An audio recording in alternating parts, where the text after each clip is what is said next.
all this rally make my blood pressure go up.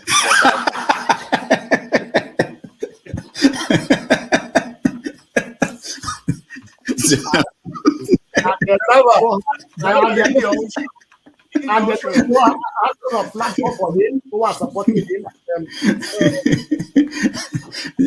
So you should get a filter sometimes. Filter your thoughts before you say. I'll continue to take blood pressure medication until Why are you getting high blood pressure, Jonava? Now, I'm not taking medication for myself. I'm taking it for people like Paul and some of you guys that after the February something, and then people like Soludo, that is a good spoiler. I thank God for his life. He's working for my godfather. Right. Good afternoon and welcome to this weekend's episode of Have Your Say 247. Coming to you live from the beautiful Kent in England. My name is Sho and I'll be your host for the next 4 hours. Dr. Damages is still not back for the lovers of Dr. Damages. Rudolph Okonkwo will be back shortly. Don't worry, he hasn't been picked up or anything. He's safe and he's fine. So we back shortly. Don't worry. I beg your pardon. So we'll be holding the fourth while Rudolph is away, but like I said, he'll be back with us in a few weeks. So today we've got quite an interesting lineup. So many topics to discuss. As you all know, Keeping Up with Nigeria should be on Netflix, as I've recommended many times.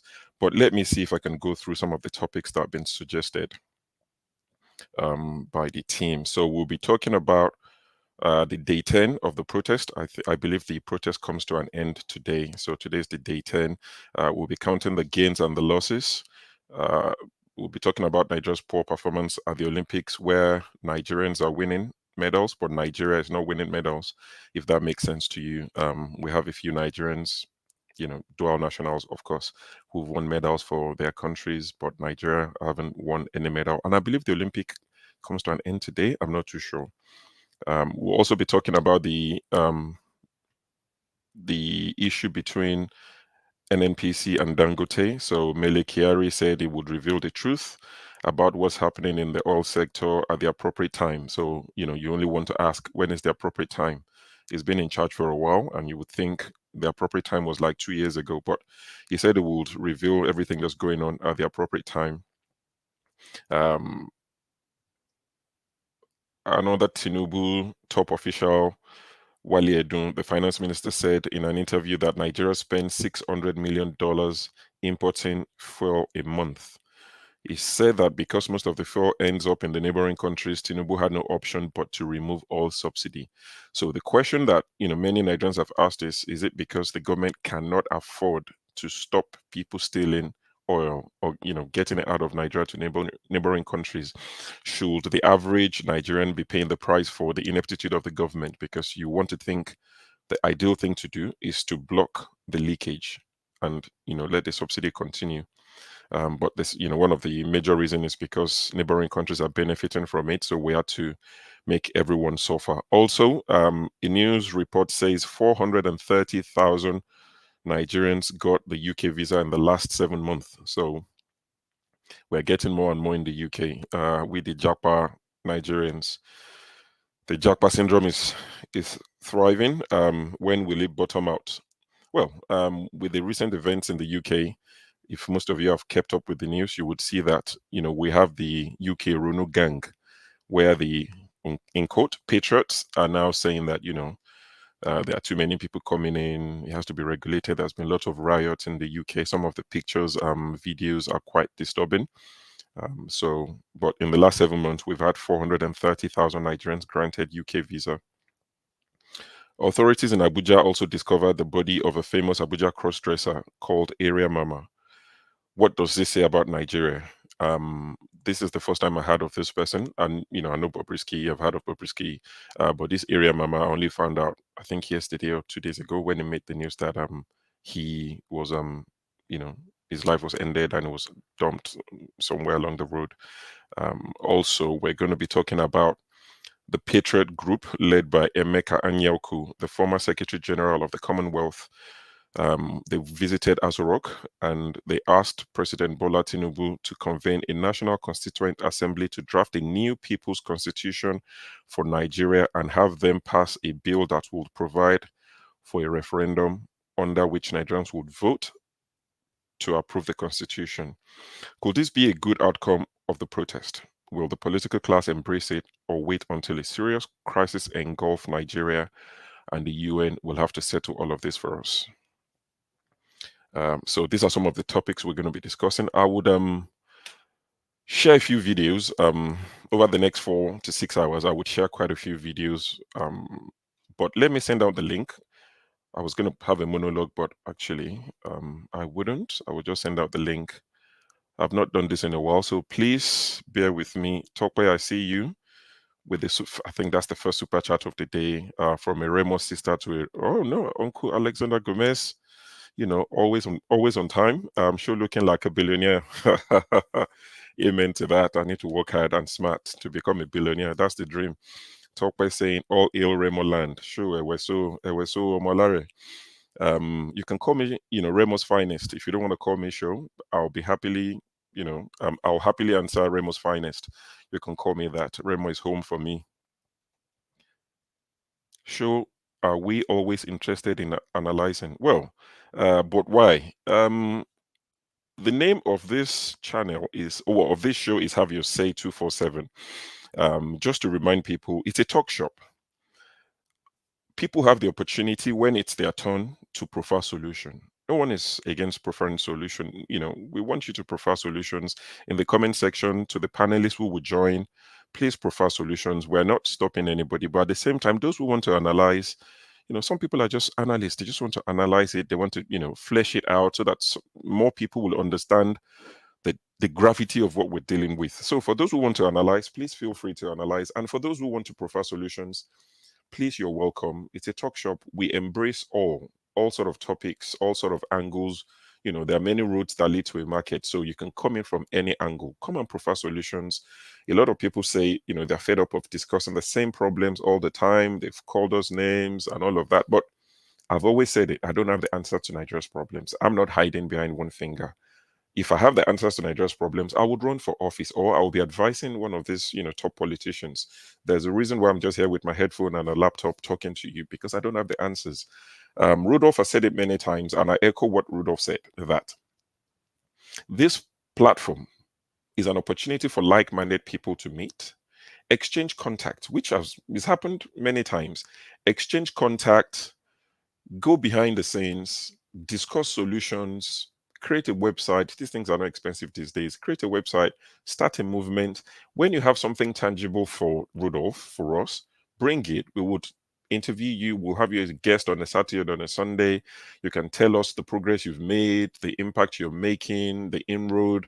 Rudolph writes for the Gazette, he writes Sahara Reporters, he writes like so many papers. He's promised that he's willing to write articles based on what people have done so far. So to answer the question, analysis is what we will do, and solution preferring, if that's a word, is what we'll also do. We can multitask. You know, we're capable. I feel like talk is easy, Neo. Yeah, talk is easy. I agree. That's why I like talking. I like the easy stuff. But anyway, I've sent out the link for those who want to join. But in the meantime, while I wait for our panelists, please don't tell me this is frozen already. Please don't. Please don't.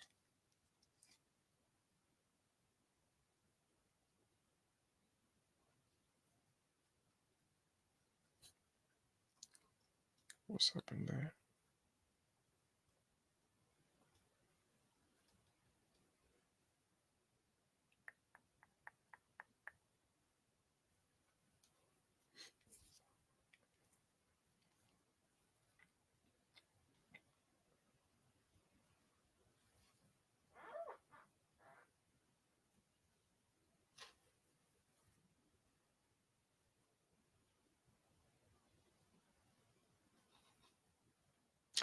Yes, I'm not sure. Apologies to everyone.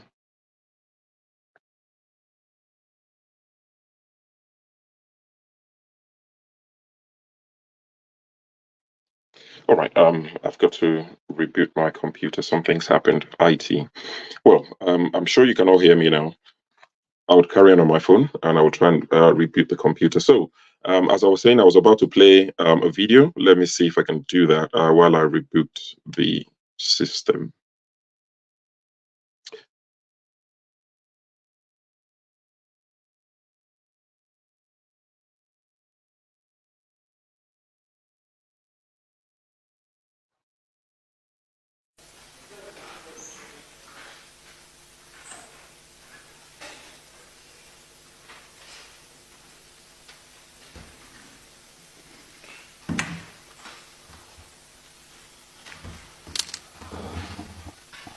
His Excellency President Bola Tinubu has, by his most recent directive, approved a massive cost-cutting exercise that will cut across the entire federal government of Nigeria and the offices of the President himself, the Vice President, and the office of the First Lady. It will be conducted in the following fashion. 1, the official trips that will be undertaken within the country, that is, when Mr. President or the Vice President travels to any state within the country, the massive bills that accrued due to allowances and ESTA code for security detail coming from Abuja, going and traveling into those states, will be massively cut due to the directive of the President that the security outfits within states, whether it be police, DSS, or branches of the military, will frontline his protective detail when he travels to those states, a major cost-cutting initiative. That will affect the office of the Vice President as well as the office of the First Lady. Additionally, when any international travel is being approved, the following limits have been placed on all ministers of the Federation. 4 members of their staff, appointees and the like, will be allowed to travel with a minister on an official trip. For heads of agency, that will be limited to 2 members of staff allowed to travel on an official trip. Furthermore, the numbers that the President has now approved for official travel with him that will apply to his principal staff are as follows. On international trips, the President has directed that no more than 20 individuals be allowed to travel with him. That number will be cut down to 5 in the case of the First Lady. 20 for the President, 5 for the First Lady. Additionally, the number in the entourage on official international trips for the Vice President will be cut to 5. The number that will be limited, the number that will be placed as a limit on the wife of the Vice President is also 5. In terms of local trips, the President has approved a new limit of 25 members of staff to accompany him on domestic trips within the country. The office of the First Lady is now limited to 10 staff members to accompany her on official trips within the country. The Vice President will be limited to 15 members of staff on official trips within the country, while his wife will be limited to 10 members of staff on official trips within the country, the same as the First Lady. It is pertinent to note that there is a difference between the number of members of staff allowed to travel with the presiding officials to international trips and those that are allowed to domestic. You will find that the numbers on international trips are less than those allowed on domestic trips. This is because international trips are far more expensive across the board, and the President is determined to bring total sanity and prudence to the management of the Commonwealth of our people. As a result of this, the President has directed that every federal MDA, also including the office of the president itself and the office of the vice president, as well as the offices of the first and second ladies, are affected and bound by this directive of the president. From henceforth, the president is insistent that the notion of government wastage, the notion of recurrent expenditure being in excess, the notion that government officials will be allowed to conduct their affairs in a way that is different from what we are asking of Nigerian citizens with respect to prudence and cost management. Those days are over. The president is insistent that the prudence of government officials must reflect the prudence and efficiency of the Nigerian citizens. And this is the directive of the president.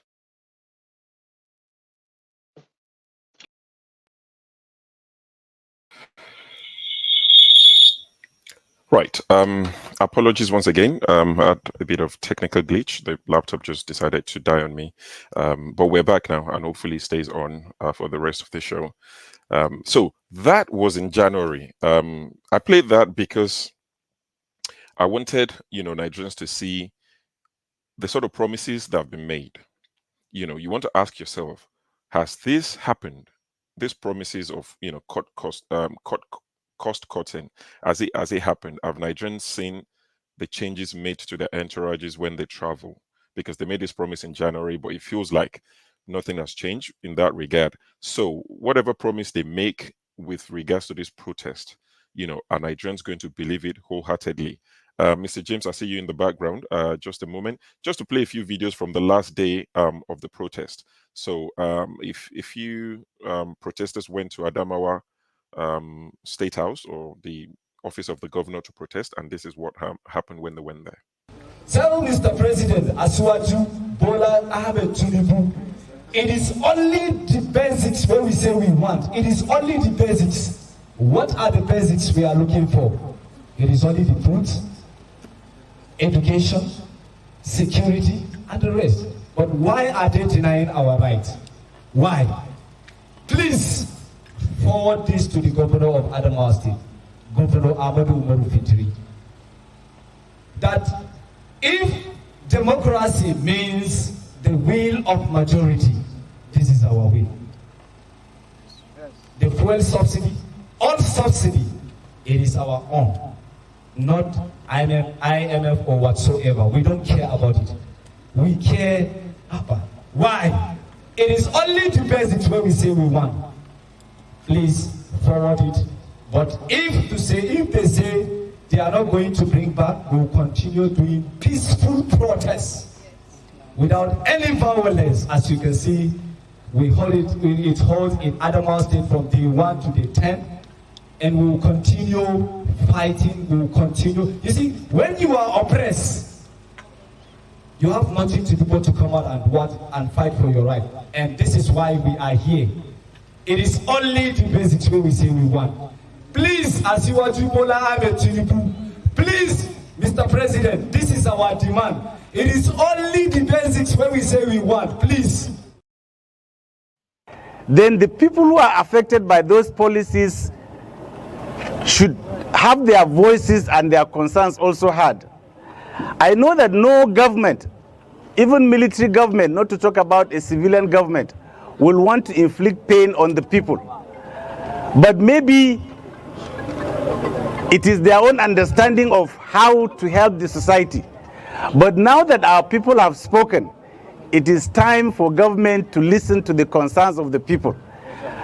On behalf of the governor, therefore, I want to assure you that your concerns will be presented to Mr. President. Thank you very much, sir. Right. So that was in Adamawa, where protesters went to lodge their complaints at the door of their governor, and the representative of the governor went out and spoke to them and said, we'll take your complaints to Mr. President. It almost seems, they make it sound like the president isn't aware. He hasn't been told of what is going on. So they've promised to go and tell the president what exactly is going on. So, Mr. James, welcome to the show. Good to see you. the question I would like to ask you is, today's day 10 is the last day of the protest. In your opinion, do you think we've made any gains, the Nigerians, Nigerians, have we made any gain with this protest? You're muted.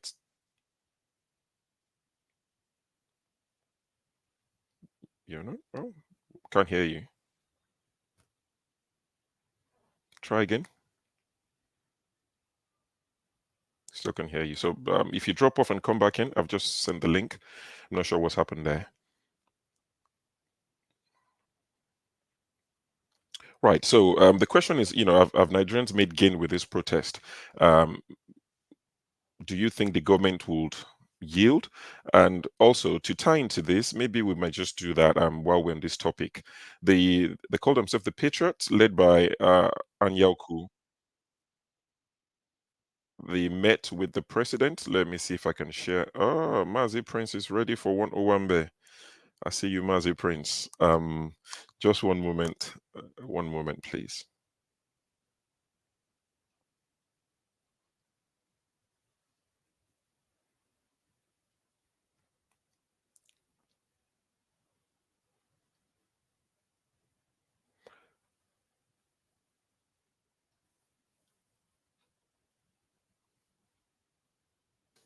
Meeting with the president.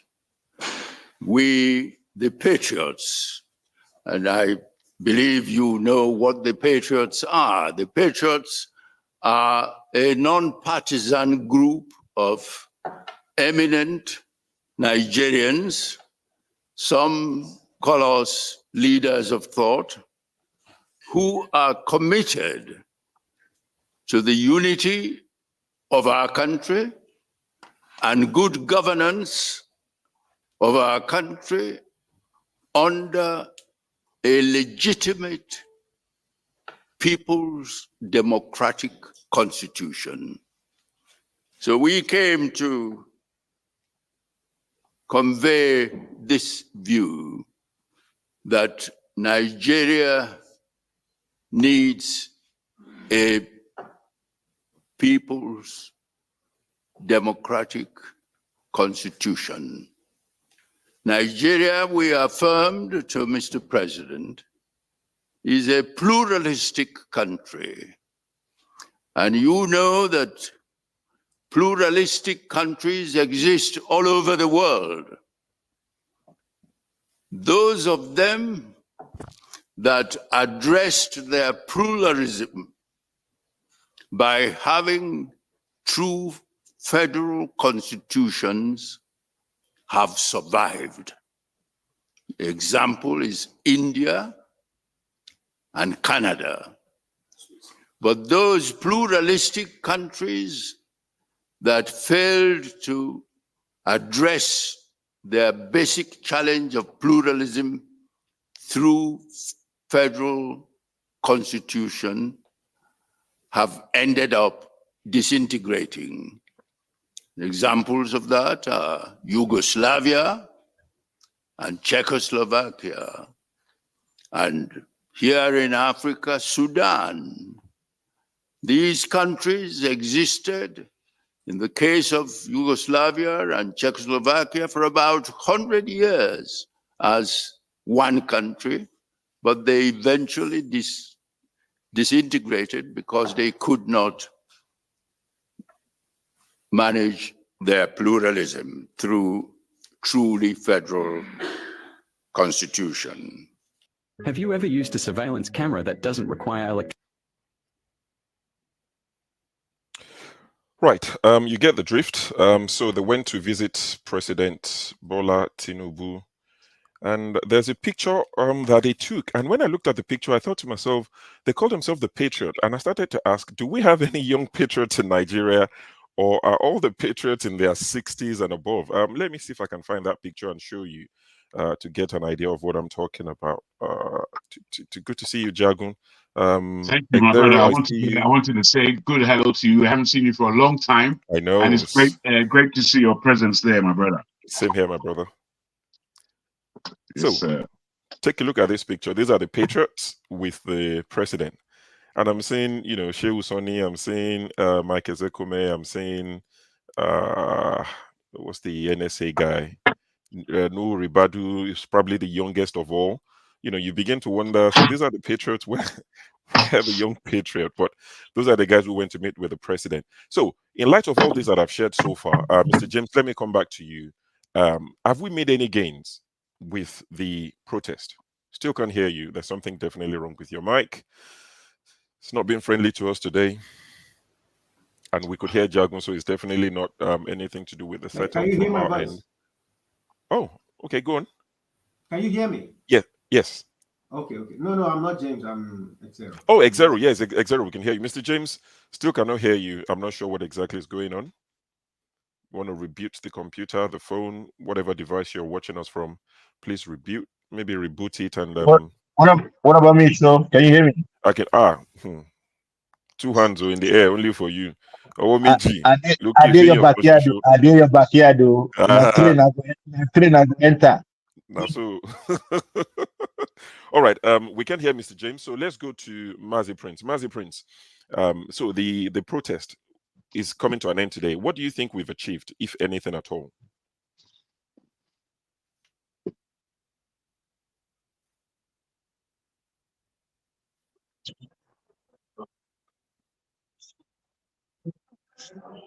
Well, let me start with the discoveries.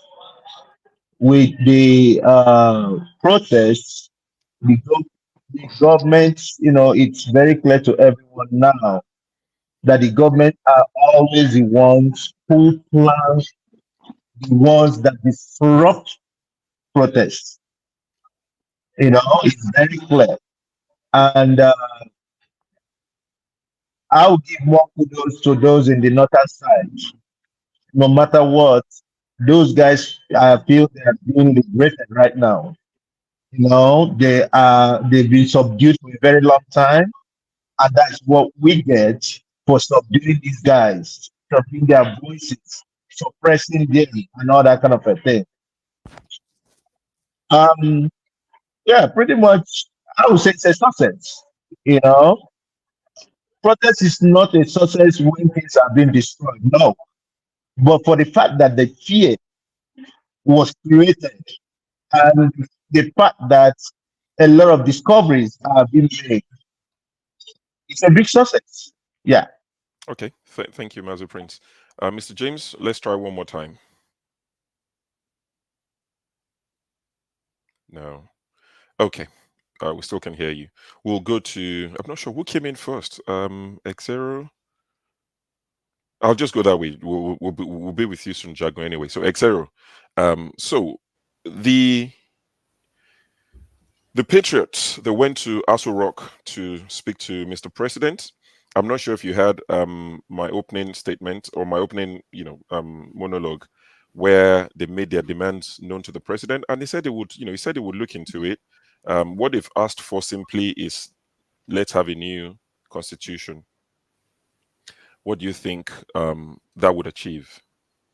I've been on top of the news for this period. In fact, that's one of my job entails that I monitor the news regularly. So I analyzed it, before the Patriot visited President Bola Tinubu. I already had my analysis, and then the Patriots visit to the Aso Rock further confirmed my analysis. To me, I think something is about to give. No doubt, something is going to give. The initial trust between, before Bola Tinubu became president, there was an initial kind of quagmire. Even he himself said it when he said the Emilo Con statement. He knew they didn't want to let him become president because I think they saw all this coming. They saw his mental or physical frailty, and they knew he was not going to be able to stand the test, or so they thought. So That's the reason why they had so many presidential candidates. I hope you have time, so I just up to this moment. So finally, they gave it to him because, for my analysis, they gave it to him because they knew he was going to cause the division of the country, because that man has influence over the Southwest, and the Southeast has been at the receiving end. And the North, I'm speaking politically now, the North knew they had to align with one of the two, but they couldn't align with the Southeast because they knew what the Southeast was: a zero tolerance. So they had to assuage the Southwest by giving that position to President Bola Tinubu. That was what happened, from my analysis. Now, coming on to this moment, that trust has been broken. First, Bola Tinubu, being a man who is being a man of his kind, knows those who were not by his side or who didn't want him to become president. So he already had these trust issues with some of the political heavyweights. Now further compounded by this, at this time where he was trying to do some policies that don't favor. Don't forget, he tried to move the central bank and some other things he tried to do, and the North were seeing it that they were losing the gains. So there was this internal wranglings. Up to this moment, a lot of water has passed under the bridge. So there's no longer trust. There's no longer trust, and the man had to play his political cards. What are these political cards? He had to use regionalism and constitutional review as a card to mellow the North and to remind them of, it's either you be on my side or we go this way, because there are two games at play, but one will give. Okay. One will definitely give, because the man knows that his 2027 is now at stake. So so this is the card he's playing. So this Patriot visiting him now, he would have done it behind closed doors. What's the essence of us seeing this in the media? It's part of the political gimmick, because these visits would have been done behind closed doors. You know how many times the Southeast governors and heavyweights have visited Bola Tinubu in respect of Nnamdi Kanu? Nobody sees it on the media. But now these guys are coming to visit him because of constitutional review. It's now in the open. Don't forget that there was a constitutional review brouhaha before now. And in the Senate, they were discussing openly grazing for a solution to open grazing, which was not done openly before. Who dared the senators dare not? Maybe one or two dissenting voices will shout that we should go into proper grazing, but they will mellow them down. But these days, you find those voices are louder and they are giving more space to talk. All right. I see that as a political gimmick. The man is just playing his cards. All right. Thank you. I don't know. Someone else might. I mean, it's your opinion. It's what you think is going on. That's fine. I mean, just to not buttress what you said, but just to show, in case some of you missed this, we have the first contestant for 2027 election, and it's the Bauchi Governor Bala Mohammed, who's declared in the last few days that he will be running for office in 2027. So the race has started already. But Jagun, I'll come to you. Oh, Mr. James, you want to try again? No, still can't hear you. I'm not sure what's happened. I would have loved to hear your opinion. Nah, Gambia telecommunications don't happen. We'll say Gambia happened to him. Keep trying, Mr. James. We'd love to hear from you today. So, Jagun, I've seen Pansat's comments. I've seen two of his comments. He said, based on the first video I played where Ajurin Galali was saying they're going to cut this, cut that, cut this. That was from January, but Pansat is saying, imagine when Nigerians really hit the street, like full effect, like majority hit the street, that we can achieve much. He also said, how do we compare our protest to Kenya? How does it compare? Weighing on this. Well, I want to come in at this from slightly different angle. Go for it. I appreciate really seriously, my brother, show that you are here moderating this at this point, because I believe that this show over the last 2.5 weeks needs some balance, especially from the point of view of the moderators. And whilst we have great moderators, don't get me wrong, sometimes we're not always balanced from the point of view of the moderator. So I appreciate you being here right now. I've missed the show, and I've missed the show based on the fact that so many things have happened. And I think the show needed to address certain issues over the 10 days of these protests in Nigeria. We can see the whole world really going up in smoke, including where we are here in the UK. And we can have an understanding, deep understanding of the confusion that is at stake within the protests that have been taking place since they've been protesting Palestine and Israel. Now, given the Nigerian aspects and how we're looking at these things,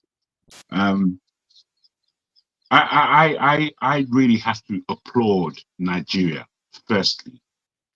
I don't think we in the diaspora have an appreciation of what it is in Nigeria to have a protest at all. We are not a people, we are not a nation that have a good history of protesting, even though we have so many things in our land, in our country to protest. So firstly, I want to applaud Nigeria for being able to come to the consciousness that they too need to protest. I think just in that, it's a success. Just in that, there's a movement. Just in that, there is something in the air that gives people a consciousness of not just saying enough is enough, but protesting that enough is enough. So that's the first thing I want to underline. Where we go from this, because me personally, I would want the protest to become a revolution. I would want the protest to not stop in today. I would want 1 million men to come out and march today as the last day. This is what I want. I want people to go back and redress the situation, think, and come out again with another 10 days of protest. Because you see, we don't seem to understand that we have held an APC government for 9 years. And under Buhari, we completely wasted 8 years. Nigeria cannot afford to waste time. And we have watched 8 years of Buhari, basically Buhari sleeping. And then we've watched Tinubu come in. He said that he's going to hit the ground running. And what he wanted actually to do, his first assertions were to take away the subsidies without a plan, so it sent the economy sideways. And then he wanted to create war with our brothers in Niger, and he wanted this to be an acceptance as to his governance. Really and truly, the guy should be taken by the neck and thrown out of that office, he himself. However, what I want to see in that place called Nigeria is a total dismemberment of the system. And I don't think we're going to get any sense unless we do that in that country. I'm of a man. Nigeria's economy right now, let me just break it down like this. Nigeria's economy right now is 286 billion.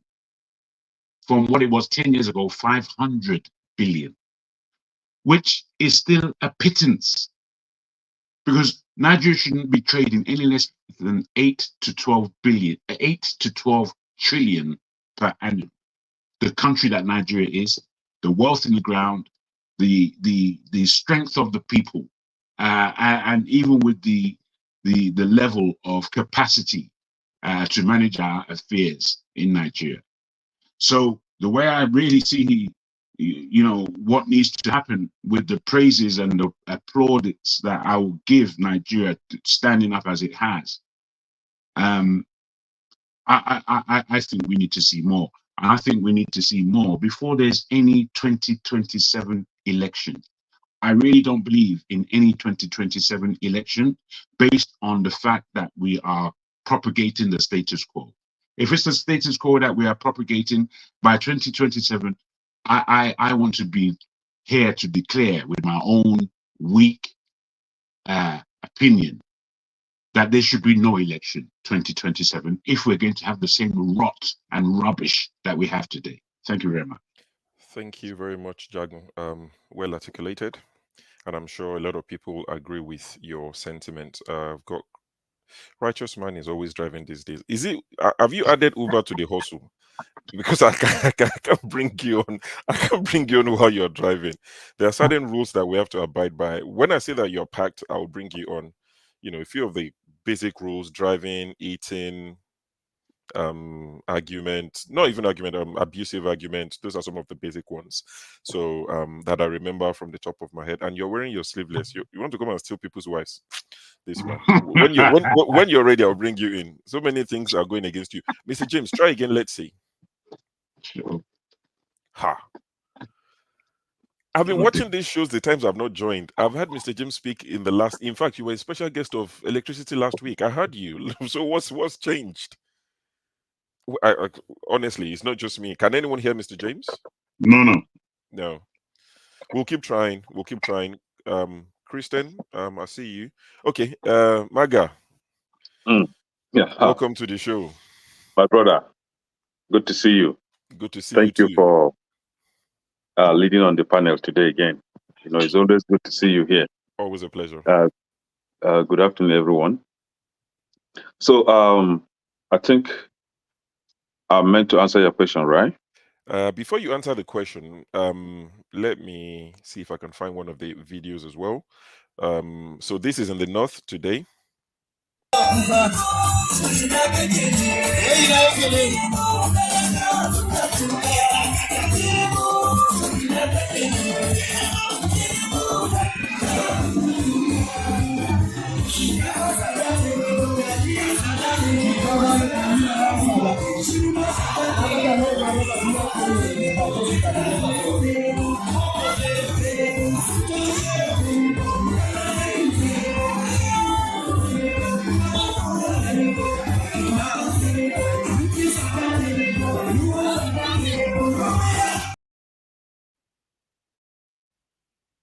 Yes.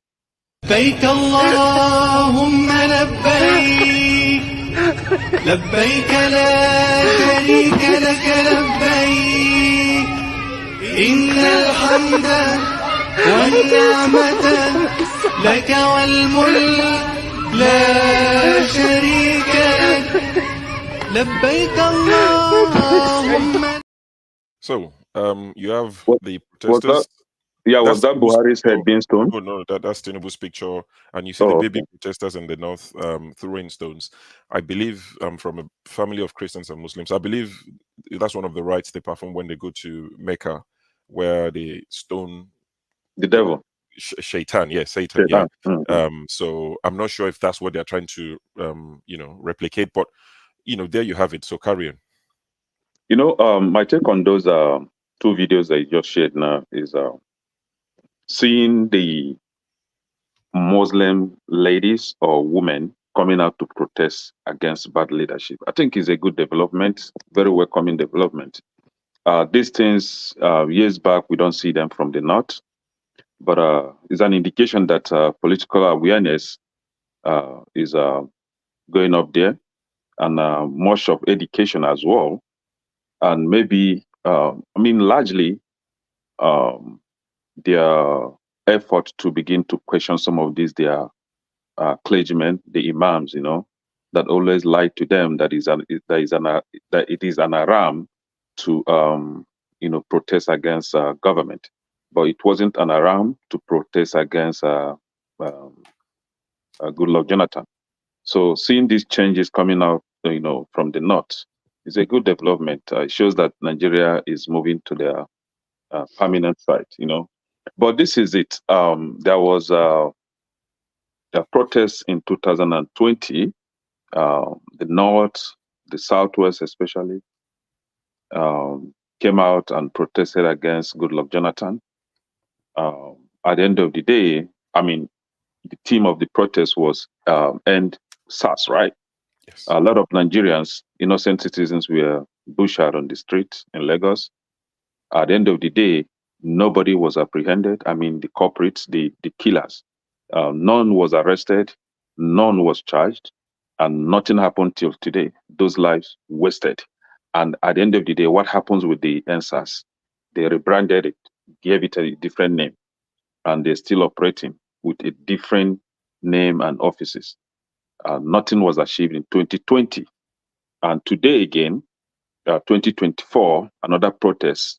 The theme is End Bad Governance. Nigerian youths came out to protest. Some were on the street, some were at home eating insala soup as a form of protest. Their shops, businesses closed down. Others were on the streets, especially up north, protesting. At the end of the day, what happened? Good number of citizens were killed. None of the killers, I mean, perpetrators, has been arrested. None has been charged to court. And believe me, none will be charged to court, and nothing is going to happen. At the end of the day, what happens? Those lives also will be wasted.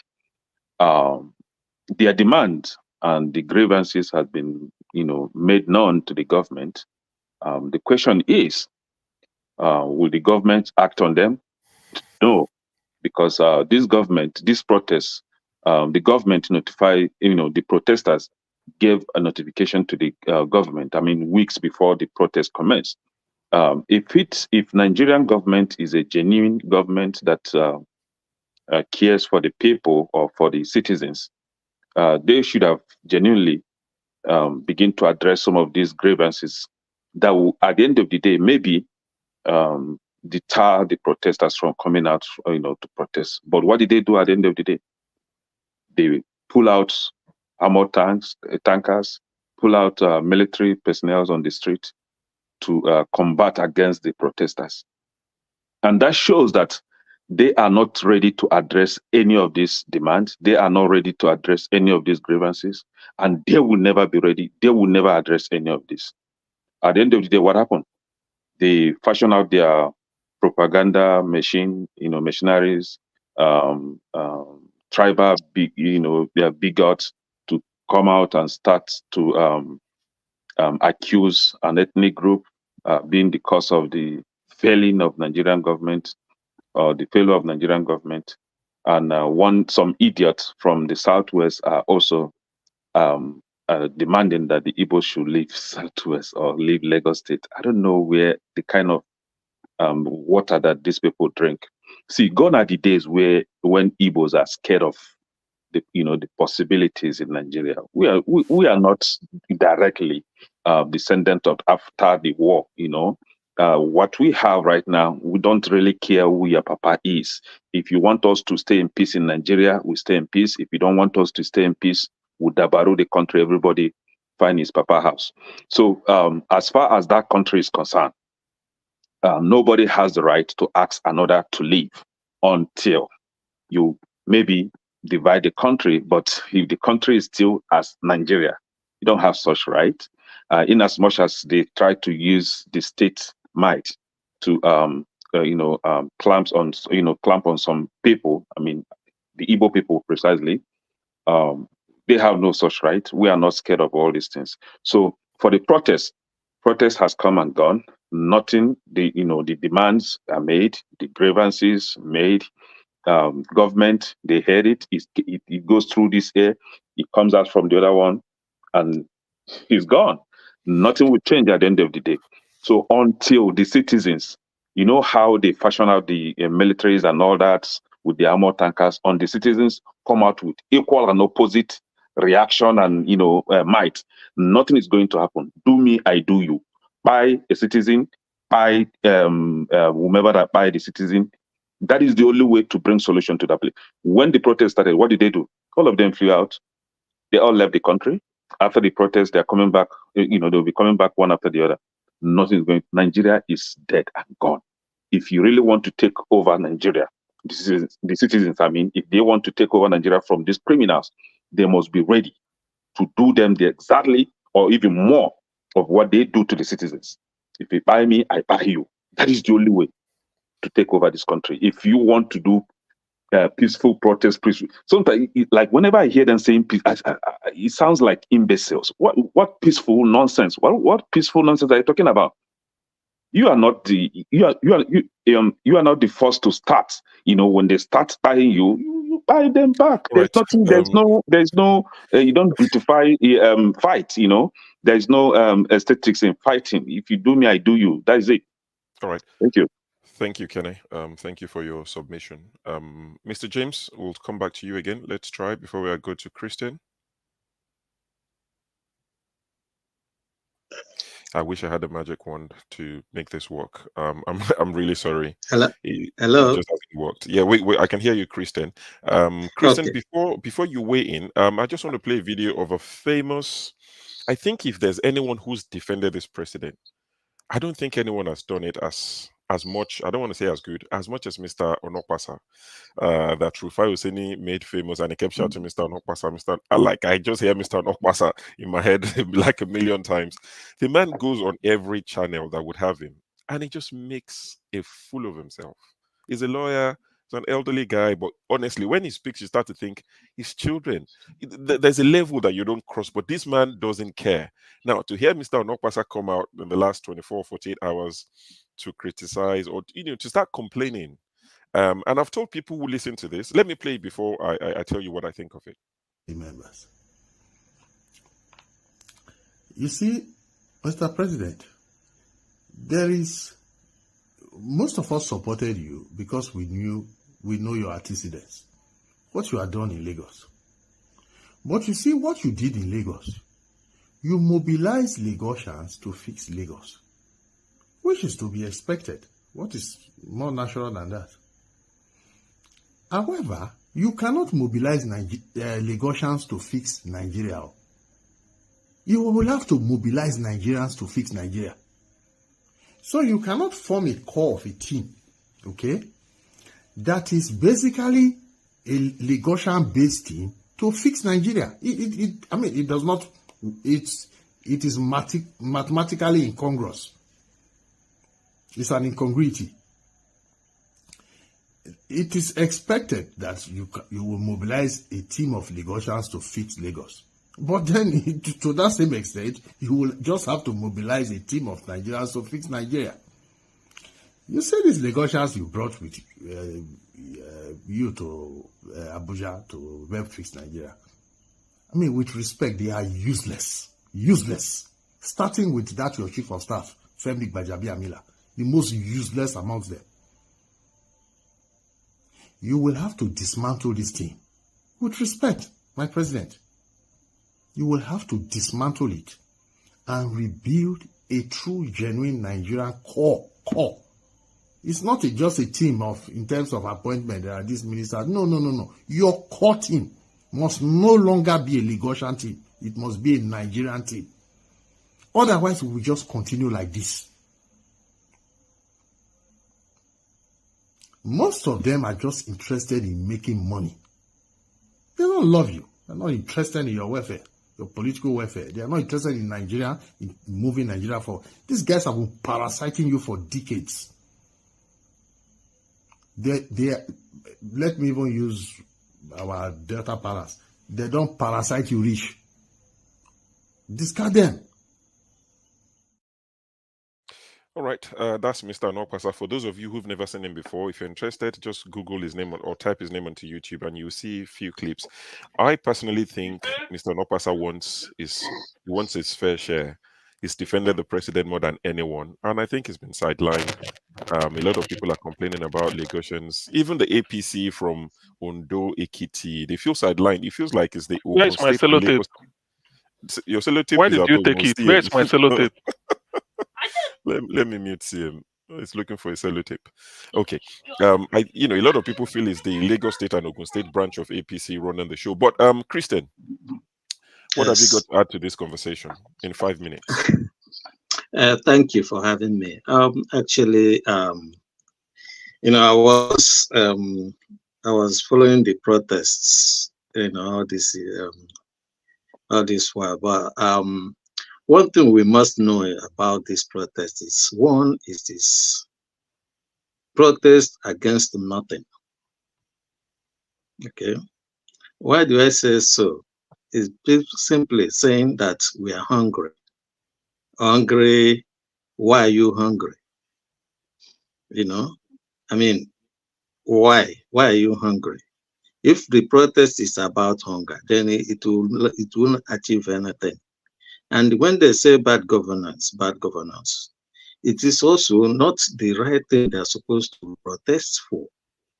Bad governance is a symptom. It is not a disease. I sometimes, when I listen to your programs, which I do most of the time, I don't come in. We always like to talk about the symptoms of problems in Nigeria rather than the disease, the problem itself. Because we deal with symptoms, like you have headache, you have stomach upset, you take paracetamol or whatever you take, it will just subside a little. Then after a while, it will come up again. So the problem is not protesting for hunger or bad governance. Is protesting for me, is protesting for nothing. I recently, just only, was it yesterday or the day before, the Patriots have just gone to, those who call themselves Patriots, have gone to see the president about discussing the real issue of Nigeria. So my concern here is why they have gone there to discuss with him about the restructuring of Nigeria, or selecting what is it called, constituent assemblies. I will employ this media, especially your media, to start using this opportunity to try to explain to people why the importance of classification, why the differences in Nigeria ought to be understood, and why we need to do everything according to those classifications, natural social classifications. People react differently or to different things. I always give example of maize, or what we call corn. We have corn, normal corn, and we have popcorn. If you put normal corn and then popcorn inside the popping machine, the popcorn will pop, the other one won't pop. So what you have noticed here, in that just has happened in Nigeria, is the Igbos largely did not think that they should protest, because protesting for hunger means nothing. The reason why it is well in the north is because the system they have there is called oligarchy, feudalistic oligarchy. You will think that those people on the streets just came on their own. No, I beg to disagree. The people came out on the street because those leaders, they started it from Sultan of Sokoto to all their different leaders. They were campaigning and campaigning and campaigning against the government of Tinubu or something. That because they didn't get what they are getting, to try to feed the people. Normally, what they do is the people in government get the money and give their people food, which is not normal thing in any society. It's not normal. It's not how society should grow. So now they are out of power. They are not able to get those things they do get when their people are in power, in presidency. And therefore, they are not giving people the money or the food the people want. So they subtly put them on the street to protest. Now, if you look at the Southwest, the reason why most of the protests are organized by the Southwest because they have the media. And the reason why it didn't take hold, it didn't make much impact there is simple. The elite there as well that are learning the kind of the feudalistic oligarchy that the North are practicing subtly through their media as well, try to make the people say, oh, well, this man is our brother. We need to protect him. And therefore, the protests didn't make any much impact there. But look, we must understand the problem is not Tinubu. And it is not about who he appointed, because the system is bad. If the system is bad, no matter who you put in there, even the Bishop of Sokoto, Kuka, once said that even if Jesus come down, and go to the Senate, and they give him 15 million, 20 million, will he reject? The answer is no. We have also found out that, the obedient who produce. Are you hearing me? Yes, I can hear you. I said if we can wrap up in a minute, please. So we can okay. Yeah, okay. Yeah, I'm just wrapping up now. Yeah, so those who are here, so those who are who were put in there by the obedience in the Senate and in House of Reps, are they not collecting the same thing other people were collecting? So what I'm trying to say is, please, when you are discussing, it will be important as they are trying to go, trying to understand or try to rejig Nigeria or try to restructure Nigeria. It is important that you use this your media to discuss the importance of classification and why we need to organize Nigeria based on the natural social classes that we have. All right. Thank you. Thank you, Kristen. I appreciate that. Mr. James, I would always come back to you. Let's give it another shot. Thank you. Can you hear me? Oh, wow. Hallelujah. Yes, speak to us, Mr. James. Thank you so much for your patience. Thank you so much. No problem at all. It's always a pleasure to have you. Initially, I'm in support of the demonstration, but the way it was organized, by giving them a forewarning, I was against it. Because the tremendous problems they encounter in carrying out their plans is caused by the forewarning. They gave them 3 weeks notice. That 3 weeks notice was utilized by them to tighten the knots. That's why they ran into some, should I call it, operational issues on the first and second day of the demonstration. But however, they used their brains appropriately, and I'm sure the outcome is in fact, it's an unquantifiable success. It's an unquantifiable success because for the first time in the history of the country, I think the North and the South demonstrated at the same time, concurrently, though for different reasons. The way the demonstration took place in the North is different from the way it took place in the South. Each region seemed to be taking care of their personal interests. Anyway, the so-called, is it Patriots who went to see the man? Yes. Yes, the organizers of the protest should be extremely careful. These are the same irresponsible old men who plunged the country into crisis since 1960. Now, we always get it wrong at a particular stage in our history.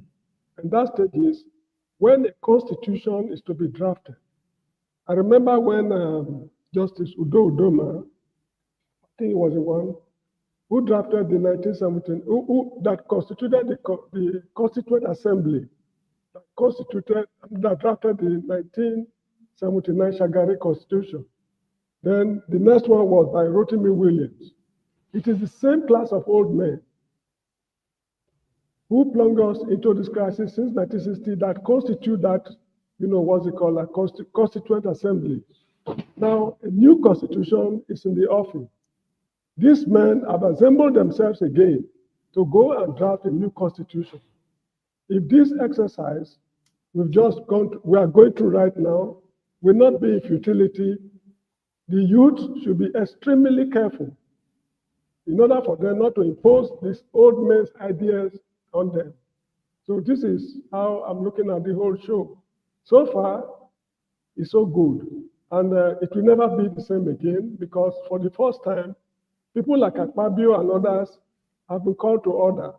When they return from their recess in the House of Assembly, you will notice some changes in their character and their careless way of talking. The irresponsible utterances will be filtered. And we are still very far from the promised land, but we are inching closer. We've not got there yet. We've not even got to Mount Nebo, where Moses saw the promised land and he could not enter. We are still in the wilderness, but it's just a matter of time. We will surely get there. And more grace to their elbow. All right. Thank you, Mr. James. So you were impressed that at least the North and the South were able to protest at the same time, even if it was for different reasons. That's a good observation. So I'll go to, I think it was CM who came in before. Sorry, my brain is not all there today, but based on what I have on my screen, I'll go to flagship. The flagship has been a minute. I haven't been on for a while, and I believe you've been away for a while, so it's good to see you. They call you the man with the smooth, is it smooth jazz radio? Someone in the comment is going to start talking about you in a minute. I think he secretly fancies you, but please go ahead. Good afternoon, show. It's good to see you again. Can you hear me? Yes, clearly. Yeah. It's good to have you on the show. Good afternoon to you. It's been a minute. You're quite right. I've been away for a minute, but I always try to catch up after hours when the show comes on. And to every member of the panel, good afternoon. It's good to see everybody again. First, I would like to start actually, first of all, by commending the Nigerian people from every aspect of the nation that came out to protest, the North, the South, the East and the West, in whatever form they chose to do it. It takes a lot of guts to come out, to speak out in spite of the hardship, the hunger in the land, and to come voice your opinion and let your cries be let out loud as much as they did. And also to those families that lost loved ones from every region. I'll also want to commiserate with them to say my condolences. I wish, or we wish, it never happened this way, that as the protest was turned peaceful, that everybody that left their home in the mornings to go out to protest came back home in the evening. Would have been lovely. But know that the death of your loved ones, they are not in vain. If Nigeria had a good system, and I hope we can come up with something sometime soon where we can immortalize these brave Nigerians that came out and stood to speak and let their voices be heard, and in the process of doing that passed on, it would be great. I hope we can do that to immortalize these names. Is the protest successful? Have we achieved any results? Yes and no. Well, I guess I'll start with no. They had 15, 15 items on the agenda that they wanted the government to pay attention to and resolve within a given time frame. Did the government listen to any one of those? No. They are aware of those items that the Nigerian people or the citizens in Nigeria are going through this tough times, and these issues or items on the list are needed to be addressed. Yes, they know that. They are aware of it fully. Are they willing to do anything about it? No. The president acknowledged any one of those items? No, he did not. Was the protest really gainful within the last 9 days, today being the 10th? It had some positive sides, but Did they in any way reflect on what the agenda says or speaks of? In my opinion, no, they did not. I wish that the protest was organized properly and strategized better to focus on getting a positive result that will reflect and resonate around the entire nation, that would, to some extent, bring some relief to the people. Here's what I have to say. Before I say that, did it achieve good results? Yes, but the results are not directly connected to what the requests are on the agenda. At least it was able to show to those in power that the Nigerian people can still wrap up themselves and come out to speak in spite of the tension in the land. Good results in the sense that at least he was able to get President Tinubu to come out and say something, even though he never wanted to. Good result in the sense that it showed to the world that Nigerians can still speak out and they are not as docile as they have been portrayed to be.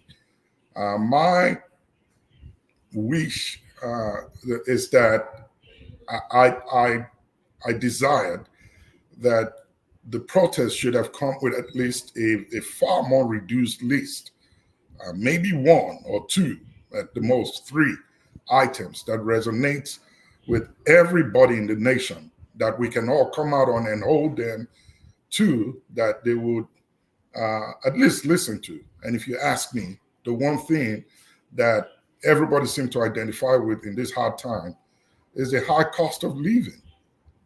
Gas price or petrol price is straight out there to the roof. I was doing an analysis over the week with a friend, and listening to the government say they spend about is it $6 billion or thereabout dollars to import fuel every month. 600 million. 600 million to import fuel every month into Nigeria. And my question is, how much does it cost to refine 1 barrel of oil? What is the actual cost compared to what they're subsidizing? And how does that reflect with the prices that the people are paying at the pump?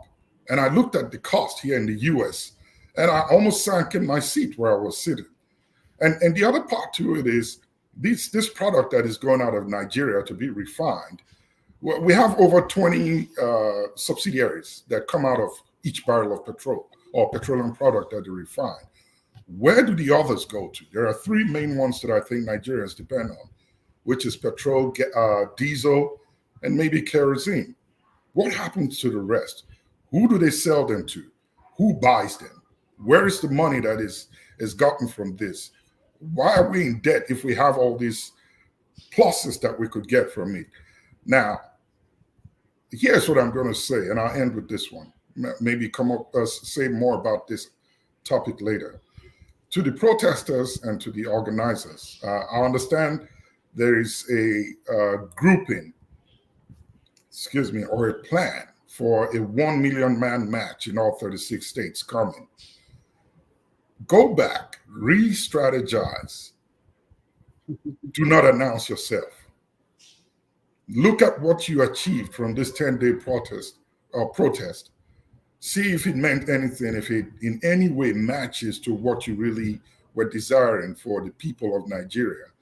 That could be achieved within a good time frame. We're not talking about something that will be within the next 6, 7, maybe 12 months, 2 years, but something that could put relief, that would reflect on the dinner table of every Nigerian and in their bank accounts or pocketbooks. So go back, re-strategize, and do not announce yourself if you're going to come out again. Lastly, the word peaceful should not be included in your protest. There's another word I looked up in the dictionary, which I would want to lend to them if they are listening. I think a boycott would yield more result than coming out to protest. If you protest with destruction in your plan, you get the bullets because they have the guns and the military forces on their side. Forceful protest will not do it for you guys. neither will peaceful protest, because these guys in government do not understand peace.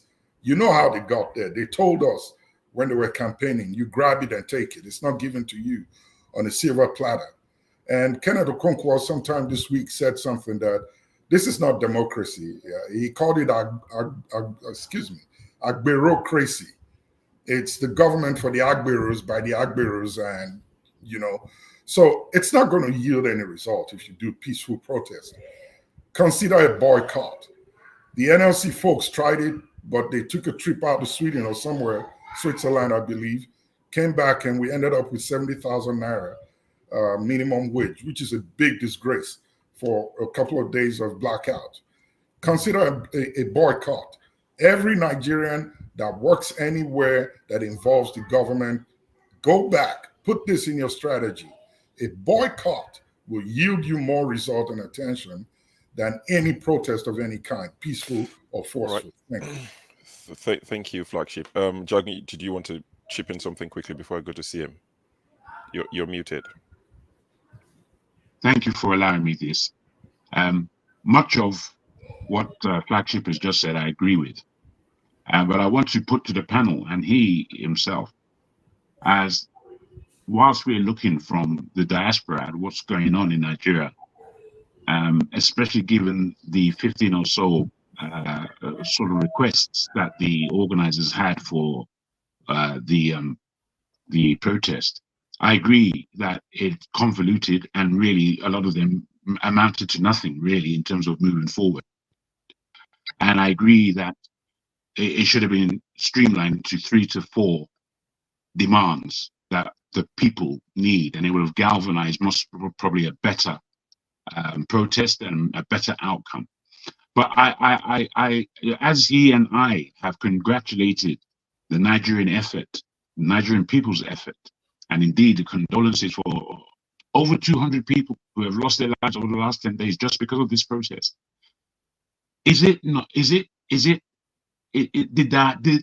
the diaspora assist in putting forward a plan of action as to how we protest? Because we have to remember, we don't have a great history of protesting in that country. We are docile in that country, and yes, they did stand up. But since this protest has begun, my assertion is that we have no right in the diaspora to point the finger if we're not assisting them. And I feel that a lot of the things that they may have failed on, depending on your opinion, are because they haven't been assisted in how we protest or boycott or get some level of adjustment in what we're doing. I just wanted to add that and make it clear that we all have responsibility. We can't just be looking at them over there and pontificating our thoughts. I don't think that's sufficient. Yep. Just wanted to say that.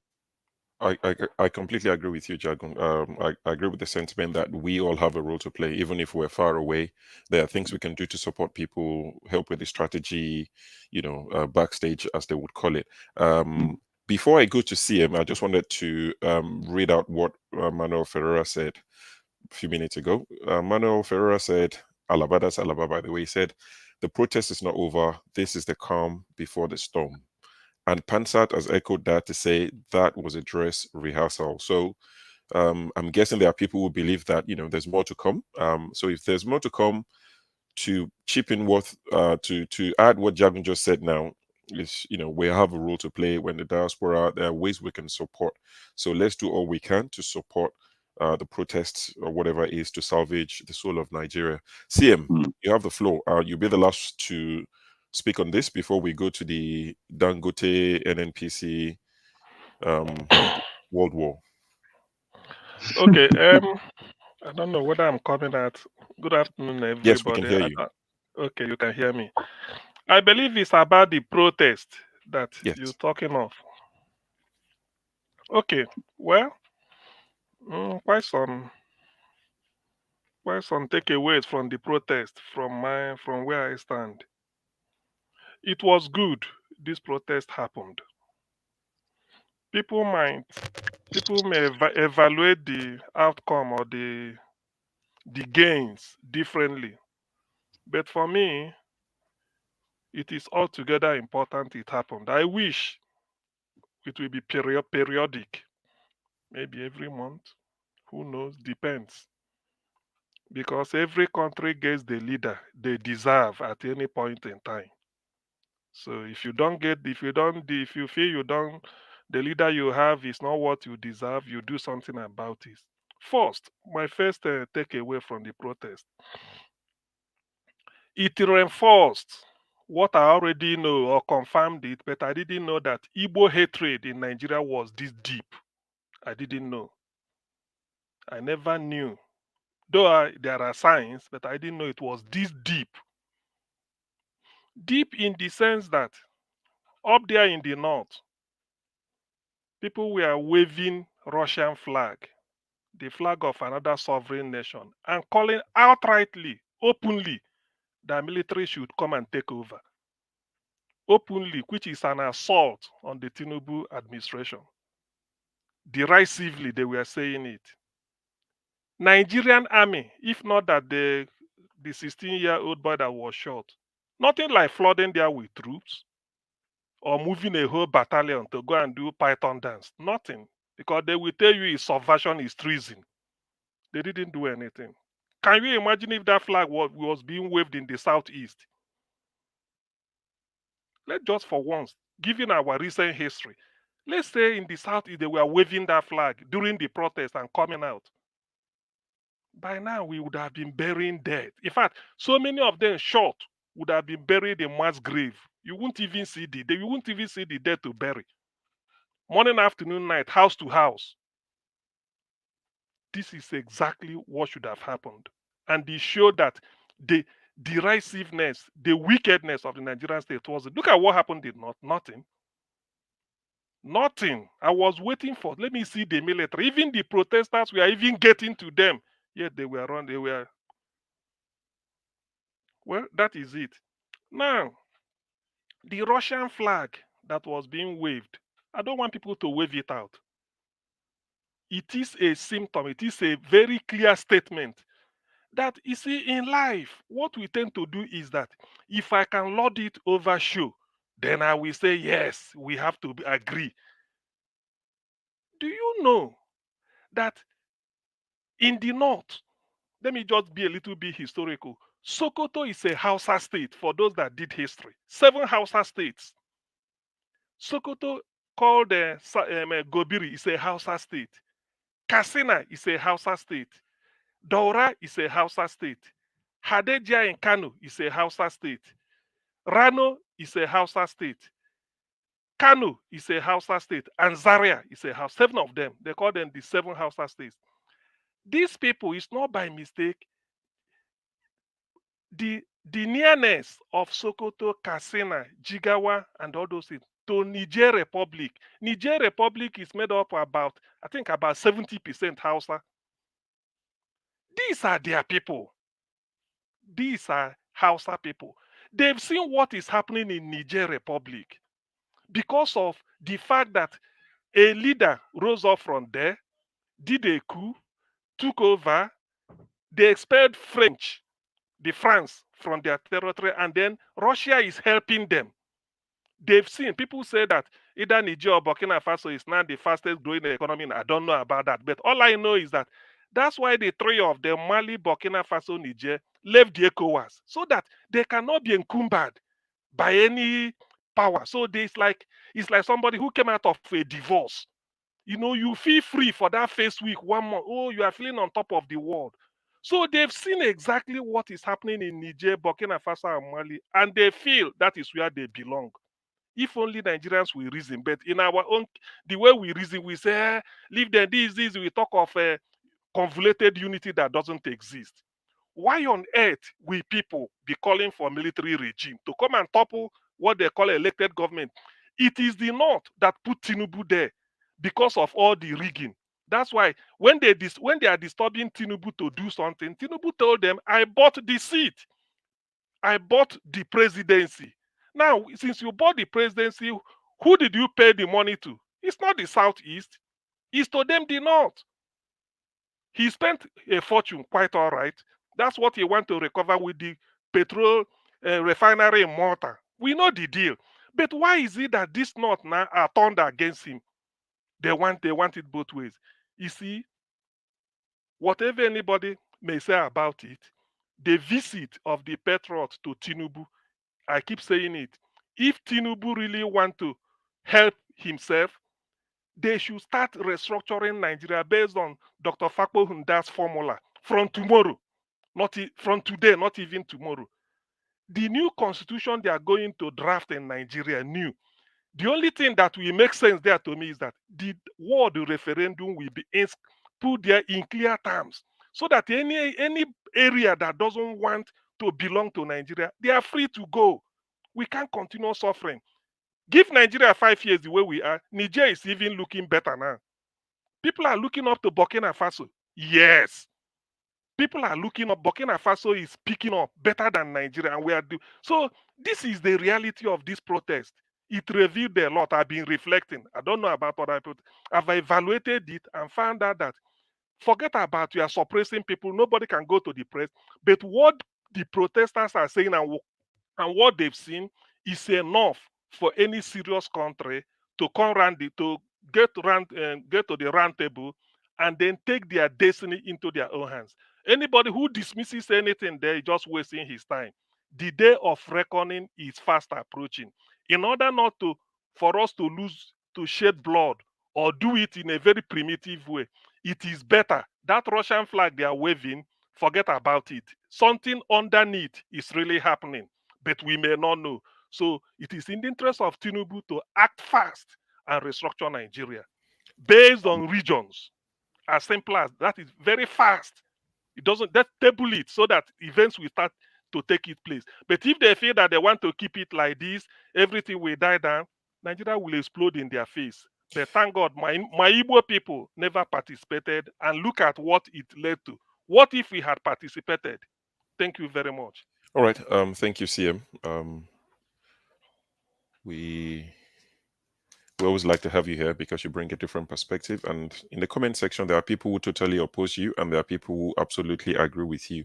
And that's the beauty of this show. We're welcoming to different opinions, as long as it's not inciting violence and the rest of it, because it does not represent the view of the show. But in terms of there's a Tinubu supporter, someone who wants to defend the government, you're welcome, at least while I'm hosting, and every moderator would also welcome you. We're trying to be better in the sense that we're not going to shut anyone down. Come and say what you want to say. People would disagree, people would challenge you. That's the beauty of the show. Different views. It's a more balanced show that way, as opposed to just having it one way. And I like some one-way shows. I go there where it's going in one direction, one-way traffic. I sometimes listen. I sometimes join those shows as well. When I want a one-way traffic, I go there.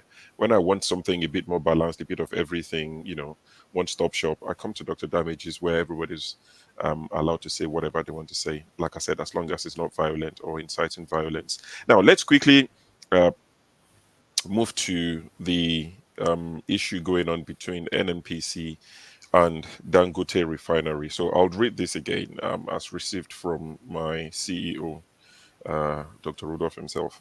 Most of you will have received this when he sent out the message about the invite to this show. So he says, the CEO of NNPCL, Mele Kyari, said he would reveal the truth about what is happening in the oil sector at the appropriate time. What time is Mele Kyari's appropriate time? Does it mean he has been lying to Nigerians? Now, Dangote Refinery posted something on their Twitter account, on their X account, and I will try and read that quickly. It's quite brief. Nothing major. Sorry, nothing long. So he says, we're in receipt of NUPRC's statement that they have facilitated the allocation of 29 million barrels of crude oil to the Dangote Petroleum Refinery and Petrochemicals. We would like to thank them for this allocation, but at the same time, let them know that we are yet to receive these cargoes. Aside from the term supply we bilaterally negotiated with NNPC, so far NUPRC has only facilitated the purchase of one crude cargo from a domestic producer. The rest of the cargoes we have processed were purchased from international traders. All we are asking for is for refineries in Nigeria to buy crude directly from the companies that produce it in Nigeria rather than from international middlemen. This is specified in the PIA. Unfortunately, the NUPRC has effectively admitted in their statement that they will be unable to enforce the domestic crude supply obligation as specified in the PIA, citing sanctity of contract as an excuse. And this was written or posted by Anthony Chejina, the Group Chief Branding and Communications Officer of Dangote. Now, this looks like it's going to go on for a while. I have a video. I'm hoping most of you have seen this video. There was a gentleman that was on Arise the other day. Was it yesterday? And he spoke extensively about this. It's a long watch. I would stop it at some point. And for those who would like to watch the whole thing, go on Arise YouTube channel after this show and go and watch it. But, giving full credit to Arise, we're using their video. So I'd like to give them full credit.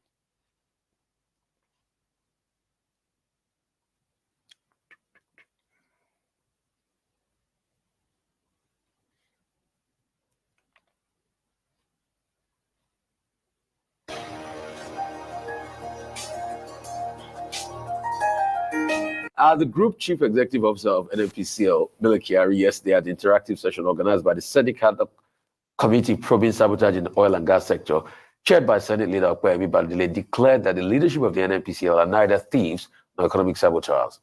He stressed that the NNPCL is loyal and faithful to the country, adding that its management vowed to protect the interests of Nigeria in the petroleum industry. He observed that both problems in the petroleum industry have nothing to do with NNPCL. Meanwhile, the management of Dangote Refinery has denied acknowledging that the Nigerian National Petroleum Company Limited has supplied 60% of 50 million barrels of crude oil it lifted. A statement from Dangote Group spokesperson Anthony Chejina explained that the Nigerian Upstream Petroleum Regulatory Commission, NUPRC, had failed to ensure that Dangote Refinery received its complete crude requirement from the NNPCL and international oil companies. It says NNPCL has only allocated 6 out of the refinery's 15 cargo requirements for September, and it was compelled to purchase Nigeria's crude from international traders at additional $3 to $4 million per cargo. Joining us now, as we take a look at an in-depth look, I should say, at the NNPCL and Dangote face-off and many solutions to the oil and gas sector in Nigeria, is Kevin Emmanuel, energy expert, co-founder, and CEO of Dairy Hills. Great to have you, Kevin. Is truly the NNPC loyal? Good morning, Rufai. Good to see you. Is truly the NNPC loyal, as Mele Kyari said? Like I was saying to Ayo, it's August already, August 9th. Yeah. Mele Kyari says we'll start pumping our fuel out of Port Harcourt Refinery. It's August 9th already. We're waiting for the fresh fuel from the Port Harcourt Refinery. We shaved off about close to $2 billion to fix. Where is the fuel from that refinery? Where is that refined crude? So are they truly loyal? Rufai, I've said it over time that I do not trust them. I'm only going to believe the NNPC on the Port Harcourt refinery or any other government-owned refinery when I see the actual derivatives in trucks going out of the Port Harcourt refinery gates. That's when I'm going to believe, when the marketers confirm that they've actually started and that trucks have started coming out with products. That's the only time I'm going to believe them. Because, if you look at the fact that over the last 20 years, about 12 trillion naira has gone down the drain in turnaround maintenance, and there's nothing to show for it. And you look at the exchange rate at which that 12 trillion naira was expended, is nearly equivalent to $20 billion, which is the same thing that Dangote used in building one of the largest refineries in the world. All right. Well, thanks a lot, Kelvin. I want you to just put during his introduction, Rufai had talked about this whole back and forth between the NNPC and Dangote Refinery with regards to the 60% or 50 million crude. What's happening there? What is going on there? Because if they're saying they're supplying and Dangote is saying they are not receiving, then there's something not quite right. What's your take on this? Ayo, good morning. Thank you so much. So, there is what is called the Domestic Crude Oil Supply Obligation, Sections 109 of the Petroleum Industry Act of 2021. And based on Sections 109, the NUPRC which is the regulator for upstream, released a gazette on how domestic crude oil supply obligations is supposed to work between the licensees and lessees or production companies upstream and the crude oil refinery license holders. So now the question is, based on DCSO guidelines, are they obeying DCSO guidelines? Because based on production regulation guideline in sections 11 and 12, it says that the NNPCL has the responsibility to actually take a note of the refineries, how much they're producing, how much in crude oil shortfall they have, and send that note to NUPRC. And if there's a shortfall for any refinery in Nigeria, for example, and you see the only active functional refinery in Nigeria is Dangote. And I'll tell you why, because the modular refineries cannot produce PMS. Modular refineries do what they call primary refining. They don't have what they call catalytic reformer that helps you to do secondary refinery to convert naphtha, which is the base compound you use in producing PMS, into PMS. And for modular refineries that are anywhere between $50 and $70 million to construct between 7,000 and 10,000 barrels refining capacity per day, a catalytic reformer will cost you anywhere between $25 and $30 million. So far, it's only one company in Nigeria, Aradel, that is making an attempt to install a catalytic reformer for secondary refining of petroleum to convert naphtha into PMS. So the only active refinery in Nigeria that can actually refine naphtha compound into PMS is Dangote Refinery. So the question now is that, for example, in the month of September, the allocation is supposed to be 15 cargoes. Now, in trading, there's what they call large crude carriers, very large crude carriers, VLCCs, and ultra large crude carriers. So for large crude carriers, for example, which is what you have come to Dangote, you have anywhere between 120 and 150,000 deadweight tons, which is equivalent to about 1 million barrels. So you're talking about 15 million barrels of crude oil for the month of September, for example, that will take them at about 500,000 barrels per day, or anywhere around 65 to 68% capacity utilization. They've only delivered 6 cargoes out of 15.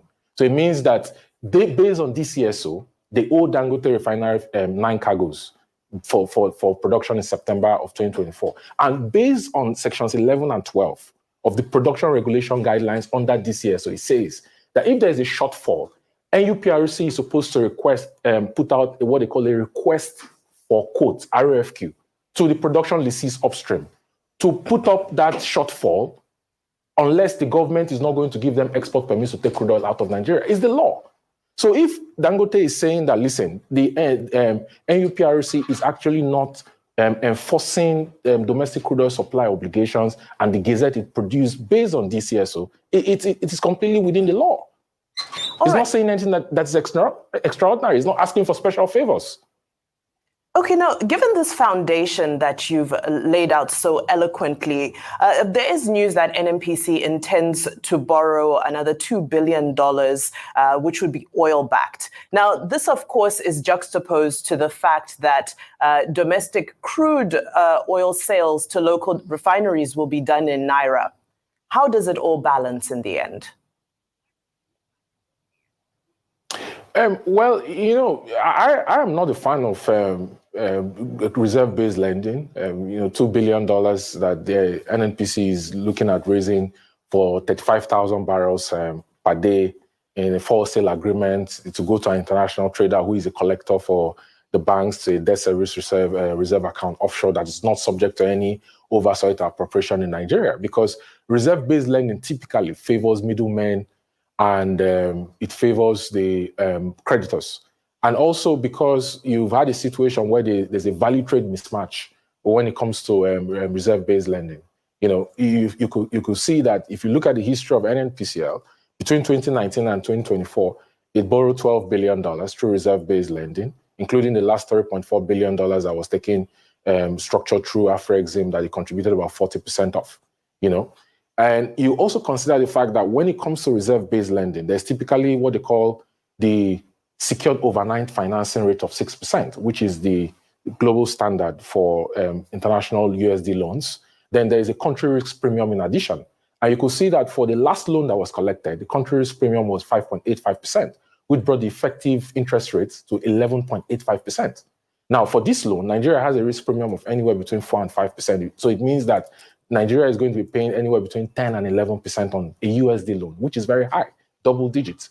So, it doesn't make sense that in 2024, NNPC needs money for CAPEX, needs money to, invest in its operations upstream, NEPL, MPDC, to increase maybe its production on a daily basis from 150,000 barrels up, and it's having to borrow money. The question is based on the PIA, where it says that every crude oil that is sold, 70% goes to Federation account, 20% goes to NNPC as retained earnings. What has NNPC done with its retained earnings that it doesn't have $2 billion to be able to invest in CAPEX to increase production upstream? That's the question we should ask. And this is the reason why, for example, you don't have enough crude oil feedstock to supply the domestic refineries in Nigeria. All barrels of crude oil around the world, 88 million barrels that is produced on a daily basis for the whole production globally, 32 million barrels for OPEC members globally, yeah? It goes to refineries. They refine the crude. So if they refine the crude and we have one of the largest commercial refineries in the world, how come we don't have a strategy that ensures that we supply and we guarantee security of supply to one of the largest commercial refineries in the world? And it's interesting. It's interesting, Vimba. I'll tell you why it's interesting. A lot of people think that when it comes to crude oil refining into derivatives, the only major products you have is PMS, automotive gasoline, oil, Jet A1, and kerosene. No, it's not. There are so many other derivatives. For example, you actually get what they call bitumen binders, which if you mix it with sand, produces asphalt, which you need for your road construction. Road construction in Nigeria is so expensive. It's one of the highest in the world because we import bitumen binders. You also have petroleum coke. Petroleum coke is used for aluminum cans. And it's one of the reasons why the cost of your sweetened sugar beverages has actually gone up. So there's so much in the supply chain for refining crude oil into derivatives that is going to profit Nigeria. That's right. That's right. Right. Okay. That's what Flagship was talking about. Yes, exactly. Flagship. When he said that, I thought, I had this guy talk about it yesterday. So, you've listened to that. So I'll start from the top. X0. The NNPC, Nigeria, the government versus Dangote Refinery. What do you exactly think is going on, and how do you think this should be resolved? Yes. I don't know if anyone saw what David Huden posted recently. It's in the news. Because I think, for me, what's happening here is not just within the country. I think there are international forces. Don't quote me, but if you read what David Huden posted on, Sorry, but I've not read it. I saw that he posted something, yes, but I've not read it. Yeah, he was bribed by an international organization that is funded 800,000 naira or something like that to write an article. Yes, to write an article, and he actually quoted the name of the company, and the company was linked to the funds coming from particular US organizations, and these are big organizations. When he wrote that, I had no doubts. I began to link a lot of things. Everyone knew this from before, that Nigeria, there's some things that don't make sense. And you begin to wonder, why is this not making sense? Because you just move from A, and you definitely should be moving to B. But then there's a standstill. What in the name of God will make Nigeria, we're in the same country, in the same soil, not to be able to supply fuel or crude oil to Dangote Refinery? It makes no sense. It makes no sense. Just like they always tell you things like, the cost of living is high, we're going to move from gas or oil to CNG. And we have vehicle manufacturers in the country, and they have told us they could make CNG cars. In fact, they started making it. Just place the order. Why is there a standstill until this protest, before they now called the innocent yesterday? So it makes no sense. There are to my mind, there are international forces that are not letting us move, because if you move in that direction, you will kill their business and their hold. There's a grip on this country, and the grip is with. Don't get me wrong.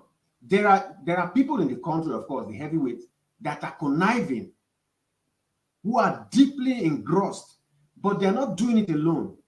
They're doing it with international forces that don't want any movement. Imagine what will happen to a lot of oil businesses if Dangote starts supplying, if Dangote starts running at 100% capacity and starts supplying to most parts of the world. Tell me what will happen to all the other stakeholders.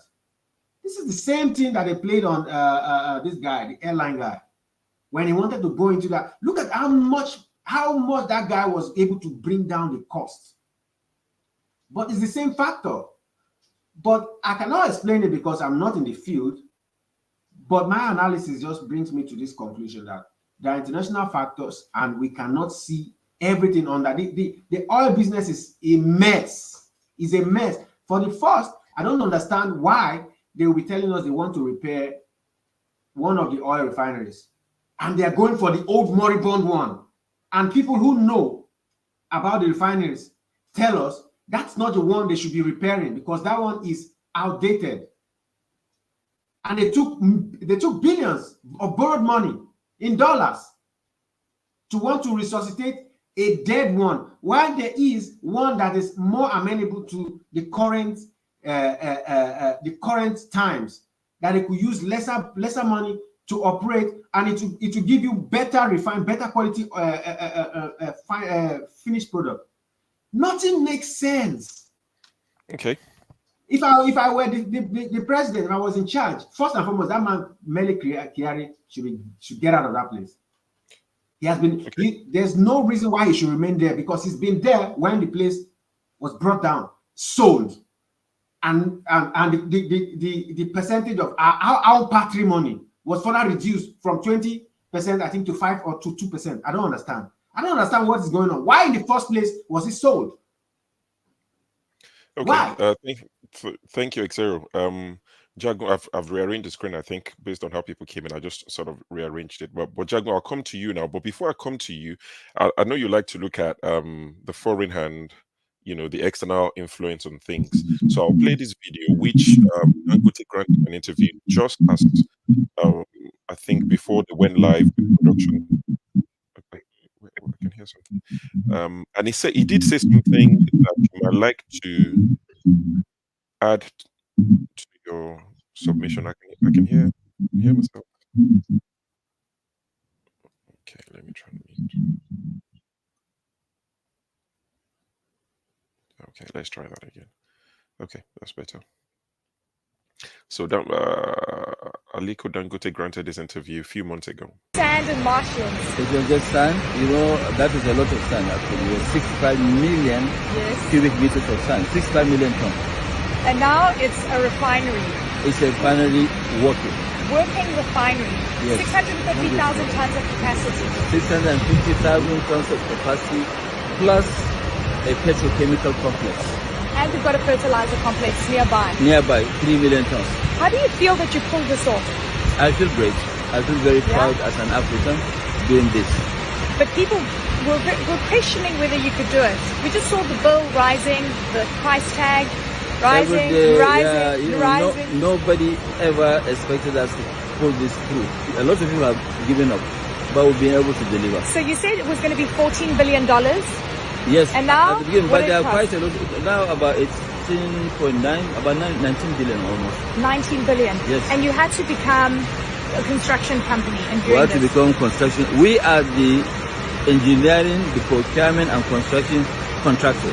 So all the others are actually just subcontractors. So if you knew, so we built it. You built it, but if you like what you know now, would you do it again? Would you have done it, knowing how hard it was going to be? Actually, yes. If I'm going to do it now, I will do it better. Yeah. Because I've learned from experience. But if I knew what I was going to go through, I wouldn't have tried. You wouldn't have tried? No. But people warned you, don't do this. They did, but I thought they were just trying to discourage me. But I've done that. There are other countries in Africa that all the African countries that have been trying to build refineries, they have not been able to. There has not been a refinery in the last 35 years. And I wonder why that is. Why do you think that is? So many issues. Tell me. There are many. I can't count them, but there are so Is it much. money? Is it political It's will? not only the money, money, political will, and also people who are benefiting from this whole stuff of importing petroleum products into Africa are actually discouraging those governments from building a refinery. And, you know, they won't get the loans anyway because they don't have very strong banks. The international banks will not support anything like this. You're a true African industrialist and you've achieved so much. All right, Jagun and the rest of the panel. On the comment section, you heard what Dangote said towards the end, you know, that we don't have the banks in Africa that would borrow you, and the international banks won't borrow you the money to do this sort of project. So I just want you to add that, you know, factor that into your submission, Jagun. You're muted. Thank you very much. As the last speaker said, Exedo, about the international bias or control that they have on the global economies, I think that should give us a presence of mind to understand that there are big games being played internationally. When we come to a country like Nigeria, and there are intellectuals in Nigeria, there are good businessmen, there are people in the elite that totally understand and appreciate what's going on a global basis. But we don't have backbone in Nigeria. Nigerians don't really have backbone. I mean, I don't like to carte blanche, just spread it out to say that we're not strong people. You see, there is no sweeter money in this world than oil money. None. It doesn't matter what commodity, what trade, what industry, technology, none is sweeter than oil. Oil would bring you in, especially over the last 100 years or whatever it is, oil will bring your nation into quick recovery from whatever it is that you're suffering from. Or alternately, it would propagate a curse because there are big conglomerates, big governments across the world who are positioning you not to succeed. Now, if we look seriously at Nigeria, that's exactly what's taken place. You know, Nigeria, before oil was supposedly discovered, we were rich simply from education and agriculture. Rich enough to feed other nations. In the East, we know they for hundreds of years, thousands of years, they were putting palm oil. Fantastic. I mean, we know it as Nigerians, we all know, but there they had the industry. In the West, we brought on cocoa, and because of cocoa, we were the richest of the three areas. Cocoa out the ground, because the world was eating chocolate, commodities, peanuts in the North. These are the things that made us wealthy then. The wealth that is now added with oil being a part of the game, exponentially, that brought us to a whole new level. And it should have been the thing that kept us out of anything called poverty or lack. But again, you see, because of the Western hegemonic powers that inveigle into our nation's politics and economy, at the height, Nigeria is trading at $500 billion per annum. Right now, it's 286 billion, almost half, because of the myopic, idiotic, simplistic, freakish policies of APC and their cohorts. Now, as I said before, and I need to say again because it's like we're not catching up, Nigeria is simply, without doing too much, it's supposed to be between 8 and 12 trillion dollars per annum, just as a standard. And then if it had real politics backing it, we as a Nigerian nation should have been the forerunner to galvanize an economic union between what we call ECOWAS today and all of the Francophone countries in Africa. If we had this as our space and we're trading within this space with our own currency, there's no one on the planet that will be able to face us. No one on the planet. But there is no plan to these issues. I mean, I'm a lowly person in Southeast London, for God's sake. I'm not in Aso Rock, but I can quickly work this out. Why can't they? I mean, are people asking, why can they not? They can't because they're blinded with the oil money that is ours, that the Oyimbos or whoever are putting in their face and bribing them with, or whatever it is that's going on behind the background. You see, we are a people that are still enslaved, I'm afraid. We're still in slavery, and we are entering further into slavery. Well, sometimes I look at the comment section and I hear and read what people are saying, and I'm saying, are you a thinking person, or are you just barking rubbish? Because me, I'm sick of it. I'm really sick of the way we talk rubbish, and I don't know how else to put it. I don't know how to express myself when somebody is speaking complete fart. I don't know how to do it, because these things affect us. They affect us no matter where we are in the world. Somebody would tell me, see Jago, he's in London and he's saying that everybody should. I don't want to swear. I don't want to become over passionate. But you see, I'm going to calm down. I won't, for your good sake, my brother Show. But these things rile me. They rile me because it's telling me that it's either you don't read or you're not paying attention, but you are commenting. You are commenting. I don't mind a comment that is different than my own, but it can't come from an ignorant standpoint. It can't. I won't allow it. Don't come to communicate with me with ignorance. So as you are speaking right now, and we have a formidable panel here right now, my prayer is that Nigeria really used the opportunity of the time we have in this Tinubu dispensation to recover what is ours, because the world is racing ahead, and all things are coming to boot. So I put it to you that Nigeria and Africa can be a real haven for us as Black people, but that is not the directory that Nigeria is walking in. Nigeria is walking backwards. The countries that we need to pay attention to are Burkina Faso, Mali, and Niger. Why? No, not because they have military governments. No, I'm not talking that nonsense. It's because they have right-thinking leaders right now. They know the black from the white. If you hear how they communicate, I don't know if you listen to Traore's speech to his people.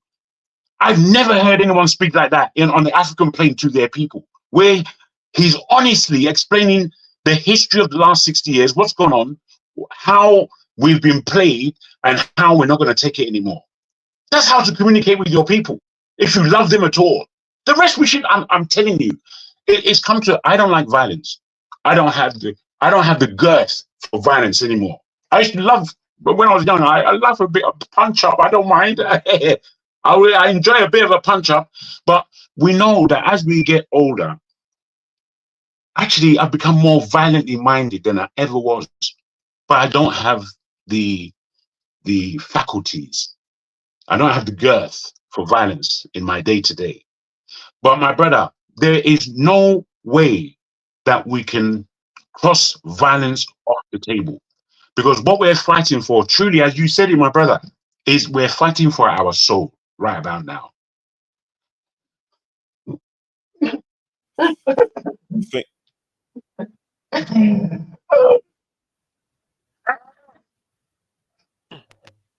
I beg your pardon.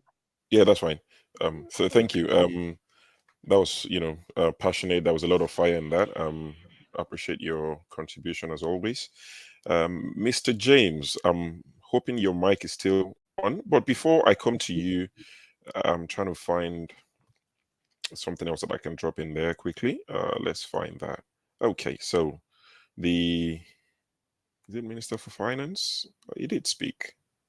Let's listen to him. The fuel subsidy was removed on May 29, 2023 by Mr. President. And at that time, the poorest, 40%, were only getting 4% of the value. So basically, they were not benefiting at all. So it was going to just a few. The other point I think is important to make is that nobody knows the consumption in Nigeria of petroleum. We know we spend $600 million every month on importation. The issue here is that all the neighboring countries are benefiting. So we're buying not just for Nigeria, we're buying for the countries to the east, almost as far as Central Africa. We're buying for countries to the north, and we're definitely buying for countries to the west. And so we have to ask ourselves as Nigerians, how long do we want to do that for? I think that's the key issue. No fuel subsidy in the budget. There's no fuel subsidy. There's no fuel subsidy in the budget. That is the truth. That is the technical fact. We have signs that we are going in the right direction, and what we must be determined to do is to maintain those trends. Those trends will take us to where we want to go. And you've got to, when you say where will we get money from, the Ministry of Petroleum through the NNPC has committed to 2 million barrels a day. By when? 2 million barrels a day at $80 a barrel takes us out of the woods, not just in the short term, but the medium term, because we will rally around that additional infusion of not just income, but foreign exchange to get the economy going and to attract investors and to bring down the exchange rate, bring down inflation, bring down interest rates. At the overall level, at the macro level and the fundamental level, things are falling into shape. The issue is that at the micro level, there's yet to be a drilling down to where people experience life. So the answer in the short, medium, and long term is for Nigerians to produce, to grow, and to produce, and to harvest, and to process their own food. With the kind of food production program we have, inflation will come down as prices come down. When inflation comes down, exchange rate will stabilize.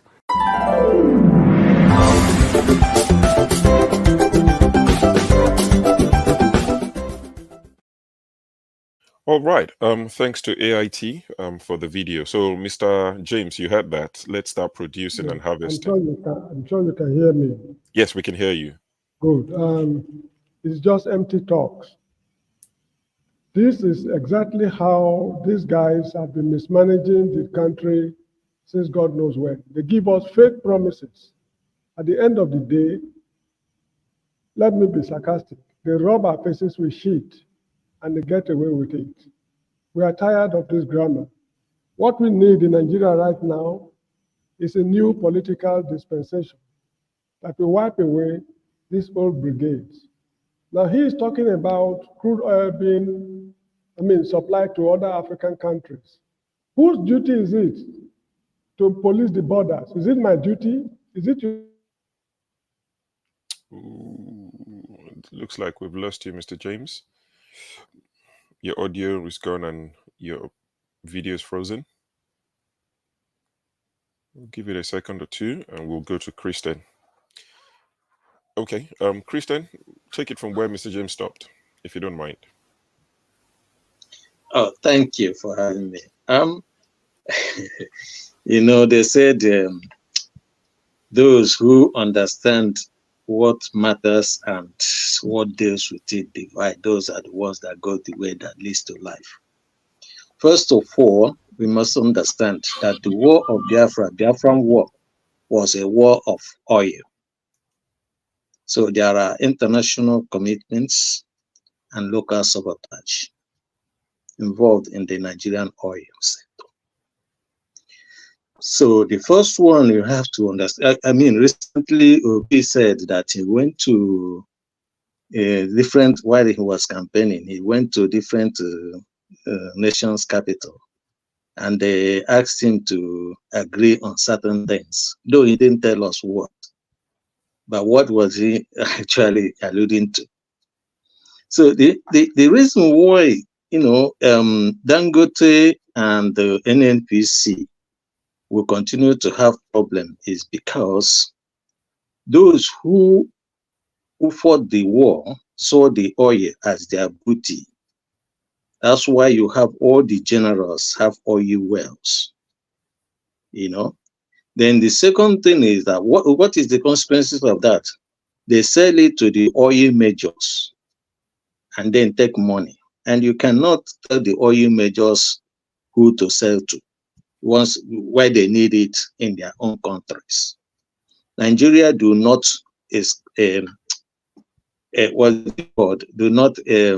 mine oil. We don't have the technology. We are not investing in the technology to be able to mine oil. It's not a priority for the leaders. Why? Because Nigeria is not one.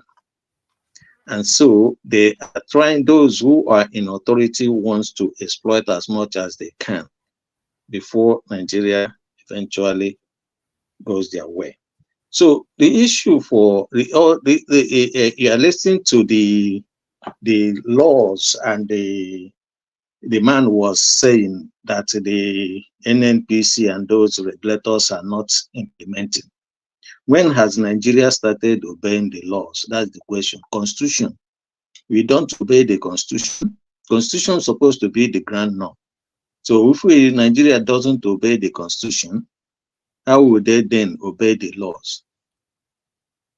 You know, so probably Dangote didn't realize, as he said, because his people were in power when he was building those refinery, you know.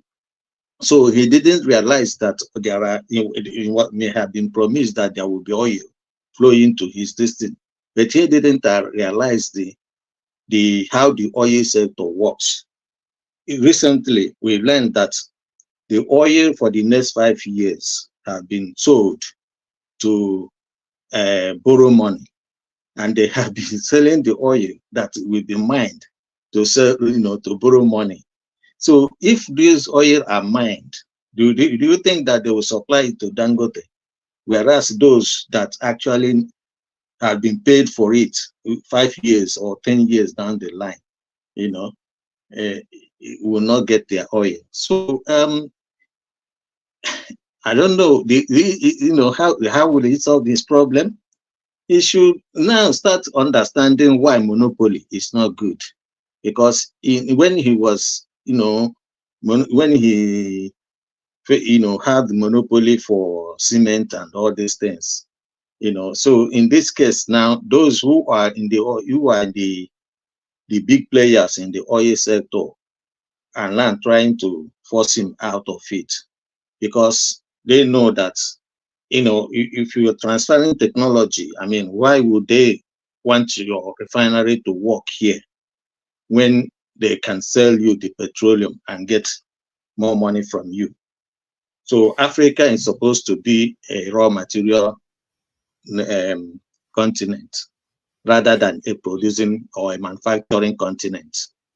It takes the leadership, or those who are interested in developing the country or the Africa, to come to power and then be able to do what the right things that will favor their people. But otherwise, we are there. We will be stuck in the quagmire. Thank you. Thank you.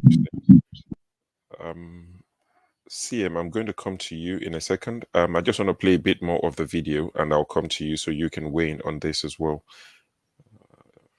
And guys, if you're watching, I can see we've got about 250 people watching on YouTube. Please like the broadcast. It's just a simple, click on the thumbs up. If you've done it once, don't do it again, because that would negate the one you've done already. So it's just one time. Click on the like. Please subscribe to the channel. Subscribe to Iroko Post TV as well. We are looking to gradually move away from Dr. Damages, so we can continue his satire on Dr. Damages, where he has his wig and everything, like his lab coat on Dr. Damages, and we can have our own thing on Iroko Post TV. So please subscribe to Iroko Post TV, like the broadcast, send super chat if you're feeling generous. We have people that get paid to do a few things the editors and things like that. None of the moderators get paid.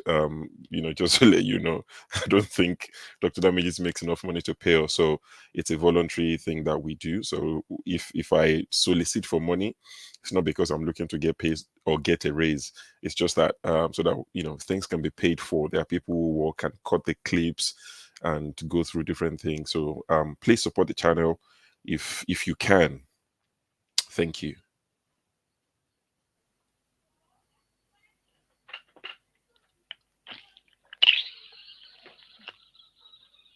And diesel and Jet A1 that airplanes fly on. So, it's important for the Nigerian government to adjust its strategy to ensure that it can guarantee supply to Dangote refinery. The Dangote refinery should be classified as a critical national asset. Okay, Kevin, couple of things. First, please take us through the madness that is going on in this country, where NNPC, that's supposed to be a money printer, is now a money borrowing machine for Nigeria, hedging with our crude. When you see the likes of Saudi Aramco making a lot of money, you can't just understand why the NNPC is hemorrhaging cash, making losses. Secondly, by my estimation, this catalytic converter that will convert naphtha, because I know we have a couple of, modular refineries, like the likes of OPAC and Walter Smith and a couple of other refineries. This catalytic converter obviously is less than $100 million. Correct me if I'm wrong. Haven't we envisaged a place? Yes, it's less than $100 million, right? Haven't we envisaged a scenario? It is less than $100 million. Haven't we envisaged a scenario where NNPC can take equity in these modular refineries by providing for them these catalytic reformers to be able to reform to PMS and give them the crude? Because people like OPAC, I know refinery has been down for a while. They don't even get the crude to buy Naira from them in the first place. Rather than taking it abroad and refining it and buying it with the monetary arbitrage and everything that goes on. So why has NNPC not thought of just buying those catalytic reformers for this modular refineries so that they can have more output and plus also support Dangote so that we can produce everything in situ? Why is this level of madness going on? I'll walk you back memory lane a little bit, and I'll bring you back to where we are today. In 2008, PPMC, former defunct PPMC, created what they call the Oil Processing Agreement, OPA, and it called for a situation where it brought in, it issued tenders to companies. 35 companies applied for the tender, 13 qualified for it, including the likes of Sonoco, Petrobras, the likes of SIR, that Sahara Energy has a stake in. You had a situation, for example, where crude oil was given to foreign refineries, and then in exchange for PMS and guarantee for diesel, and then Jet A1 when the government was still subsidizing diesel prices before it deregulated it fully, And you had a situation where, for example, you remember what the price of PMS and Jet A1 was then. Yeah. But then over time, PPMC ran into debt. Jonathan left, and then Buhari came as president. They decided to adopt direct sale, direct purchase, and they were exchanging about 320,000 barrels of crude oil in exchange for PMS. And I think there were about 16 companies that qualified for that tender then. DSDP ran to up all the way until 2023, I think, and then it was stopped. So you today you have a situation where Nigeria is no longer a country without a functioning refinery. Nigeria has a functioning refinery. Now, the question is, does it make sense, business sense, to invest in the modular refineries and ensure that they have catalytic reformers, which only 4 companies globally, by the way, has license to sell, so that they can do secondary refining for naphtha, which is the base compound, into PMS? Well, it might make sense, but now the question you want to ask is, if we already have a functional refinery that can do up to 650,000 barrels processing capacity and can produce up to 49.4 million liters of PMS daily, why are we not supplying it feedstock? That's the question we should ask Rufai. What's the problem? So when you look at, the amount of production that is done upstream on a daily basis, they say now is 1.6 million, 1.65 million. I say that number is not correct because is that number plus condensate? Condensate will take you anywhere. Yes, that number is inclusive of condensate. So effectively, you have anywhere between 1.4 and OPEC doesn't count condensate. million barrels per day. And OPEC does not even count condensate. OPEC doesn't count condensates. They don't count condensates. Plus, you also have, that crude oil is divided into royalty oil, tax oil, and cost oil. Not all of it belongs to NNPC. How much? So the question can I ask you want this to ask is quickly, Kevin? How much is the net oil out of the 1.4 minus condensate that belongs to NNPC? How much is the net oil after royalties? I'll put it at 700. I'll put it at 700,000 barrels per day that belongs to NNPC in terms of royalty and tax oil. That's where I'll put it. All right. So from that royalty and tax oil, there's supposed to be like a portion of it that goes into the DCSO, domestic crude oil supply obligations. The question we need to ask ourselves, okay, maybe you can raise that 700,000 to around 800,000 barrels per day. The question we need to ask ourselves is, why is the allocation that goes to DCSO not coming to the refineries that are functioning? The question we need to ask ourselves, Rafai, is since this year DSDP, direct sale, direct purchase, has ended, why is some of this crude oil feedstock actually sold at a discount to the open market rates under DCSO? And who is it sold to? This is the question we need to ask ourselves. Why is Dangote refinery, which is the only functional refinery that has the ability to process any grade of crude oil because of its Nelson Complex Index, NCI, not getting the feedstock it needs to be able to refine and supply the markets in Nigeria? And the risk is this. I'll tell you what the risk is. If, for example, for the month of September, it's gotten 6 cargoes, it's owed 9 cargoes, it's not gotten 9 cargoes. Dangote is spending at 450,000 barrels per day. They're spending anywhere between $960 million a year on crude oil feedstock. If it has to import feedstock, the business case will make absolute sense for it to also export its derivatives to other countries and not bring it to Nigeria. Nigeria will lose out on two things: to lose out on security of supply, to also lose out on possible FX revenues from net export proceeds. It needs to stabilize its FX market at such a critical time as this.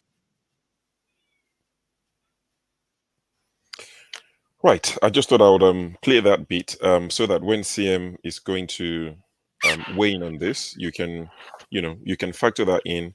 I can see Pansat is not a fan of Dangote at all. One bit. Pansat is quite happy. Maybe not happy, but he has no sympathy for Dangote. CM. So they're saying that.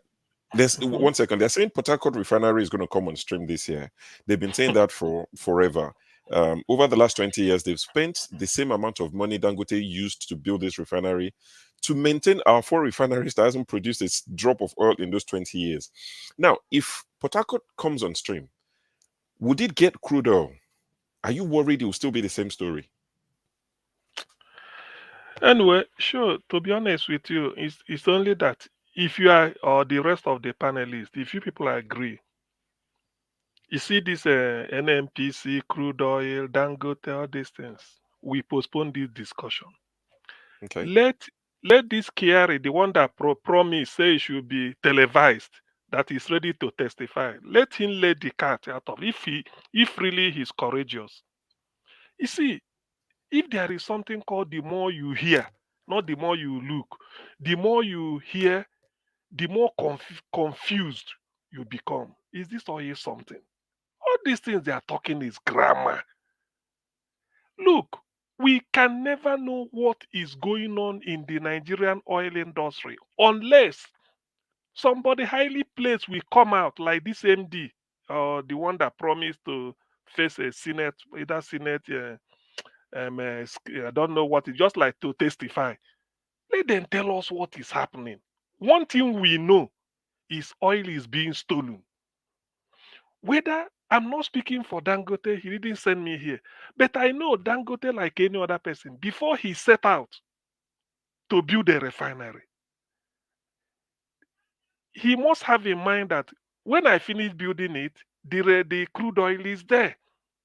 I will buy from Nigeria, even if it's free or whatever. That's why he set it up. If he had gone to somewhere like Ivory Coast to set it up, he will know that The crude oil he's going to refine there will be imported from somewhere. That is the issue. So are you now telling me that all these things, Nigeria, you see, let me see this thing, we can never know. All these things they are coming to speak grammar, wear tie, wear suit. People are just talking as they like. The real deal in this is that I thought the fight should have asked him, why is our oil still stolen till today? Nobody, the more, if you want to discuss this, the moment you mention Dangote refinery, you mention the refinery in Malta. They go hand in hand. I'm really do you know why this thing pains me? It pains me because in the end, the area that produces this crude oil is the worst devastated area probably in the world. Look at Ogoni. Look at Uroboland. Look at Ichekiri. Look at Ijo, Isoko, Ibibio. What are they gaining? Go and see the devastation. And yet we still continue to talk and talk and talk, nothing in sight. The way to start it is what is our OPEC quota daily export? How much did OPEC, what quantity are we supposed to be exporting every day? How much in reality is Nigeria exporting? Why is there a difference? Why are we borrowing money? Till tomorrow, we are still borrowing money. Why? You see, this thing is, people might think, but one thing I want to say, oh, there is international conspiracy. Yes. Are we deaf? Burkina Faso woke up to know that the French is cheating them.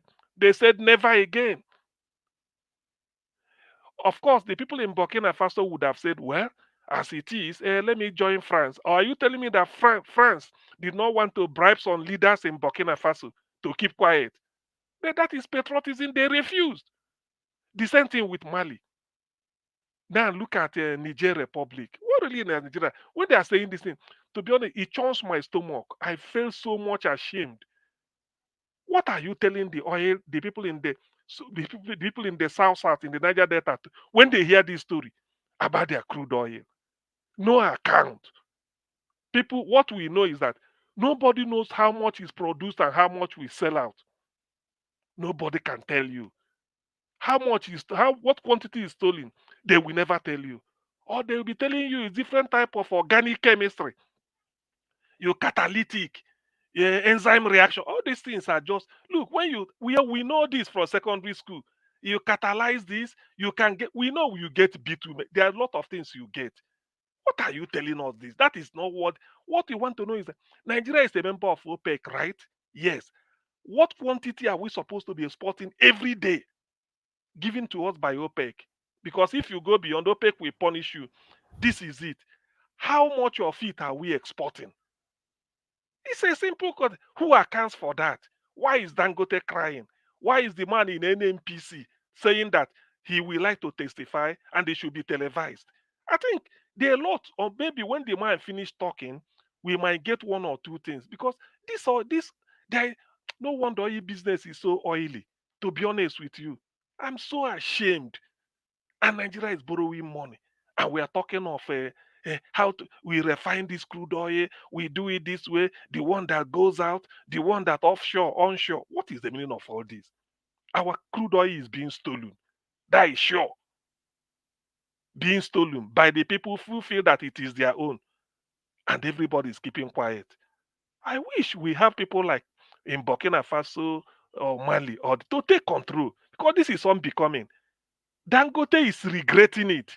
To be honest with you, Dangote is regretting it, putting this crude oil somehow.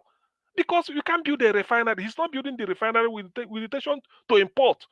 He built it and did like any other person so that he can get his supply and they help Nigeria. 4 refineries grounded, and all of the 4 has managing directors, chief accountant, chief engineer, taking salary every day, yet they don't refine even one. Every year they tell you it's coming on stream. Where is he coming on stream? When is he coming on stream? You may be surprised that in the next 2 years, this continues. By the way, who will like Nigerian refinery to come on stream? Because it will stop you from making your money. That's what people do. This is a deliberate act. This is a deliberate act. I wish the protest again is something like this. That look, we really want to see what is this thing happening. What are you talking about? They are stealing crude oil. Tinubu and his brother Wale Edun has their own in Malta. What is coming out of there? So are you telling me all these ones they refine and bring in? You see, I don't know. Maybe if the chap in NNPC will say something that we what we do not know, I can say Dangote Sef should come and tell us exactly the deal he reached. There's so many things we do not know. And we can never know unless they divulge the information. So any analysis we are making is just tomorrow it will be wiped off. It will be blown out by another event because something will still come up. Thank you. All right, thank you, CM Flagship. I'm going to come to you, but before that, I'll just read something that Tony Elumelu said in the last 24 hours. He said the government should know that the government should know. They should tell us. Look at America. Donald Trump was shot, and quickly they knew the background of who shot him. Our security agencies should tell us who is stealing our oil. You bring vessels to our territorial waters, and we don't know. So that is, still trying to say what CM said just now. The people are paying the price because the government cannot secure, our oil. Flagship?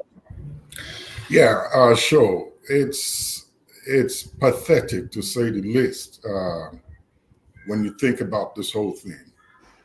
And you hear what they say versus what is actually happening behind the scenes. And you cannot but shake your head in sorry for our nation, Nigeria. In 1960, we were told that they gave us independence from a life that we've always owned. When these folks stepped their feet on the shores of our nation, they dipped their claws deep inside us. And after a couple of tens of scores of years, turned around and said they're letting us go, but they really did not let us go. They let Nigerians walk around freely. You can walk around, do whatever you want, but your resources are not independent. You do not own them. And as it is right now, Nigerians, I'm beginning to question if we really are considered as citizens in that country. I listen to the language every election year. When it's election time, Nigerians are referred to as fellow citizens. After elections, we are called masses. It's despicable to say the least. Nigeria has no business in borrowing money whatsoever from anybody or any nation on this earth. We have more than enough. If we're going to stick with oil alone, we have more than enough to sustain us and maybe the entire West Africa, if not Africa as a whole. But why are we asking for money from other nations? And then the other question is, what is the collateral that we're using to borrow this money? And what nation in their right mind would lend Nigeria money if the nation is broke? There is something that they see or that we have that is not being told to us that makes them give us this money at outrageous interest rates. Yes, I agree with the other panelists.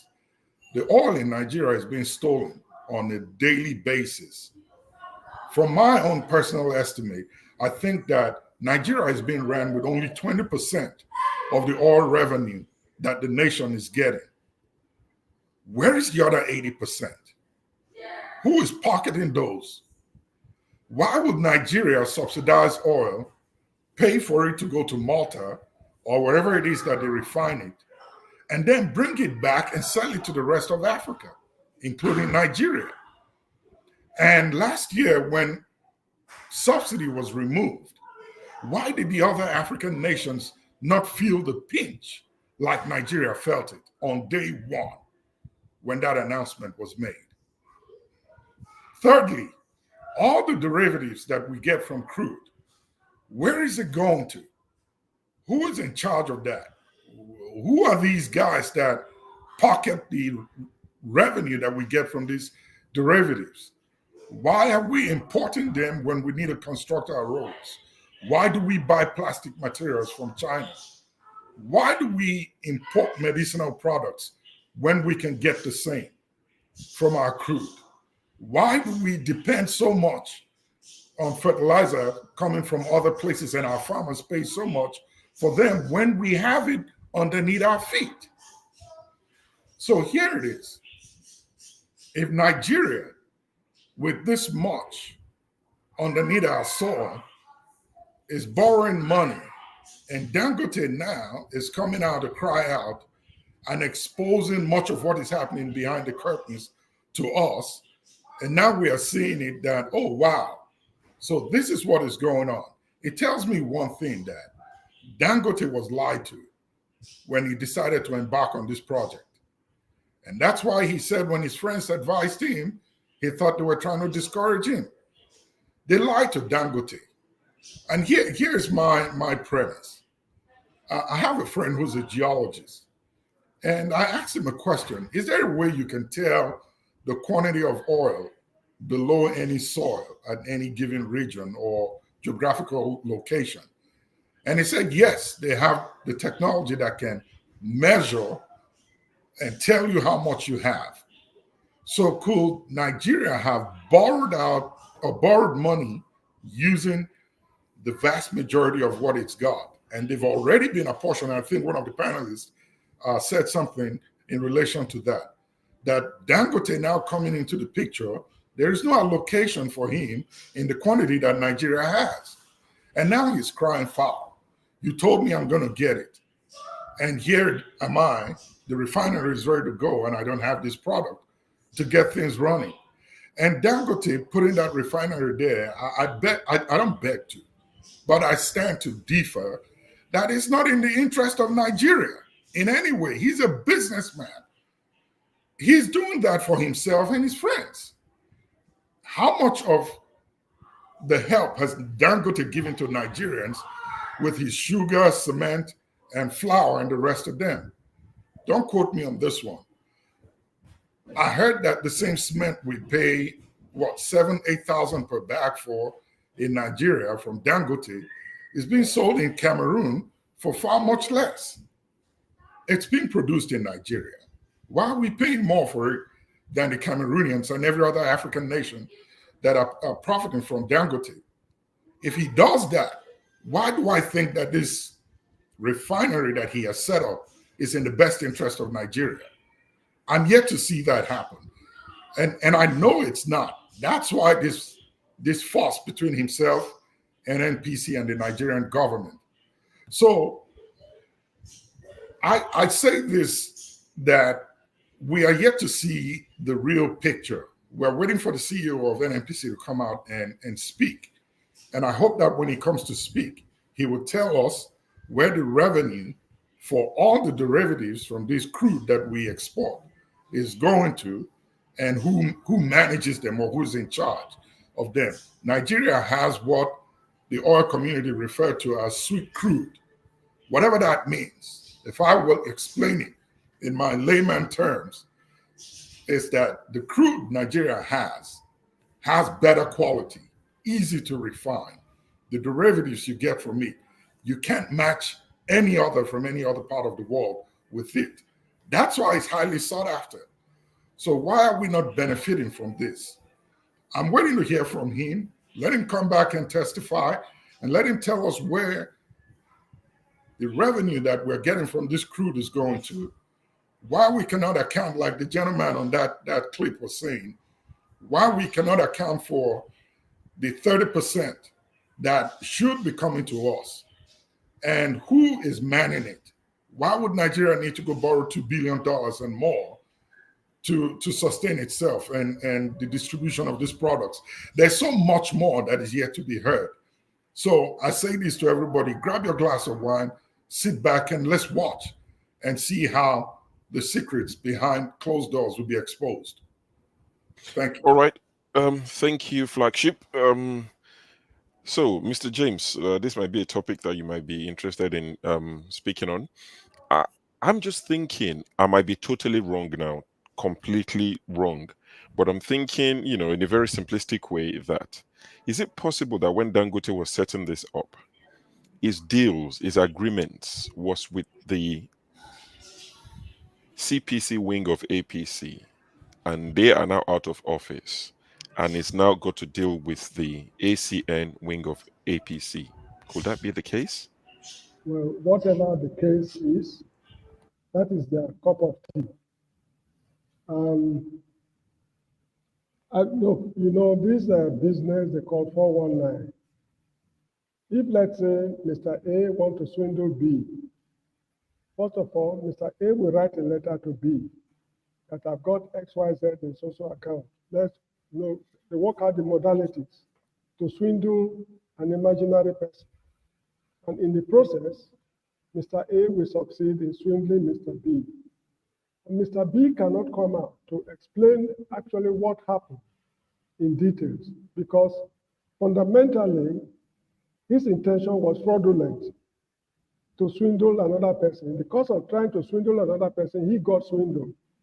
This is what is happening to Dangote.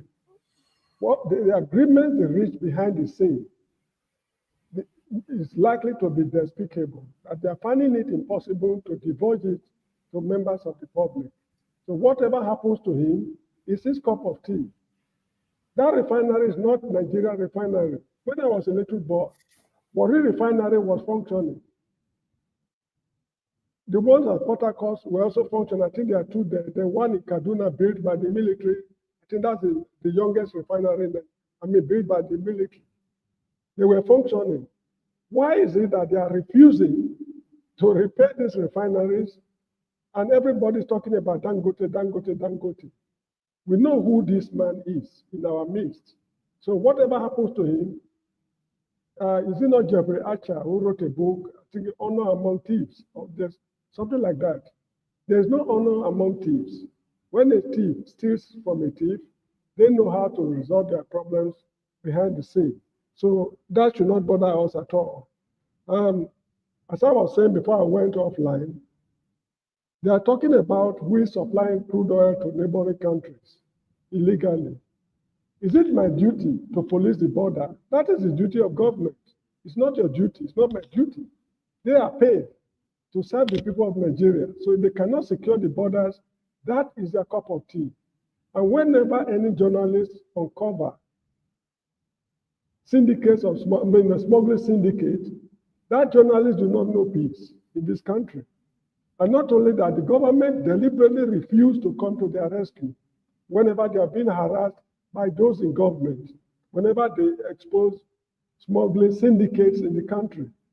So you see, as I was saying earlier on, we need a new political dispensation. Look at the problem that erupted at Okwama in Wale South local government, where some soldiers were killed.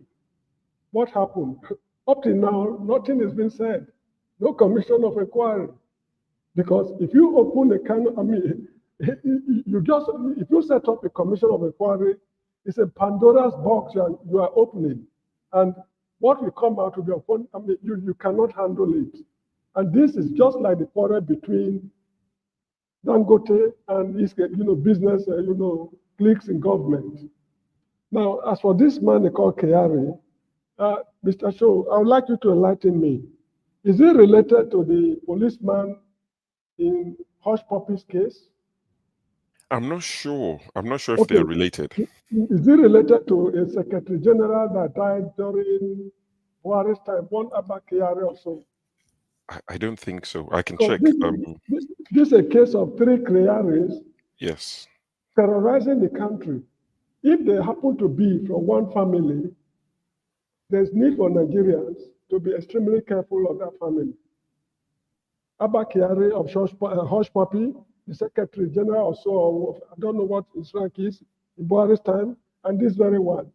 Now, this Kyari we are talking about has been in NNPC since God knows when. He has not been able to deliver the goods. Why are they retaining him? What is happening between him and the other officials behind the scene? So, you see, we need a new political dispensation. Now, here Dangote saying that his, refinery has got allowance for petrochemical, facility. In Warri, Nigeria, there is a petrochemical industry there. Nobody is even saying anything about it. Delta Steel Complex at Alaja in Warri. I remember when I was a youth corper at Edo College, I was teaching A-level geography students. I took them there to Alaja Steel Complex on a field trip. They were producing billets, which they sent to Kaduna, steel rolling mill, Jos Steel Rolling Mill, Oshogbo Steel Rolling Mill, and one other I can't remember. Now, all these industries are dead. So what kind of political class do we have? We need a new political dispensation.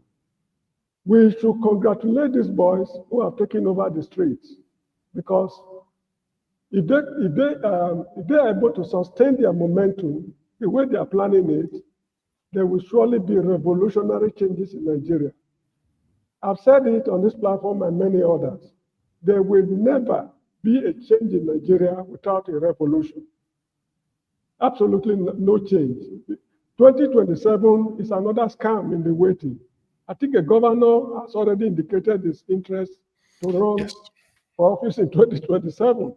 But despite the monumental problems we are grappling with in the country right now, he has the effrontery to announce that he's interested in running in 2027. And from an unreliable source, I heard that, what's this man, this Bello of Kogi State, is no longer in the country. The immigration officials assisted him to sneak out of the country. So we just need a new political dispensation, a new arrangement. And these men, the so-called Patriots who went to visit, Mr. Tinubu, we should keep an eye on them, because these are the people who ruined the country. So if we are expecting them to repair the country, it's not possible, because a corrupt society cannot reform itself. The only instances of reasonable men we found in government, like what's this man called? Tunde Idiagbo of Buhari's administration, military administration, that man was able to detach himself from society. That's why he was able to introduce some revolutionary changes in the system.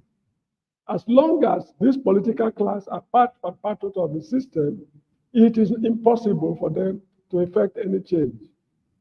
And I know that no political leader anywhere in the world will voluntarily relinquish political power. Even people like Obama and others who step aside after 2 terms, they were constitutionally compelled to step aside. Nelson Mandela did not go for a 2nd term on health grounds. So no political leader or politician will voluntarily relinquish political power. The only language they understand is what these boys are doing. And it's so pleasing that on the 10th day of the demonstration, they were able to stand their ground. They came out in large numbers. And from what I'm hearing, what is going to happen on October 1 is a tsunami. So we should brace up for the unexpected. Thank you very much. All right. Thank you, Mr. James. Victory. It's been like 1 billion years since we last saw you. You have a new hairstyle. You've changed your your appearance. How have you been? Sure, I'm good, man. How's it going? Not bad. We're not talking Forex, but, you know, you're a man of multiple talent. So this NNPC Dangote Wahala, how do you think we'll resolve it? What's the way out? How do Nigerians benefit? What I mean, you heard the Kevin guy that was speaking at Rise News. Yes. I watched his previous interview as well. You heard what he said in this last one. He said 50% of the microeconomy issue is coming from NNPC. Do you know what that means? 50% of Nigerian micro issue is coming from what the NNPC is doing. The NNPC have been playing ping pong with Nigeria for over 20 years, and they've gotten away with it for this matter of time. This is the same Kevin guy, like I said, this previous interview I watched, he said Nigeria imports about 2.4 billion US dollar of finished product into Nigeria in terms of petrol, diesel, and jet petrol for the aviation guys. Can you imagine what that would do for the economy? That's like 29 billion US dollar a year. Imagine pumping 29 billion US dollar into Nigeria economy every year. Imagine what that would do for our forex in terms of like stabilizing our forex, and just that money that can go into different aspects of the economy in terms of infrastructure. And the guys in power now will never let go, because that's where they are making that billions of US dollar from. It's like a thief asking a thief to stop stealing when they have access to the gun. Yeah, how would that work? You understand? So it's just like a vicious circle. We're just going around and around and around. And to make it worse, NNPC is using our crude oil money to borrow money. So it's like what they are doing, they are just tying down all our feedstock in all manner of madness. Is like using it to borrow money so that ensure that Dangote will never get any feedstock to refine any product, because they will tell you that we don't have, we've sold it already, we've used it to borrow money. And what is it going to do? Nothing. He has to import crude from outside Nigeria, deliberately sabotaging our economy. And they've been doing this for years and years. Was it not the same Bakari guy that was saying the other Buhari regime that I can assure you that our 4 refinery will work before Baba leaves finish office? Did you not hear that? He said that. I'm sure you've seen that video. That video has been going around everywhere. And at the same time, it was even that Shagari told the oil company that they should install meter so that we can know how much crude we produce every day. Do you know up to today, Nigeria does not know how much crude they produce on a daily basis? Can you believe that? Since that time Shagari made that statement, fit meter up till now, they have not done it. So they've been lifting crude from Nigeria on a daily basis in millions of barrels, and nobody knows what we are producing every day. And then under Jonathan, Nigeria daily input got to 2.8 million barrels a day. Let that sink in. Another Buhari plunged it back to 700,000 barrels a day. So, sure, I don't understand. Sure. So do you think we don't know how much, or they're just not telling us? They know. The people in the oil industry know how much Nigeria is making a day, right? So they're saying under Jonathan, officially we took it to 2.8 million barrels a day. So that's why Jonathan had a lot of evil forex to defend our naira. Because if you look at how much the naira depreciated under PDP from Obasanjo, I think it depreciated just 20 naira. So you can see the difference in leadership. And then I think under Jonathan, I think it depreciated with about 100 to 150 naira, right? I mean, look at what Buhari did. Buhari came and his guys, they went mad. Sure, I've never seen this kind of thing in my life before, where a set of people, Nigerians, they hate Nigeria so much that they can plunge their country to the brink and they don't care. From 2.8 million barrels a day to 700,000 barrels a day. Just imagine that. So that's the money that is going into some few people's pockets. And that happened for years. And nobody's saying anything about this. And I'm telling you this now. And even the Dangote himself, Dangote is not being honest with the Nigerian people. His communication is not clear. Dangote should come out in a clear terms and say, like, listen, Nigeria people, if Nigeria government can guarantee me crude feedstock, I can make the price of diesel, petrol, and jet fuel so price to stabilize the economy. He's not saying that. Dangote himself, he's not being honest with the Nigerian people. I think before Dangote refinery was commissioned, or before they went live, I think Ajuri Ngelale, the president's spokes guy, he did say that Dangote refinery would not make fuel cheaper for Nigerians. He was categorical. He was emphatic. So there's no promise of cheaper fuel for Nigerians. So yeah, but he's saying that, sure. But the reality is that it's just plain messing around with the Nigerian people. Because if you're getting crude at a certain price. If Nigeria government, remember during this protest, they said that they will give Dangote crude in naira now. Remember people were talking about this, and that came out. Remember they were going that to sell to him in naira. Exactly. So if you are giving Dangote crude in naira, obviously you know how much he's getting it for. Of course, he can tell you that, I can guarantee you, not fixed price, but I think within this range that, petrol or diesel or jet fuel will be at a certain price. Imagine flying from Lagos to anywhere to Abuja, wherever. They're telling you 300,000 naira. Under PDP, that was like 25K. Sure, I don't know. The only thing I can think of that these people really, really, really hate Nigerians with passion. Otherwise, nobody will run that country to that level of madness. It's like when people go crazy. It's like a kid in the candy shop that go berserk, like, I've never seen candy before. That's what these people are doing.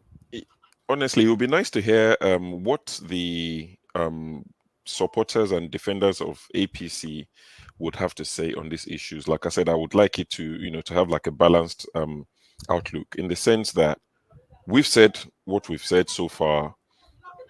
What I saw something yesterday and I couldn't watch past a few minutes. There was a particular guy who went on Arise. He loves to shout. He goes to Charles Anyagolu's show as an APC chieftain, and he was still trying to blame PDP. I honestly said before this last election, that at least Tinubu's people would blame Buhari. They would split APC to CPC and ACN. That's what I thought would happen. I never thought they would still go back and blame PDP. This guy sat on TV and was trying to blame PDP, and I just shut down the interview like, I haven't got time for this. I would like to hear the defenders of APC, what they've got to say. Do we put the blame squarely on Buhari's table, which is still APC, or who are we blaming? I mean, you just said the price of flying from Abuja to Port Harcourt or whatever. I mean, you look at the prices of things, the inflation, it's crazy. The question I like to ask them is, you say, yeah, there's inflation everywhere, there's this everywhere, this is happening everywhere. And I say to them, I agree, my bills have gone up in the last 5 years, whatever years.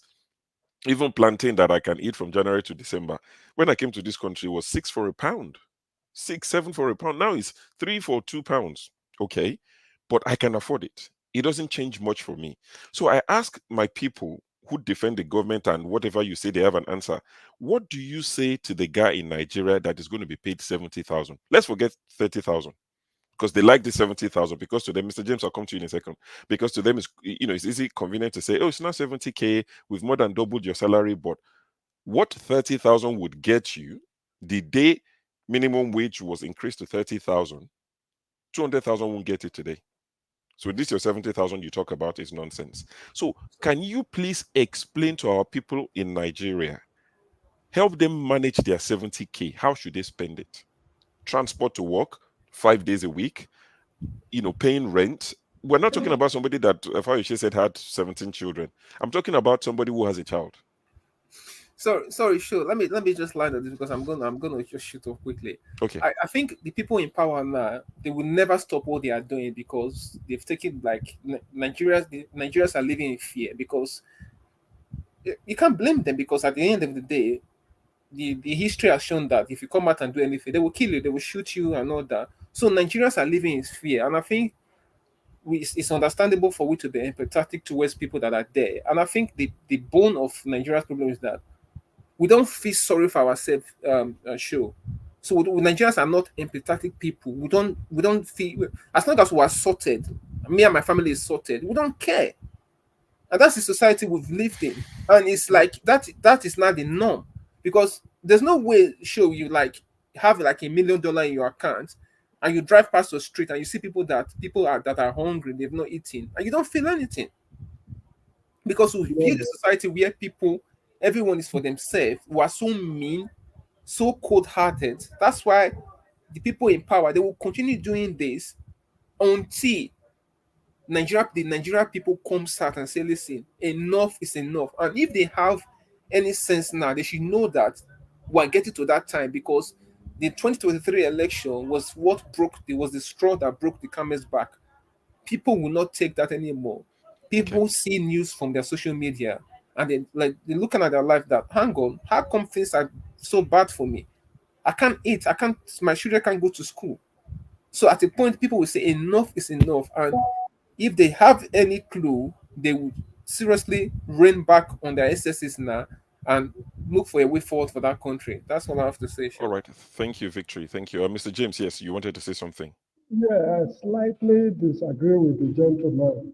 Okay. He spoke well. I agree. There's a lot of sense in what he said. Nigerians are not cold-hearted. When I was growing up as a little boy in Benin City, I had the best of times, the best, the very best. Nothing can be better than best. You know, as I always say on this platform, my education was free of charge, absolutely free. When I say free, I mean F-R-E-E, free. Who gave it to us? It's a Yoruba man, Bafemi Awolowo. Will you say that man was hard-hearted? He knew that our parents were not able to pay our school fees. They can't send us to schools. When the UPN era came, Ambrose Ali, the governor of Benue State, Ambrose Folosho Ali, continued the program. So, I mean, Nigerians are not hard-hearted. It's just that we are unfortunate to come across these devils in government. Even under the military dispensation in Nigeria, if you know what those guys did, petrochemical industry Warri, Ogorode Power Station Saple, Alaja Steel Complex, Kaduna Steel Rolling Mills, petrochemical industry. I mean, these are military guys. They are trained to shoot guns. They are trained to shoot guns and oil artillery. That's what they are trained to do. But they were able to organize the country for the benefit of everybody. So it's not very correct that Nigerians are hard-hearted. I slightly disagree with him. But however, I want you to know that Nigeria do not know the amount of crude oil we produce every day. I got to know this because when Thabo Mbeki, the former president of South Africa, was addressing a function at the University of South Africa, UNISA, at Sunnyside, Pretoria, he mentioned that they had cause to come to Nigeria to investigate certain issues. They went to NNPC and they asked them, how many barrels of crude oil do you produce every day? They said it's only the presidency that can answer the question, that they do not know. So they went to the presidency and they were told that we do not have the equipment to measure the amount of crude oil we produce every day. So we don't know how much they produce every day. That is just it. So that is the country we come from. So what we need is a new political dispensation. The present ruling class must give way. If not, we will never see the promised land, let alone get in there. Okay, thank you, Mr. James. They need to give way, but like we've all agreed, they're not going to go. They will have to be moved. We've been told many times, power is never given. It needs to be grabbed. You will run away with it. It's not a la carte and the rest of it. But just to remind the viewers, the ladies will be having one of their shows again tonight. It's going to be 11 p.m. Lagos, UK time. And I think that's 6 p.m. New York time. So please, the ladies will be having a different show. This show would end before they start there. So it wouldn't be a continuation of this. It's a brand new episode on Dr. Damages. So please try and join them, support what they're doing. The topic they're discussing tonight will be dealing with infertility, surrogacy, and adoption. So, you know, if it's a topic of interest, please feel free to join. And it's one show that allowance, you know, the exception has been made for, where people can join without their cameras on. If you want your camera on, please feel free to do so. But because of the sensitivity of the topic they'll be discussing, you know, they talk a lot about family lives and things like that. A woman might want to come and cast her husband and cast her whatever and talk about her friend. They don't want their faces to be seen. So please, you know, ladies, it's your show. Support it. We will be there to support as well as much as we can. But you need to own this. So, guys, you know, tell your ladies, your friends, your female friends that show that takes my time every weekend, they've created something for you that you might enjoy, that is not politics. That way, we might eventually get them to listen to politics, you see. So it's a win-win for us in the end. All right, so let me, we're still discussing Nigeria, of course, but let me play a video that is Still related to Nigerian politicians and their behaviors, but slightly different. Let me find that. This was Chris Uba. The caption says it was in London where this happened, but you know, everything is in London. I would say in the UK. I don't know what part of UK. Chris Uba is a PDP politician from Anambra State. I think he served in the Obasanjo cabinet. I think he's from the famous Uba family in Anambra. I might be totally wrong, but I know it's from Anambra State. And this video made the rounds earlier this week. Hello, hello. Look at me. Look at me. Do that again. Do that again. You're fighting him, yeah? You're hitting the man. Why are you hitting him? Why are you hitting him? Shut up, get out. Do you see? Get out. You see? He doesn't want to pay. He doesn't want to pay the money. We've done work for him. Yes. The whole house. Is that right, Suleiman? Yes. So he's trying to beat him. He's a hard man. Are you a hard man, yeah? Are you a tough man? Yes, he beat me here. Tough man? Yes. Excuse me, look at me. The police are going to see that now, yeah? You don't want to pay money, yeah? You don't. Yes, Christian. Yes. Yes, Christian. You got it. All right. That's a Nigerian politician who thinks he's still in Abuja or in Anambra or Lagos or God knows where. You know, when I saw that video, what crossed my mind straight away is the artisans that work for them in Nigeria. What do they do to them if they have a slight disagreement? What would have been the fate of that man if that was in Nigeria? That was recorded. It happened in the UK. And I'm hoping that that has made its way to the police. I know the police in the UK these days are preoccupied. That might be the last thing they want to deal with. But I hope, you know, something is done, because our politicians just have a way of giving us bad rep. And I tell people that, yes, the people have a role to play, but our politicians are bigger figures. You know, their name carries a lot more weight. And, they, you know, but Flagship, Jagun, I see you at the background. I see you're eating now. When you finish, I'll bring you on. You finished, okay. Thank you. I just need to address this particular subject. Thank you, Flagship. Go ahead. No, please go in normal order. I'll make my time. I've got a lot to say on this. Okay. All right. Well, you know, show this it's disgraceful to say the least. You know, I've always my opinion is this. You know, when you have someone who is incompetent, doesn't really know the value of the office that they occupy, you get to see behaviors and tendencies like this. The question is, do they really know who they are?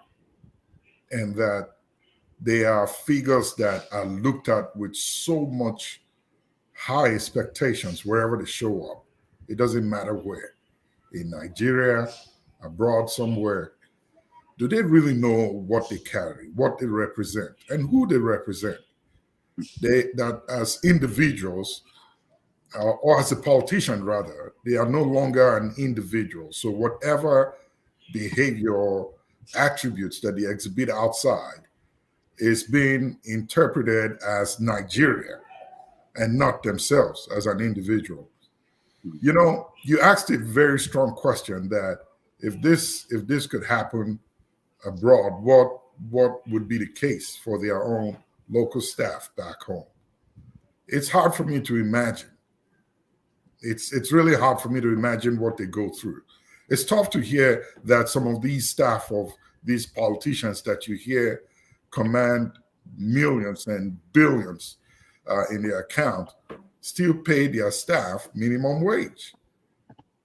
So this one is it's disgraceful to me, and I wish he never came out, but I'm glad he came out so he too can sometime look at this, or other politicians can look at this and maybe learn on how to behave when they're outside the shores of Nigeria.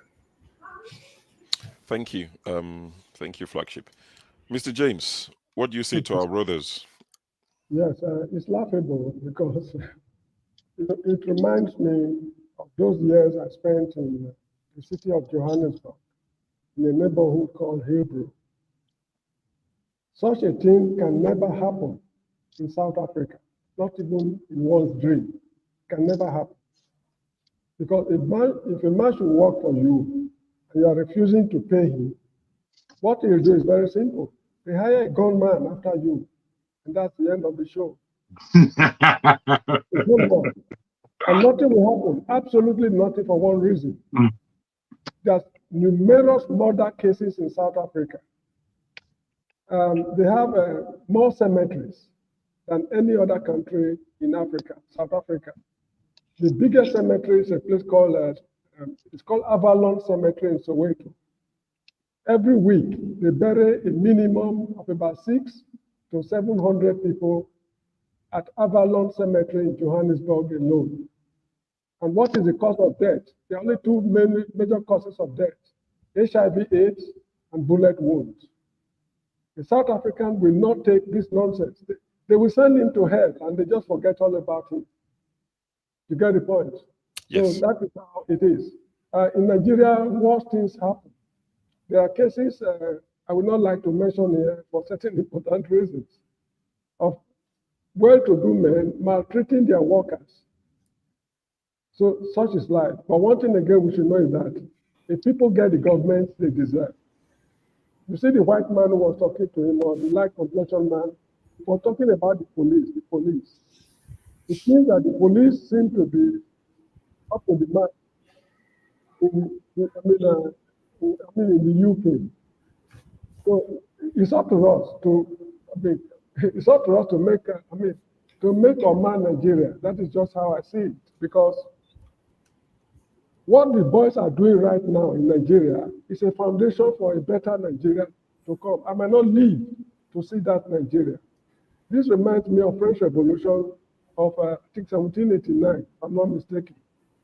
The present standard of living, the French people are living today, the foundation was laid during the French Revolution of 1789. That is why they now talk of equality, liberty, and fraternity. Those who laid the foundation, they are dead and gone. So what the youth are doing today, they deserve the support of the whole of Nigeria in order for them to put responsible people in government to chart a new, to create a new Nigeria for future generations. Thank you. Okay, thank you, Mr. James. Jagun, yes, you have something to say about this. I saw you jumped in straight away. Thank you very much. I have a lot to say about this, because we Nigerians, we've really got to wake up. We've got to be honest. We've got to look ourselves in the mirror and tell ourselves that we are actually ugly instead of pretending that we're beautiful. What I mean by this, I've grown up in this country and I've seen artisanship at its best from the Oyinbo, from the people from Poland, from the people of the Caribbean. Those people who have worked in our properties and done a marvelous job, and we pay them. Do you know, because of our extremely uncultured people who look down their noses at people who are artisans, people that work with their hands, we only want to respect lawyer, doctor, parroting like fools. Look at what lawyers and doctors have done to your country. Look at it. Just take a look at it. It's because there's no artisanship. It's because there's no professionalism at all. Now, I have many friends. I'm all Jamu, I'm all West Indians. They work with their hands and they do fancy. What I see them create, I have to salute them each time. I've seen people turn a mud house into a beautiful premise. I've seen it, bro. I've seen it. All of them, they come and pick up the phone and say, Soji, man, I had a Nigerian client and the way he treated me, XYZW, pure negativity. And I said, oh boy, I know, I understand. No. This individual politician that people want to underline and start blaming politicians. No, it is all of us. We all behave in this idiotic, simplistic, foolish way. We behave like this. We like to look down our noses at everyone. Everyone's beneath us. How can I pay you when you're a tramp? That's basically what it is. Why should I be putting my hand in my pocket and paying you for painting, common painting? I can do that by myself. Stupid Nigerians. That's what it is. We can't pretend about this thing, or I'm not going to allow any pretense. I'm not going to allow any idiotic Nigerian to pretend that he's not part of that idiotic mindset. Unless you're a lawyer, doctor, professional of some level, you are not respected in that country. You're not respected. I don't care. This thing is a solid, serious issue. If this man did not make this mistake and it wasn't filmed, We won't even bring it on as a subject. Now, let me just break it down to you. Artisanship in this world largely comes from Africa, largely. If we look at our own Nigeria there, we can see the amount of artisanship skill that our hands are created. We can see it. It's in our history. Because oil came, or because Oyibo came, we now put up everything, threw it away, and then became lawyers and doctors, forgetting our skill, forgetting our guild. Guild. Do you know what it is to have a guild? Do any of you understand what it is? You don't get an architect without having a carpenter. You just don't get it. It doesn't happen. It doesn't start from the very top. It starts from the grassroots. That's where it is. That's where the skills are. Necessity is the thing that breeds invention.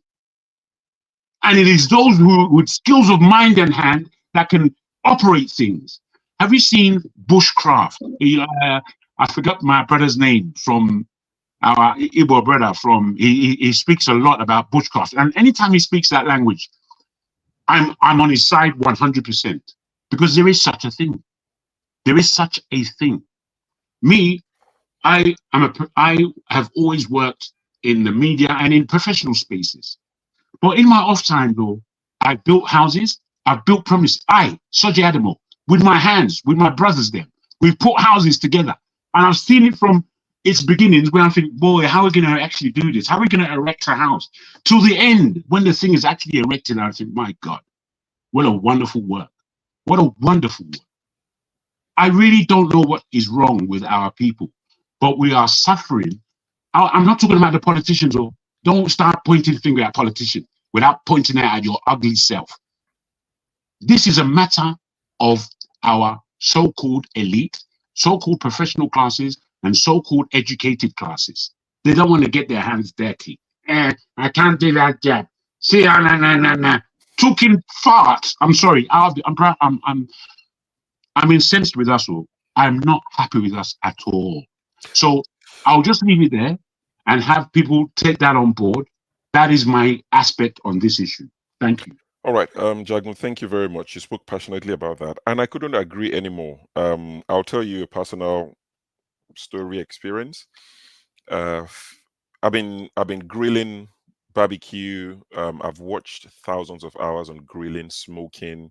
You know, if you talk to me about grilling, about barbecue, you would think I live in the south part of the North America, like Texas or South Carolina. I smoke brisket, I smoke oxtail, I braise it. There's nothing I won't do. Right. So I thought, a few years ago, and I thought, why can I make money with this? Because I will go to a barbecue. Let's say, so you and I are friends. I come to your barbecue. Naturally, I end up at the grill. I grill and people like it.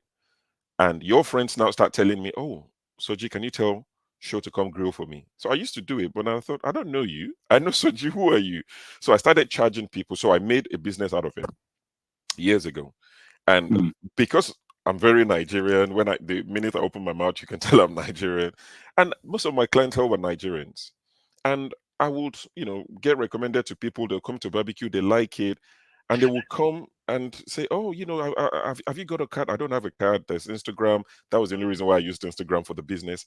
And I would speak to them and give them a quote. And the next thing they would tell me, honestly, was like, there was a WhatsApp group where they discussed this. An average Nigerian calls you to say, sure, I want a barbecue for 20 people, 30 people. And I give them the options. You can buy from, meat from the farm.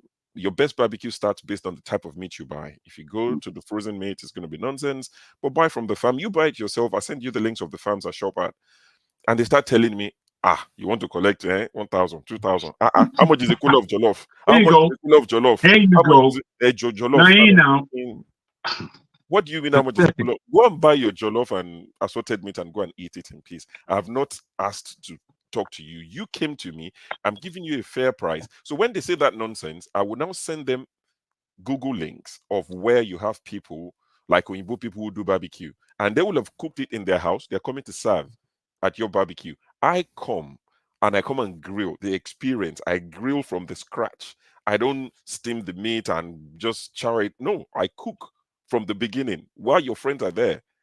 And they're telling me how much is a kilo of jollof, how much is a kilo of assorted meat. And I say, Go enjoy your kula of jollof. And that kept repeating itself. And I just thought, you know what? I'm going to pack this thing in. When I'm free, I'll grill. Me and my friends will hang out. I grill all the time. So it's something that's common amongst Nigerians. Once you're not, doctor, lawyer, they just look at you less. They start. I mean, I work in and around the NHS. My profession, a lot of things I do. I work in IT, so I'm always in and around the NHS. They are some of my clients. And recently, I had to work in theaters. So to work in theaters to, help the doctors, surgeons, scrub nurses, whatever, with whatever they're doing to support them, I had to wear scrubs myself.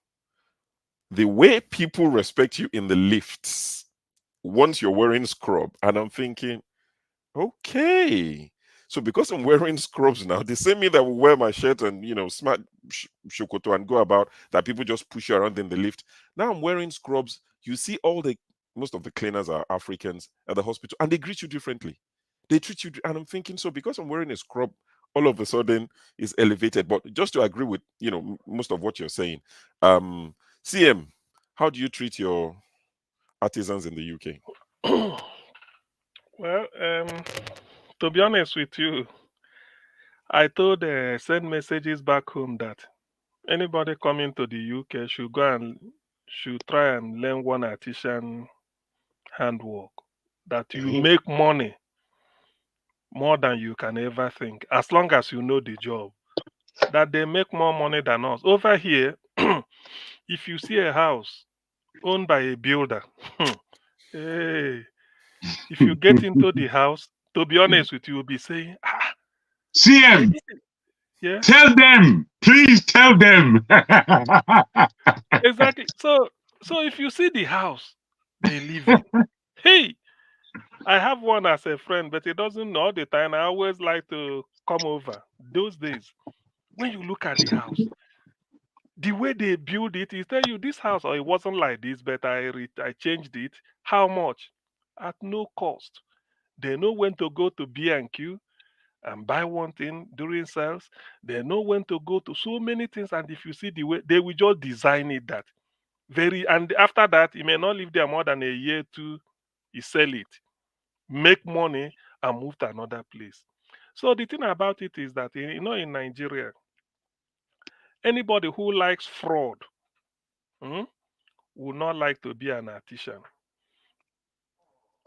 Yep. Nigeria respects you when you wear shirt and tie. That's why the pastors in Nigeria wear the suit and tie and be preaching for you. You will be giving them something. So back to the picture, this thing you showed. Chris Yoba has a reputation. Was he not the one that he boasted in Nigeria, in Anambra State? He said people go to hotel to hold meeting for political. He said, I built a house purposely for politics. He built a house at Yoka purposely for politics. Can you believe that? That is his office, any meeting, anything, midnight there. There is restaurant, everything you need. So he makes money. So I was surprised such a person can come to UK to live. I'm really disappointed because he's so crude. He was the person when they want to deny Soludo ticket. In those days, Soludo ran under PDP. They say, but Soludo is well qualified professor of economics. He said, yes, he's professor of economics. I am professor of politics. But it's a lie. He says school start drop out. So I'm not surprised he come over here to threaten somebody. Before, like I know in the UK here, before somebody like that will come into your house, I mean those he hired, they will tell him the price. Oh, is that what to do? They estimate it, put their number of hours, said if you can buy the material or this and that. That's the way they do it because I've dealt with them. Some will just come and even tell you, say, look, this will take me about an hour and a half or 2 hours, so you pay me this. But I said, okay, how do you help me? Then he said, let's go to screw fix. He will carry me. We go to screw fix. Say, buy this one. This is cheaper here than in B&Q. So they will do it like this because they want you to call them and very friendly. So I don't have problem with them, and they will tell you what you may not even know. They educate you. How do you look after this? Do it like this. In the next 5 years, it will still be that. Even the boiler I'm using. So this man coming to UK is a disgrace. He brought Nigerian attitude. If he's in Nigeria, he may not even pay you. He may not even pay them. In fact, he will even tell the gate man to call the police army to take them. If he's around Anambra, maybe take them to Medugri, lock them up.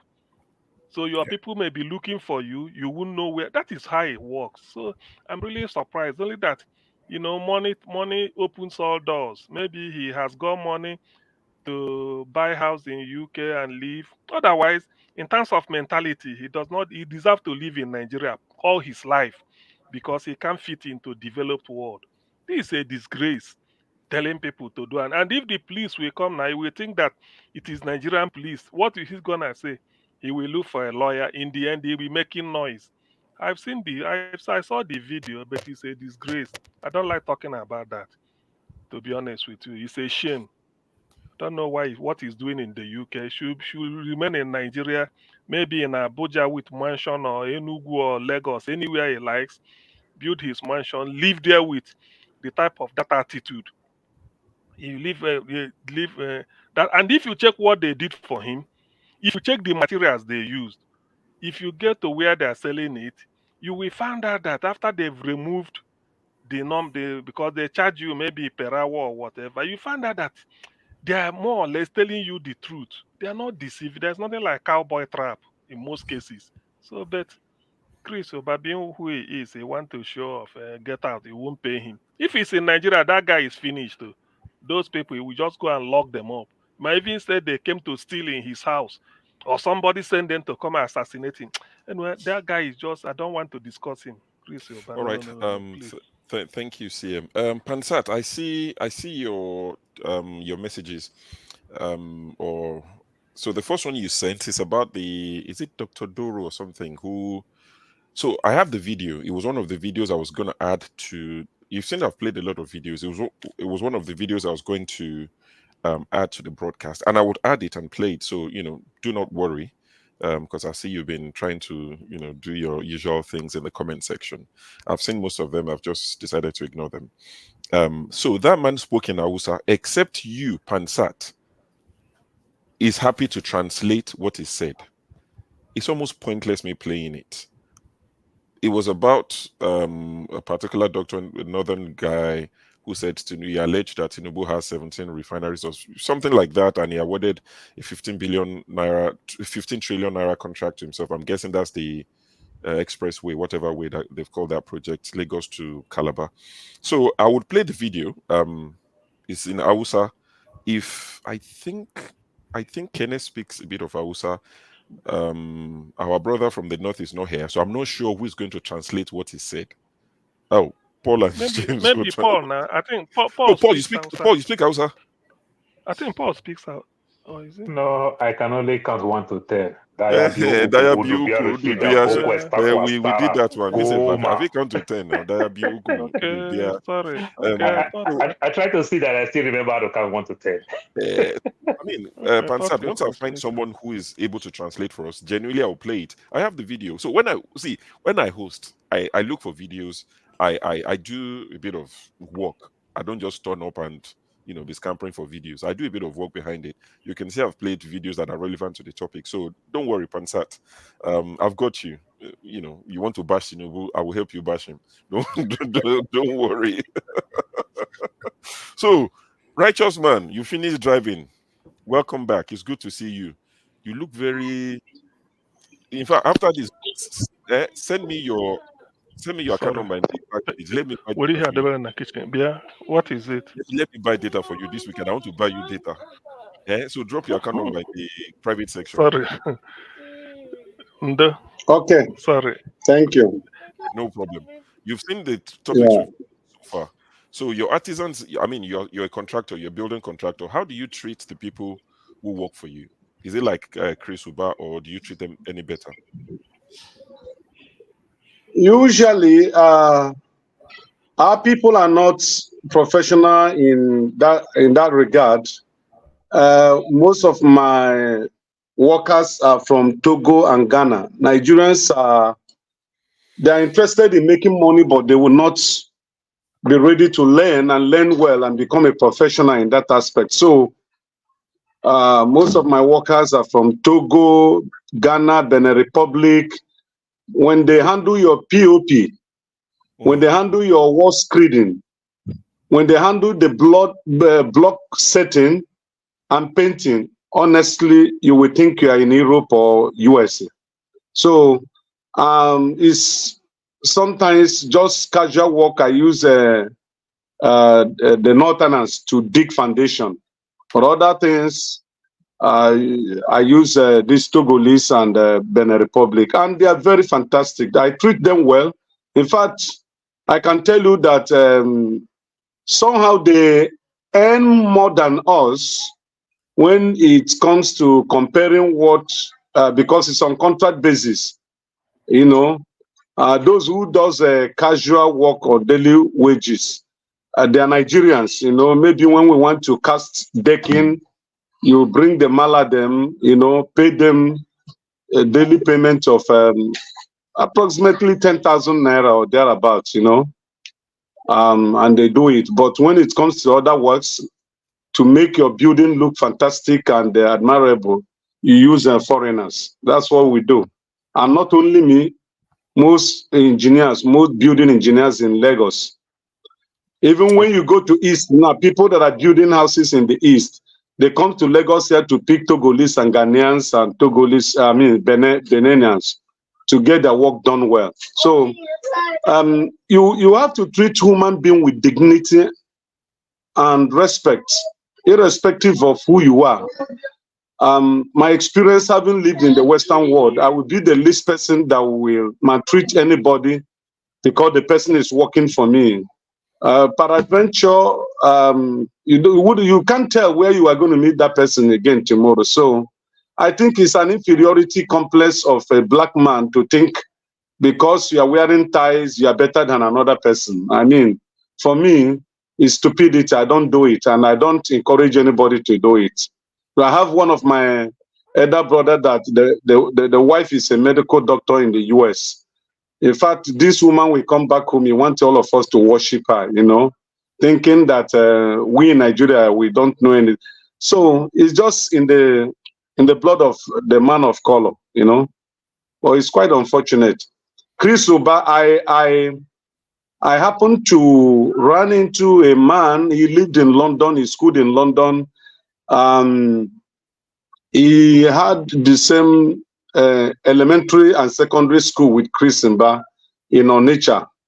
And when he gave me details and briefed of that family, in fact, I'm not surprised hearing what I heard from you guys, what he's performing there. So it's in their family blood. In fact, I heard that those days they were beating up the principals and teachers because of the wealth of their parents.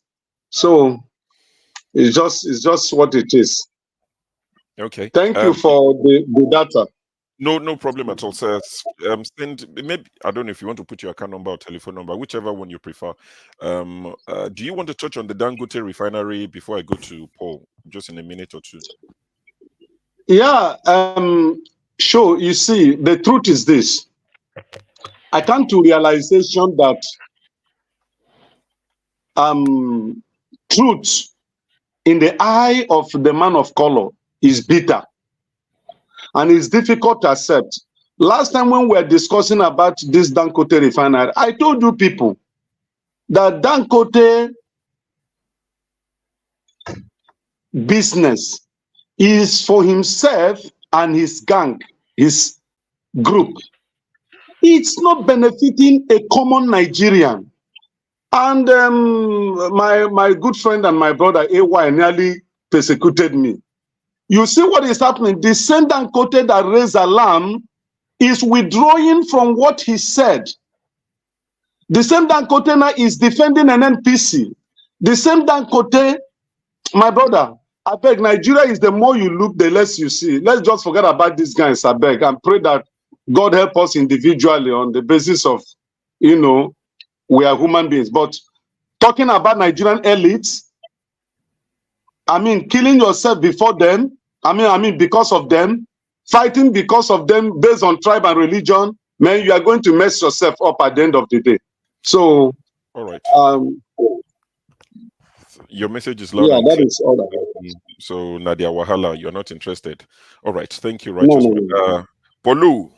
Polu, Ọ̀gá mi sà, ó Polu tọ́jọ́ the mẹ́ta o. aviator. Kí ló Ah, dé? mo kí yín o. Kí ló dé? Ẹ káalẹ́ o, ẹ káàsán o. Ẹ káàsán o. Good to see you, brother. Yeah, I joined this program because of Dangote, but let me start this way. Let me find a way to defend my case very well. You get case? I think, arguable today, I think the richest man in the world is Elon Musk. I know he keeps flipping from first and second and all the Bernard or what is his name, and the Elon Musk. The US government supports Elon Musk very well when it comes to Tesla. And the government that supports Elon Musk tremendously, that makes Elon Musk achieve this much, is the Democrat government during Obama's time. Today, Elon Musk said he is going to give. Can you help me mute the person that sound is coming from? I think it's Righteous Man. Righteous Man, can you please mute yourself? Okay. Okay. Elon Musk today, he said he's going to be giving Trump every month $45 million to support Trump for Trump to win. And Obama was the one that supported Elon Musk, that made that man become the richest man in the world. And remember, when we say Obama, his vice president is Joe Biden. And he's not supporting that person that make him, that achieved this much. Guess what? Elon Musk is still working free in the United States of America. Remember, Elon. Paul, this is flagship. I'm sorry, I apologize. You know, Yeah. he denied that statement, that he never said he was giving Trump 45 million. No, he said it and it's happening. He said it and it's happening. He denied it. You understand? But is no, because of the way Trump talked. When Trump went to campaign in Michigan again, Trump is flipping again. That he's still going to support GM. He's still going to support the union people. So Trump wants to eat his cake and have it. He wants to support this other side for fossil fuel and also want to support the other side. When ExxonMobil, he tell ExxonMobil to give him $1 billion. That's how it happened. But let's leave that part. At least one part nobody will argue is that it is the Democrat government during Obama's time, and Joe Biden is the vice president. So that is Biden's government. And Biden is in power, contested for a second time. And Elon Musk is supporting the other side.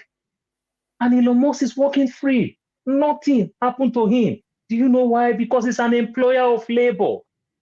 The richest man in the world. You understand? Look at Microsoft today. If we talk about Bill Gates, he has the highest farm in the whole world. You understand? Arguably, it's for his own pocket. These are the people who invented the GMOs and the likes. You understand? They still go back and they do charity. If you own your private business, it's your private business. The Rockefeller family, the Ford family, the Henry Ford, the Ford family, and everything. We get this thing all mixed up. Why every day you and I cross the New York railway lines and everything? The government, the state of New York and New Jersey, they don't want to spend any money to bring it to make those rails so fancy like you see it in Asia, because they subsidize it heavily. As far as you can move people from one place to another place, and they subsidize it, make it very cheap. That is the primary purpose. It's not everything we want to put fashion to it. That is the primary purpose. But the question I ask everybody, if Elon Musk produce car and that car have any default, they do recall. Elon Musk will not use his connection as power. He has power, he has anything, you understand, and let it slide. They do recall. They check and balance everything he does on his business. You understand? So this is the thing. So when people understand, we have to understand that Dangote is a private business. If government wants us to benefit from Dangote, Dangote indirectly is an employer of labor. It's the highest private employer of labor in Nigeria and the highest private employer of labor today in West Africa. It's going all the way down to the whole of Africa. So it's creating jobs. This is how we benefit. Then if government wants to subsidize, it is government that will subsidize You understand? If government give Dangote a very discounted price, then Dangote will naturally trickle down. That's how it works. You understand? See, when we live here in the West, people should understand these things. Here that we live in the West, let me not use the West, let me use the United States of America. When you see churches give all this handout, all this charity thing that churches will give back to school, they give all these things. It's not like Nigeria that one big man pay offering and tithes. It is companies. You understand? Give some of these churches because those companies will write these things as tax write-off. And everything. That is how you give back. You understand? You don't expect MTN to produce rice to say, oh, Nigerians are suffering. Take rice, take beans, take this. Don't pay for your subscription. No. MTN can give redeem if redeem prove themselves right. They can give anybody, then write it off on tax. That's why the so-called church are registered as charity company. Dangote is a business. So when people talk these things, and I want to challenge anybody, let anybody call any individual business that just throw money to the people. Dangote is not supposed to subsidize for you. Dangote is not supposed to, but what you must understand, if Dangote produce in Nigeria, it will be cheaper compared to the man who will pay for ship to bring this thing, pay heavily to insure that product and everything. So at the end of the day, Dangote will be cheaper. But for us to get it very, very cheaper, it is the government that will give Dangote this product cheap. They can tell Dangote, okay, you have 21 wing of your refinery. Can you help us subsidize with 3 wing of your refinery? We'll just give products. So Dangote will say, you know what, 3 wing of this refinery, I can be producing a 200 metric tons, you understand, for free for you. You understand, just running costs, pay my electricity bill and everything. Just do this are the things they do. How much the US government give Delta Airline? It's a private company, United Airline, American Airline. You understand? Don't we fly United? Don't we fly Delta Airline? The most important time of our life, you understand, the Labor Day, all the holidays and everything. Ticket prices are very expensive, but the US government support them whenever they are having challenge. JP Morgan Bank, West Fargo, Bank of America. You understand? If you open a checking account and you don't run your account very well, they charge you every month. I want anybody to come here and tell us any business that just do business, that just throw it. They did not register that business as charity. You understand? It's the downline if you want to do charity. And Dangote is part of them. He also has his own charity organization. He does charity where he needs to do charity. But where he's doing his business, you don't expect him to do charity. I've not seen it anywhere. You understand? So let us not be mixing these things all together. It just don't work like that. You understand? It is the government that is failing. Nigeria today, people should understand, we are practicing capitalist economy. What the US do, they try as much as possible for business not to die because government themselves has no business doing business. But what government does, they regulate. They check and balance you. So if you are doing business, you are doing business. You did not register that business as business and charity. It just don't work like that. So it makes me laugh when I see people keep talking all these things. From inception, oh, Dangote, they've said it. This one have said it. Of course, that's how it's supposed to be. It is the right way to do it. You understand? If you and I set up business and remember all our family members that is suffering. My mother sell food for donkey years. My mother sell in the wharf. My father work in Nigerian Ports Authority. We sell food and everything. But when my mother moved that food from port to start selling food at home, it's a different ballgame where people will call. My mother will say, hungry, they cash out. After all, the bread will spoil tomorrow. People start coming in the evening. My mother start throwing all these things. She lost all her customer because they started coming at night. They know, say, mama will give you bread for free for night. She lost all her customer.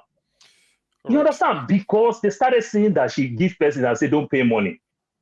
So let's get it straight. Regulate Dangote like the way the trucks are messing up on the road.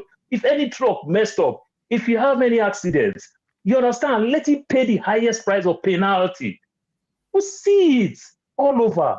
I will make mention, you guys that live in the UK, we'll see it for somebody like David Beckham. We'll see it for somebody like Celestine Babayaro. They know you are too big, you have all the money, so you can drive all your speed, they can give you tickets, you have the money to pay. But why they give you tickets, you still lose some point on your driver's license till you lose your driver's license that you can't even drive. Do you know what it takes for a young man can't drive, even when you can drive? Do you know how painful it is? You understand? Because they know that, oh, he's a big man, he will pay the fine. But there's a way they can punish you. That's how it works. That does not mean the country does not celebrate it. But when we talk these things like this all the time, it gets me, I get worried. You understand? Tesla, if you want to buy Tesla in Europe and you want to buy Tesla in US, it's more expensive in US than in Europe. They produce that Tesla in US. And the US government supports that dream to see the light of day. Let's tell ourselves these things. We cry every day in the US. You understand? All the medicine that they produce here in the US that is very, very cheap in Europe. Americans, literally, they are retiring to Lisbon, Portugal, because they get cheap from, and nearly all this medicine, they produce them in America, but it's very, very expensive. You understand? So it's everywhere. This is what you get with capitalist economy. But at the end of the day, it creates jobs. That's why there's a lot of jobs, except when we want to play politics with all these things. But the difference with Nigeria, we don't use anything to create jobs. When we create a lot of jobs, competition will make you enjoy capitalist economy.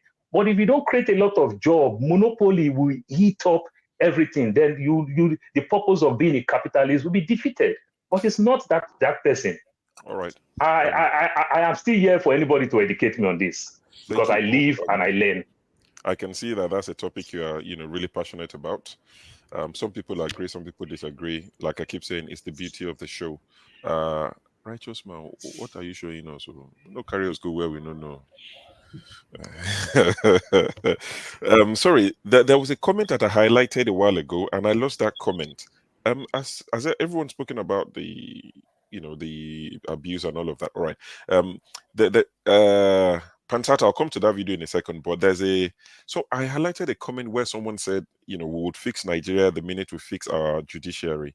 And it's quite interesting because there's a video that I added. There's some videos that I would add to the backstage that if something leads to it, I would use it. Otherwise, I would just ignore it because it's got nothing to do with what we're discussing today. But since someone talked about our judiciary, I saw this and I thought, let me share it. It's a good opportunity to do so.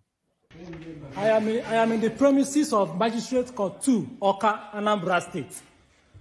I am here with my clients. You can see us. We are still in court. The Honorable Magistrate granted my client bail in a very simple offense. And my client met the conditions of the bail. But the clerk of court that I must give her 20,000 naira before she will take the records, the surety bond, to the magistrate to sign. The clerk of the court also insulted me and called me names. This is the person that went to the magistrate for him to sign the document and return back and said that the magistrate said that he must bring 20,000 naira. Whether we like it or not, if there is no justice for the common man in the judiciary, there will not be justice anywhere. When somebody is granted bail, bail is free in the police station, in court. Nobody has rights to demand for any money before bail bond will be protected. I promise you, by Tuesday morning, I will return the money, 20,000 naira. Cash, I will return it. If I don't return it, don't come to me again as a lawyer. Okay, that's a recent video where Please, I beg you. Let me just comment briefly before you skip my mind as it's burning in my head. Briefly, I'm so sorry. Guess what? That lawyer that will punish that lawyer again. They'll say you are not supposed to use cell phone inside the court. That's where they'll move the goalposts. That's all I want to say. All right, Kenneth, since you've just joined, I'll let you weigh in on this. If it's something you want to talk about, or if it's the previous topic. Because you look at this holistically. Now I know that it starts from the top. If they fix it from the top and the president is good and this is good, yes, it will trickle down. But even at this level, I mean, the impunity. Okay. Yeah, should I come in? I overheard Mr. Paul talking about Dangote capitalist system and all that, right? But when he was making his speech, I think I was thrown off until the last part of his speech. And that last part of his speech actually destroyed everything that he tried to say earlier. Now, this is my question. Can you have a capitalist system in a monopolistic idea. Monopolistic idea in the sense that, yes, I agree with Paul that Dangote provides, gives jobs to the people, but I don't know on what basis is he actually offering the job to the people when he actually, the government is using him to monopolize the system, monopolize a sector, for example, the cement sector, the maybe sugar, for example, and especially the cement, where he was used to remove every other competition out of his way so that he will be the only one to supply cement. All these boa that you are seeing today are just subsidiary of Dangote. Make your research very well. We know how, this, the game that they are playing. So few months ago, when the price of cement rose to about, I think, 12,000 naira per bag, the people started protesting, and they came out and promised that they were going to bring it down to 3,500. What does that tell you? So somebody is just in his bedroom manipulating the prices. In a country where there is a competition, where there is that true capitalist system that you're talking about, Dangote shouldn't be a determinant of the price of cement. It shouldn't be the one to determine the price of all these commodities. The market determines it itself. But in a system where you have somebody, one person, one individual, calling the shots for the entire country, what kind of job is he providing? Is he giving to the people? Can you allow others to come into that sector and compete so that you have what really, the true definition of job, jobs the system is? One person is the one providing the jobs. No other person is allowed to provide jobs for others. And that is why you find a graduate with master's degree driving truck for Dangote without proper training, killing people right and center on the road. Somebody that is supposed to be in the lab, maybe a microbiologist, is the one driving the train, the truck. You have, for example, in this country, if I want to buy sugar, for example, I go to Sugar Line. I see many different companies, different brands of sugar. I will now start selecting which one is the best. What about the price? If I have coupon, I will supply my coupon and have some discount. I pick my sugar. Can you do that in Nigeria? No, it's only one Dangote sugar. That is it. If I want to buy cement, I will go to Cement Line, Home Depot. I will look at cement, different brands, different companies. I will go into the price, the price difference. Pick the one that I can afford. I pick it up and go. Can you do that in Nigeria? It's only Dangote and Boa. What else?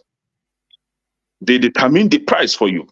The market does not determine the price. The people don't determine the price. They are the one to set the price.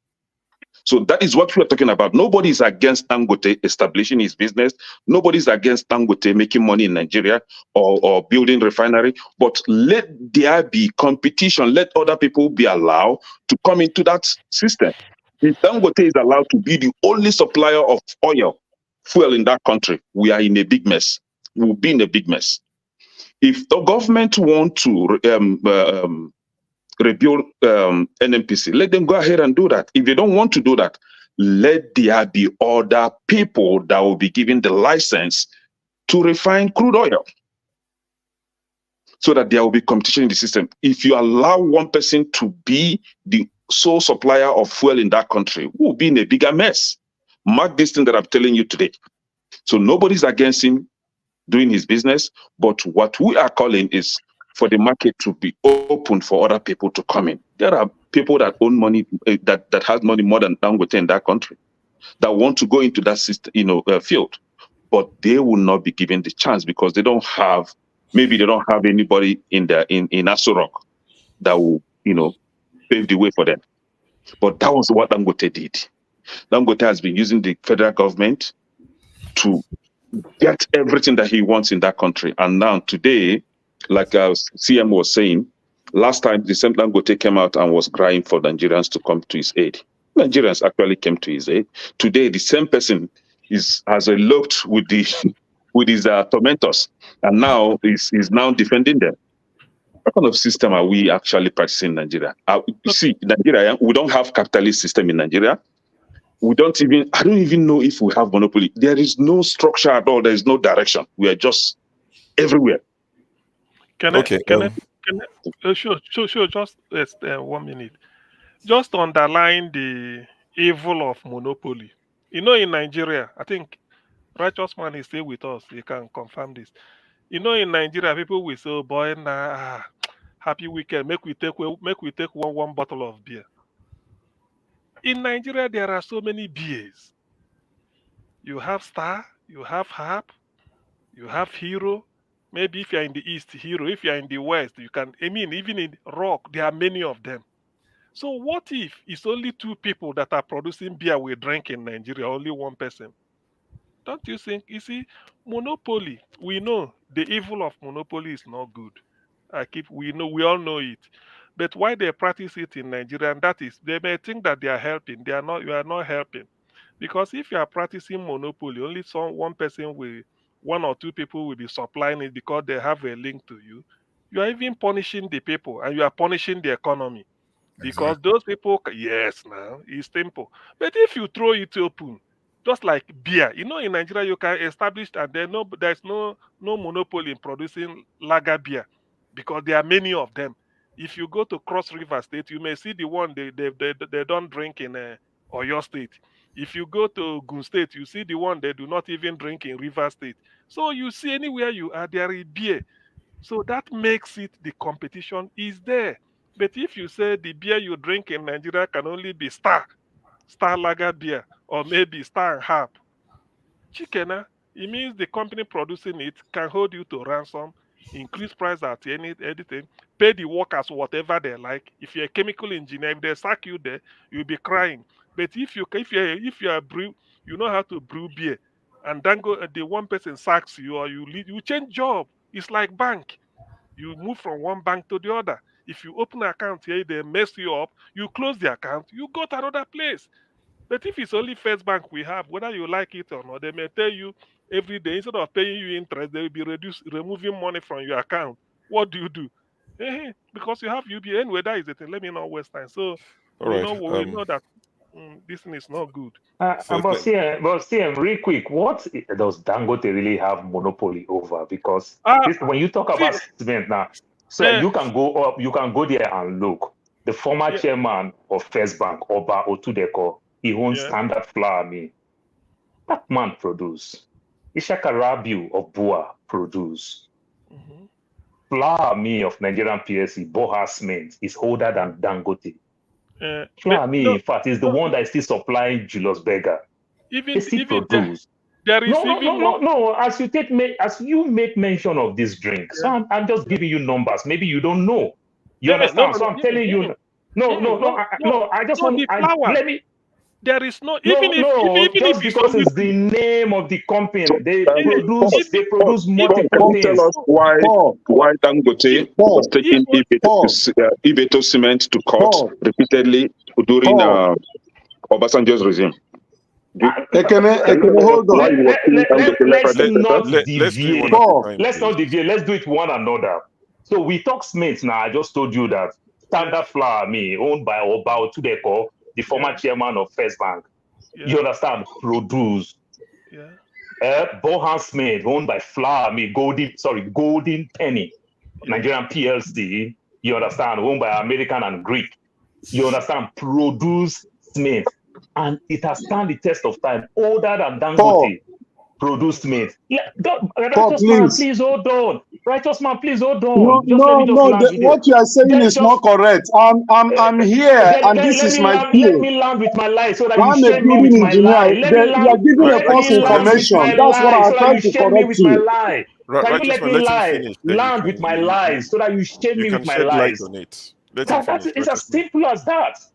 Flour Mill, Golden Penny, Flour Mill, Nigerian PLC is in the stock exchange. It is the biggest, it is the highest when it comes to food and beverages. It's also that quote in Nigerian stock exchange. They have the highest shares in Nigerian stock exchange. They produce flour, they produce cement, they produce sugar. Golden Penny. They produce the noodles and everything. About who they call produce, standard flour mean. I just made mention of all these things to you. So I don't know where we'll get Ishaka Rabiu produce, and they are heavy rivalry. Anything Dangote do, Ishaka Rabiu do. He's also setting his own refinery in Akwa Ibom. You understand? And it's there. So I don't get this thing when we call this monopoly. Two businesses can have issues. It is okay. But let me land with this thing a little bit. See, one of the oldest states, the original state in America, the 13 original states in America, the state of New Jersey. These are old states. I live in New Jersey for 4 years.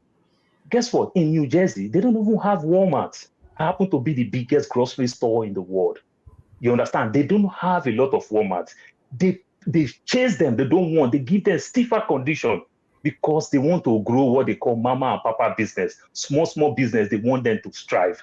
You know, like you make mention of beer. Hero was very, very good in the East. But today in Lagos, people drink Hero very well. But they strategized Hero when they started in the East. 3-3 was doing very well in the Jebu. You understand? Today, people drink 3-3 lager beer in Lagos. You understand? So these are the things. So your area of strength. I know when I say these things, people will attack me. If Ibeto is doing very well, you understand? Even though if you're having the challenges, you can find way where you are strong. For example, now the whole 5 governors, what every governor prides themselves with is this construction. Ibeto can take over the whole Southeast. Listen. No, Paul, you are opening so many this time, mixing it up. Ibeto license was withdrawn. It was stopped. Ibeto license was withdrawn, and why? I use Elon Musk.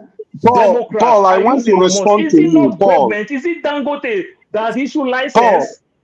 Paul, I want to respond to you. Please ask me a question. Why was Dangote suing Ibeto from 2008, 2009, 2010 up to 2016? Why was Dangote taking him to the court? I never knew this issue. You that know this issue, educate me about that. Because no, I don't want to look it. You know about it. You tell me. Hold on, Paul. You can only be assertive over something that you are sure of. You can't just be saying things that you are not sure of it. Let me start learning from you so that I can use your words to do my findings. Yeah, the thing is, educate me, so let me use your word. Hold on. Ibeto's cement license was revoked by Dangote. Hold on, Dangote took him to court. Okay, for what? Maybe he's a strong. You see, look at you that know about you are using maybe. Hold on. You know the meaning of maybe. Hold on. You know the definition of maybe is under probability. He's a strong competition, and he was lobbying the government to revoke the license, and eventually the license was revoked. That is the case. Look it up. Okay, that's fine. Mr. Righteous Man, you wanted to say something to Paul. Please. Yeah. Let me tell you I'm lying. Yeah. My brother Paul, I'm sorry. Sometimes out of being, out of love, we try to exaggerate things.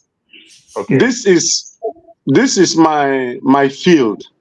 You mentioned different type of cement. Where do they exist? Is it in Nigeria or Ghana or Cameroon? You mentioned there are almost 4 types of cement you mentioned. Can you repeat them? Does Ishakarabu Boa cement? They don't have Boa cement. Mr. Cho, please check Boa cement. Hold on. Leave sure for now. I said mention before. You ask question. Mention before. Then let me. I want to use. I'm giving you what to search for. That's why I said hold on. I am here. This is my team. I buy cement. I am asking you. Mention the first cement. The first cement you said that is existing. It's just 2 of you speaking. My brother, I may be very skinny, but I'm too. My brother, you can't guide me. I have my mouth. I'm sure you can self-regulate. You ask me question. Let me give you answer. I just call Boa cement. Owned by Golden Penny Flour Me. I just call Standard Flour Me. I just call over Standard Flour Me. I just call Boa Smith. I just call Boham. You understand? Owned by Golden Penny Flour Me. The oldest among all. Older than Dangote. Have I don't make mention of 3 right now? No, it's 2. 2 you mentioned. I said Boa. Okay. I said Flour Me. I said Standard Flour Me. Standard flour mill. No, we're talking about cement. Standard flour cement. I don't remember the name of their cement. They have franchise. They do many products. I just don't remember the name. They name it. The name they name it. When you hear Dangote, what do you call it? They say Dangote Group. Then you say Dangote Salt, Dangote Cement. I just call for you. I said Boa. Okay, number 3. Golden Penny. That is a Boham. That's their cement is called Boham. They are the largest supplier contractor to Julius Berger. Older than. Then I call Standard Flour Mill. I just make mention of 3. Only 3. Okay. Does that satisfy No. Okay. The only cement. Joe, can you help us out? Can you look it up? Hold on now. You make. Okay, go ahead. Please, listen. We can learn from one another, okay? That is the beauty of being here. Listen. Go ahead. The cement that we have, you can find in the Nigerian market today, as I'm talking to you, is Dangote and Boa Cement, we that bought over Elephant Cement. The other cement you mentioned are not in existence as far as this country is concerned. I'm hearing them from you. No, you didn't hear me well. I said the only 2 cement that is in the Nigerian market today is Dangote Cement 3X. Righteous man, I can bet with 1 million naira and you bring only 100,000 naira. Let us go to Wharf. Bat 1, Bat 2, and Bat 3. Flour Mill is producing cement. Let us go to Tinkan. St. Joseph Dam Port. Bat 14, 15, and 16. Boa is producing cement. I can bring 1 million naira right now. And you bet me with 100,000. That's a good deal for you. You are setting another question for you. What we are saying is, you land in Nigeria. Listen. You land in Nigeria. You are going to war. You go to market just like you want to buy beer. You don't need to go to. They make hero beer in Onisha. You don't need to. My brother, when you talk about Europe, hold on. When they say the cement they are selling in Nigeria are 2, what is trying to tell you is, you go to the market where they are selling cement. You either see Dangote or Bua. That's what he's saying. It's not going to Apapa Wharf, maybe a commercial road or inside the seaport. You see their stand where they used to put it. They say that's as of today. That's what he's telling you. That's what he's saying. As we have sweet crude, as Nigerian crude, the way we say we have sweet crude, flour mill cement is more quality than any other cement in Nigeria. Can you and I go into that bet? I need money, seriously. Can we go into that bet? I need money. Who is ready? I'll transfer the money. Who is ready? Let us do the transfer. Who is ready? Who is ready? I believe so. I believe so. I do all of it in the US now. Should be you in the US. No, Hello. I can send the money to you. You send the money to Nigeria. We're talking about markets, not Mr. Paul. Mr. Paul, market of your choice. Somebody should go there. Hold on. Before you go into the betting. Okay. Hello, Mr. Paul. Listen. Before you go into the betting, I know you can afford 1 million naira. I can't afford it for now. Thank you very much. That's why I said you bring 100,000, so that it's a good deal for even you. Even the 100,000, I can't afford it. 1 million. Okay, how about you even with 10,000? I bet you with 1 million. Listen, even the 100,000, I can't afford it. They are orphanage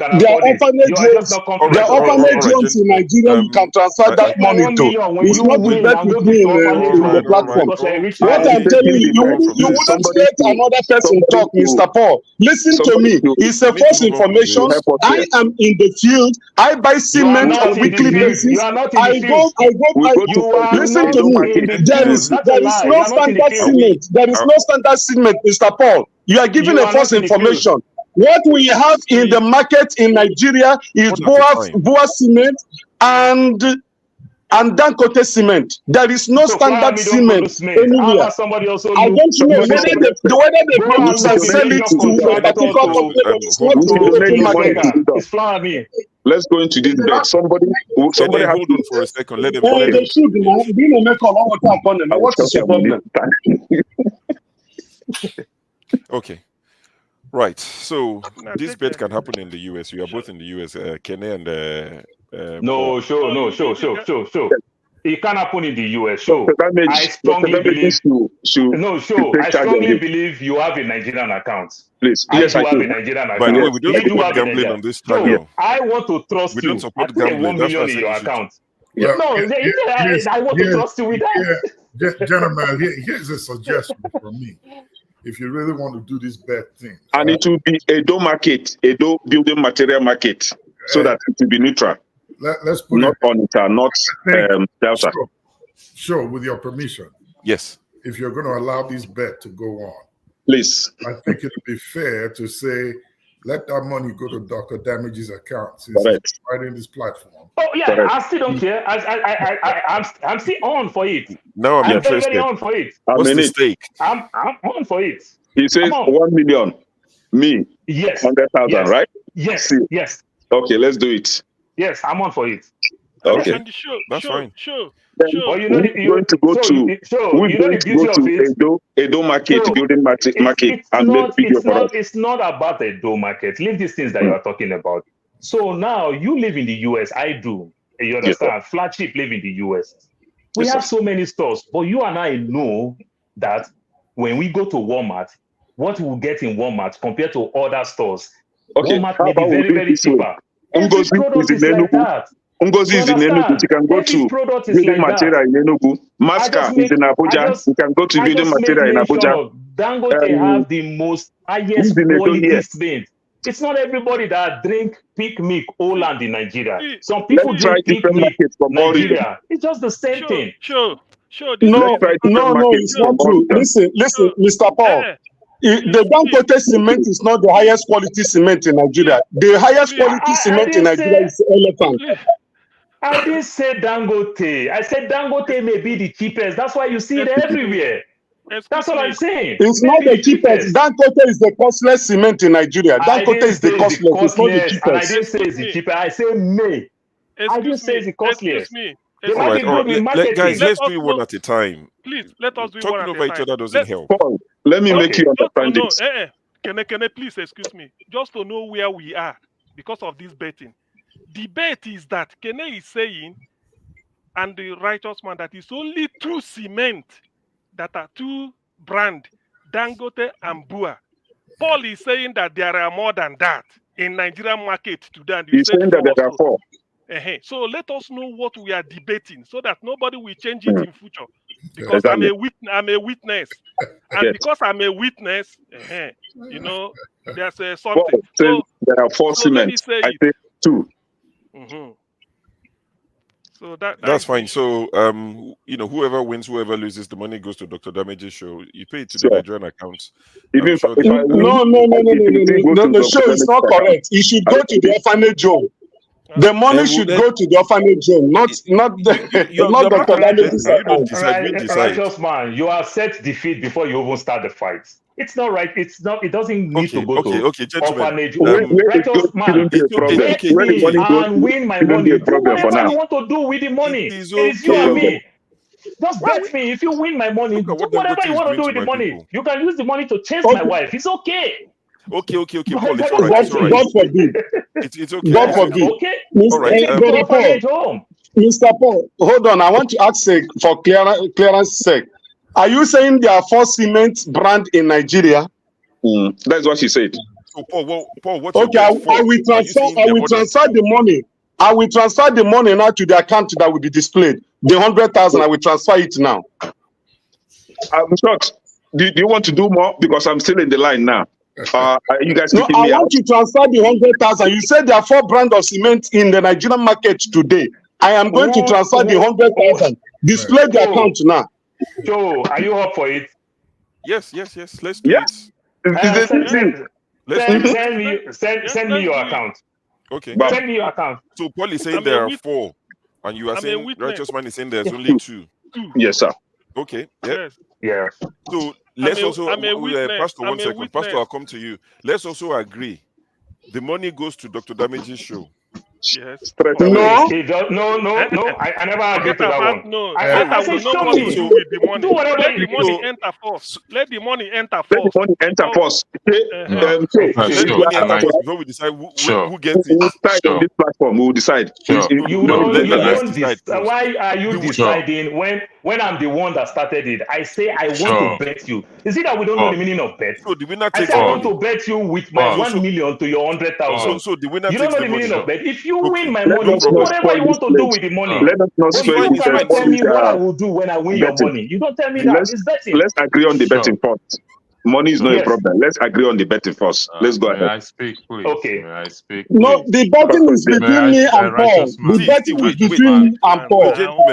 Gentlemen, what I would see, the only reason why I would allow the bet to go on is if it's for like Dr. Damages, which is a charitable cause. But if it's actual gambling, I win, I take money. No, it's not gambling. Gambling is prohibited in this country. That is exactly what I'm saying. It's If it's charity a case work. of somebody It's wins and for gets the charity money. work. Understand this thing, Paul. All right, okay. thank Yeah, you. so if it's a Ekene, I'm the one that said it. Okay. You So don't this tell is me what off. I want to do. You don't Okay, tell me that. it's off. You guys can discuss it backstage and do it between yourselves. It's off. I agree with that's you fine. 100%. This platform is not promoting gambling. If and it's not to promoting do with so it's not charity or gambling. whatever, I don't that's think fine. it's gambling. It's if you're going to do that, Paul, can you please? I'm so sorry. I'm so sorry for that. I'm so sorry. Maybe I'm so passionate. I am sorry for that. It's okay. I withdraw it. It's okay. I withdraw it. I think that is better. It's withdrawn, except the money is going to the platform. Okay, so someone sent. Thank you very much. So to go back to the discussion, someone sent a message in the backstage and said, "There's Lafarge, there's Boa, there's Dangote, there's High, and a new one called Mangal." Okay, sure. If you go online right now, you even see that Ibeto cement is in the market online. They are all online. But if you go to the market, you only see two cement. See, I've been in this since 2 years ago. Since 2 years now, it's only Dangote and Boa that you see in the market. But if you go online, you see as many as. Okay, that's fine. That's just the truth. Yeah. Okay, that's fine. All right. So sometimes sometimes you see there's one they call elephant. Sometimes you see elephant and then boom, it's gone. You don't see it again. Kulata is a liar. He's a liar now. He has been a liar. We know Kulata. Lafarge is in Nigerian stock exchange. It's listed in Nigerian stock exchange. Someone typed a comment and I read it out. Okay. Anyway, moving away from this topic. Oh, I thought Pastor came to take over the show because I'm meant to be finished. No, I guess he came to ask us to stop okay, that so about Ekene, are you able to translate in Hausa to English? Very well. Okay, give me 2 seconds. So you can do this for me, quickly. I'm gonna play videos. I think it's about 1 minute, 20 seconds or so.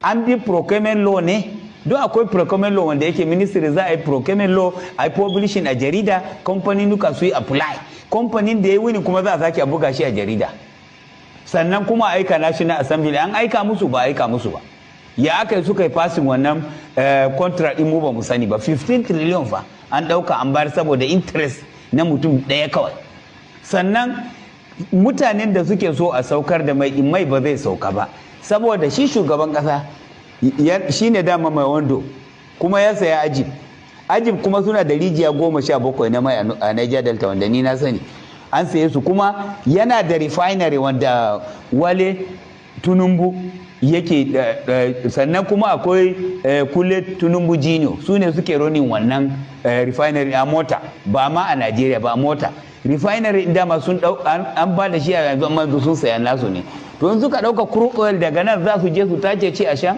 su dawo kuma su sake kuma su bamu mu sayar muna kuma a nan kuɗin mu to kaga automatically saukan wannan mai din babu saboda haka matasa ina ba su shawara kada su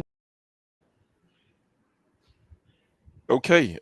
So I was quite excited because I saw Masca just now, but he's left. But Kenneth, if you can do the translation for us, please. So the man started with saying that how can you be able to do procurement without publicizing it? Where did you? He now asks a question. Where did you publicize it? Which media did you publicize it? He now went ahead and said that over 15 trillion naira was passed just for one person's interest. I don't know who he was referring to. That 15 trillion naira was passed just because of one person's interest.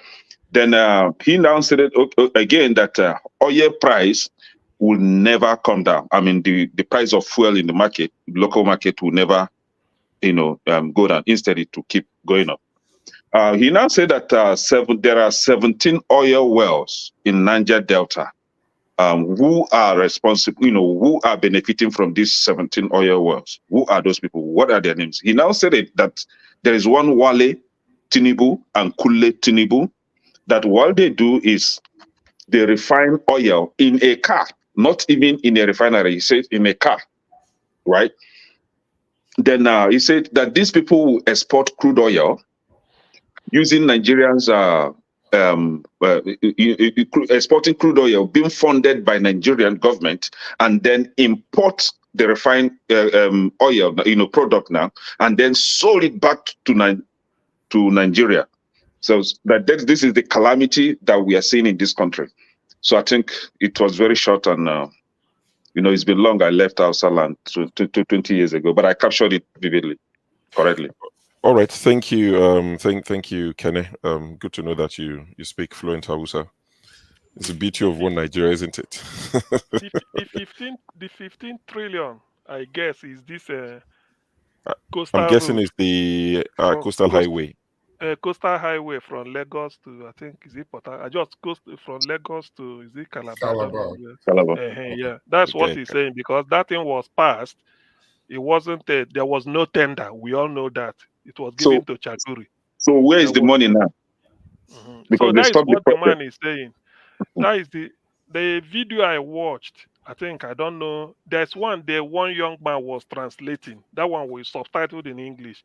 They are saying that this oil something, that one was saying that Wale Tinubu and Uwando with Chaguri, they have a refinery in Malta where they take crude oil from Nigeria to go and refine and bring it back. That's why Tinubu removed the subsidy, and then be paying it through the back door.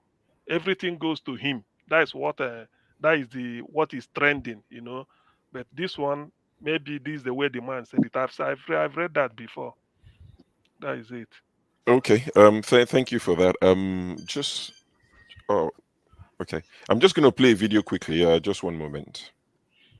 Just on the soft side, Wale Tinubu and Bola Tinubu, they are not even from the same state. They are not from the same state. They are not related in any way. If there's any relation, they are just both Yoruba. No, the man said Wale Tinubu and Kule Tinubu, so I don't know. No, Wale Tinubu is the group managing director of Owando Oil. That's why everybody keep putting it to Tinubu, to Bola Tinubu. But they are not related at all in any way. They are from different states, everything. Yeah, but I don't think anybody is pointing finger to Bola Tinubu. No. People keep saying that is Tinubu's brother. They say that all the time, thinking that his brother, his cousin is this. They are not related at all. I don't think so. I don't think so either, because I got from a very reliable source. So, some people are saying that they are related, either cousin or nephew. Yeah, they are not related. Wale Tinubu is from Ogun State. Even when we try to link Tinubu, I have cousins in Plateau State.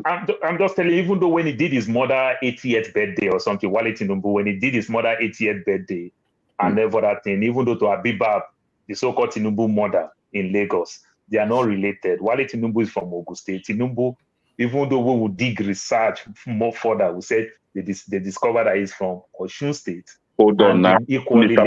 Last time, the Yoruba Afenifere, one of the Yoruba Afenifere member was saying that Olusegun Obasanjo's father is from Onitsha. Yes. That kind of game could happen, Go and ask the strong man of your state of Ibadan. You understand? Go and ask them and everything. When politics come, we play everything with politics. Don't you see what Trump they are doing with politics now? You understand? They play everything with politics. I'm just saying. Yeah. That country is finished, man. I don't know how you guys are going to rescue that. I agree with you. The country is finished. I agree 100% with you. All right, gentlemen. So I've got one more topic to cover. But since we've been talking about money, I'm sure a lot of you have seen this video, but I'll add it to the show.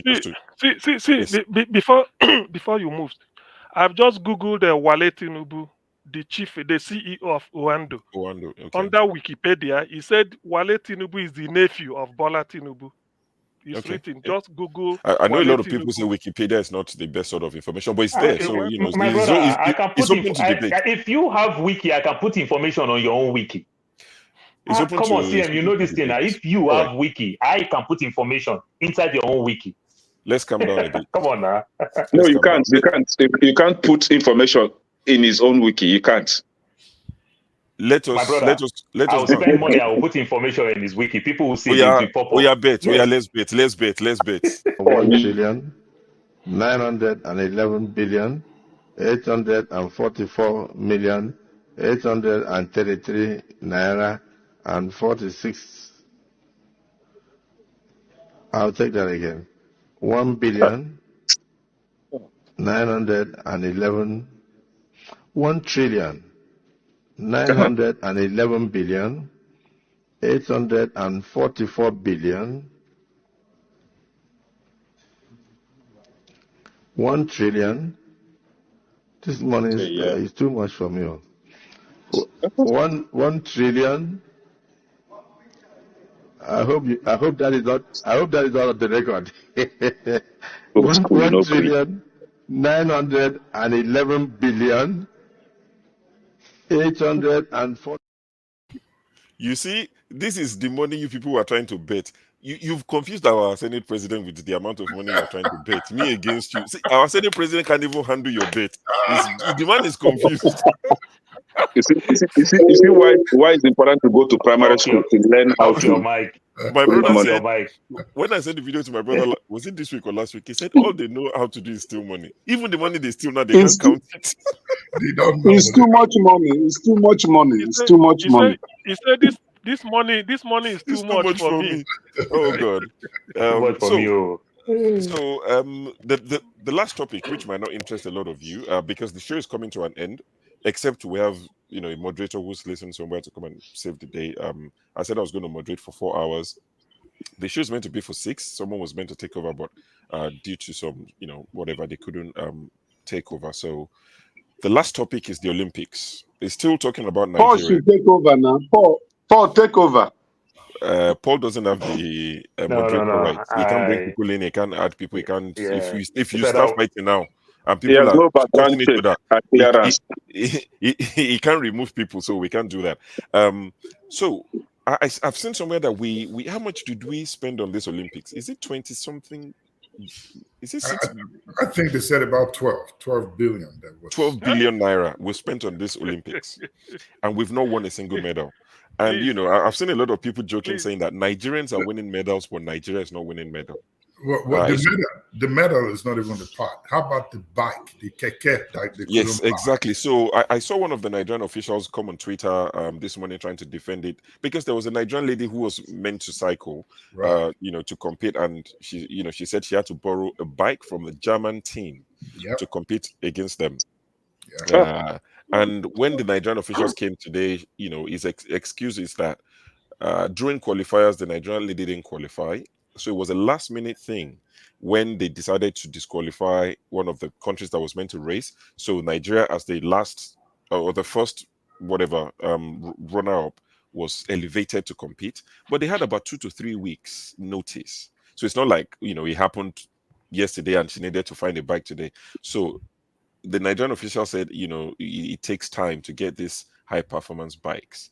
And a lot of people have said, no, it doesn't take that long. Even in Paris, you would have found one of those bikes. So, they couldn't find a bike. They had to go borrow one from the German, because the lady, I think, is based in Germany, so she knows a few of the German cyclists. Now you've said the truth. You see all those gold medal, all those nonsense that Nigeria used to, pick from competitions, right? It's all by chance. The truth is they are never prepared for anything. We have our Nigerians in diaspora, our children that are in diaspora, that are already professionals in those fields, but they don't have the platform to come internationally, right? So when it's time for this competition, this is when Nigerian association or whatever that organized the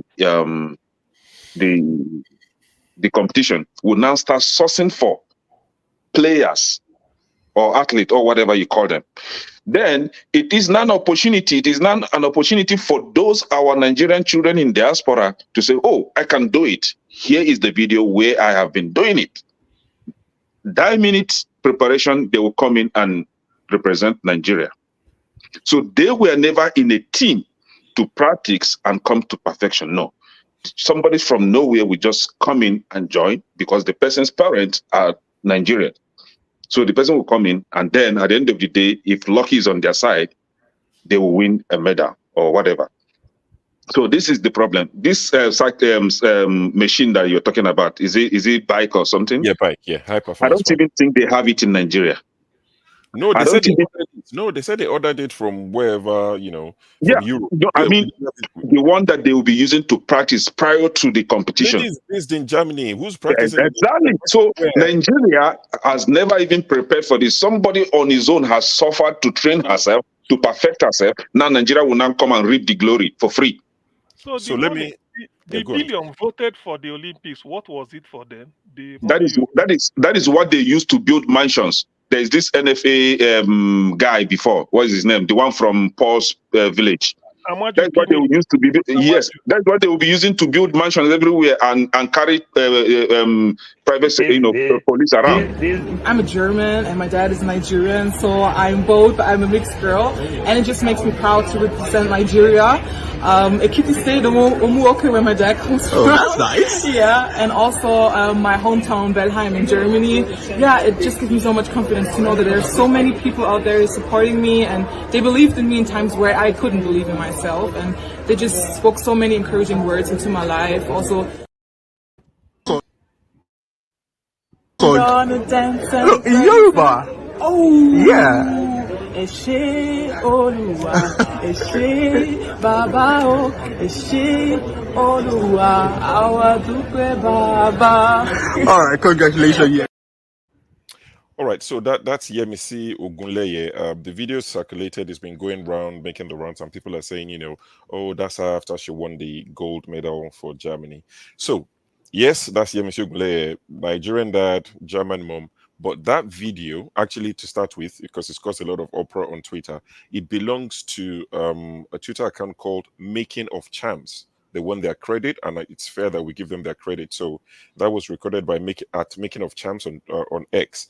I think they cover our Olympians. So that's what the channel is all about. If you want to find out how our Olympians have done so far, this video is from earlier this year. It was an indoor championship that was held in Glasgow, Scotland, where she won gold. But she also won gold in women's shot put in this Paris Olympic. She won gold for Germany. I think she was the smallest in terms of stature and all of that. But she's won gold for Germany. She could have represented Nigeria if she saw that there was prospect. But these are the sort of things we talk about. It happens in football. We see a lot of our footballers, people like Tammy Abraham, they will play once for England so that they can play for Nigeria again, and you never see them again. People like Fikayo Tomori, they are begging him. And I like what John Obi Mikel said recently, that we should not be begging these people. You don't play for Nigeria until you're 26, 27. When England don't give you a call-up, then you're now looking to Nigeria. But I just thought, we'll round off on this lighter note. I say lighter note. We can still see how the government is robbing the people. 12 billion or whatever billion to do what exactly? Not even one silver medal. Not even, I can read out the number of countries that have won medals. African countries that have won medals. We couldn't even win one bronze. Just give us anything. Not give us, but, when you fail to prepare, you prepare to fail. There was another lady that was meant to run, I think, 100 meters, Favor Ophelia or something. She wasn't registered. She wasn't registered due to... They didn't register her. They didn't register the lady. The Nigerian Athletics Commission... How about source for these, our children that are in diaspora? Put them in a team and let them get familiarized with themselves, get to perfection, and then use them to, come for this kind of competition. You don't just sit down. They would dole out billions of dollars and they will share. You see that country. I hate to discuss about that country, but it's okay. Why not they denigrate Nigeria? Like, do you know what they call Naira in my city? If we want to have Naira, so by how far you get Mugu for that? When they call all this money, by the time you convert it, they use the money for private jet and hotel. It's not enough to pay players. It's not enough to train people. Then on top of it, we don't make long-term preparation. You understand? The next Olympic now, they will host it in Los Angeles here. Preparation is going on. But do you want to tell me about Olympic of this year and they make budget for it for this same year? That is stupid. Right now, they're supposed to start making budget for LA for next Olympic. And then for that, you start grooming people. Players are hungry. Let me use football. Football is a level-man game. But what is the meaning of team? It is when the rest of us will pull head together and think like a team. We don't do that. You spell it very well. They just go pick people from abroad. You understand? Just watch their videos and everything. And they pick them from abroad. One time I took my son to a black school. You understand? All black school. And the boy said, Dad, I thought I played ball. I don't know how to play shit. You understand? When you saw these black boys, the way they train. But will you blame him? When all the young kids there, their grandfather will take them for training and everything. I don't do that. You understand? My son saying, I can't even play nothing. You understand? But when he lives in the other side, the other community, he's doing very well. You understand? So teamwork is very, very important. But our country will make budget for last minute. You understand? What will they do with the money? Nothing. But you see, you wouldn't blame I personally, I do not blame the competitors.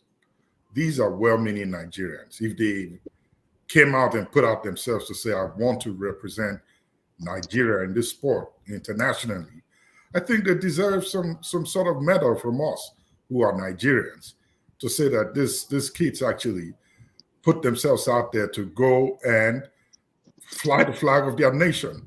The people to blame are the incompetent, clueless folks we have that are in charge of these things in Nigeria. It's maybe a year to the Olympics. That's when you start running abroad to look for Nigerians that are doing well there in countries that those countries or their sports teams and the parents of these children invested money on them to train them. Now Nigeria wants to run out there to look for them to come and win a medal for them at no cost.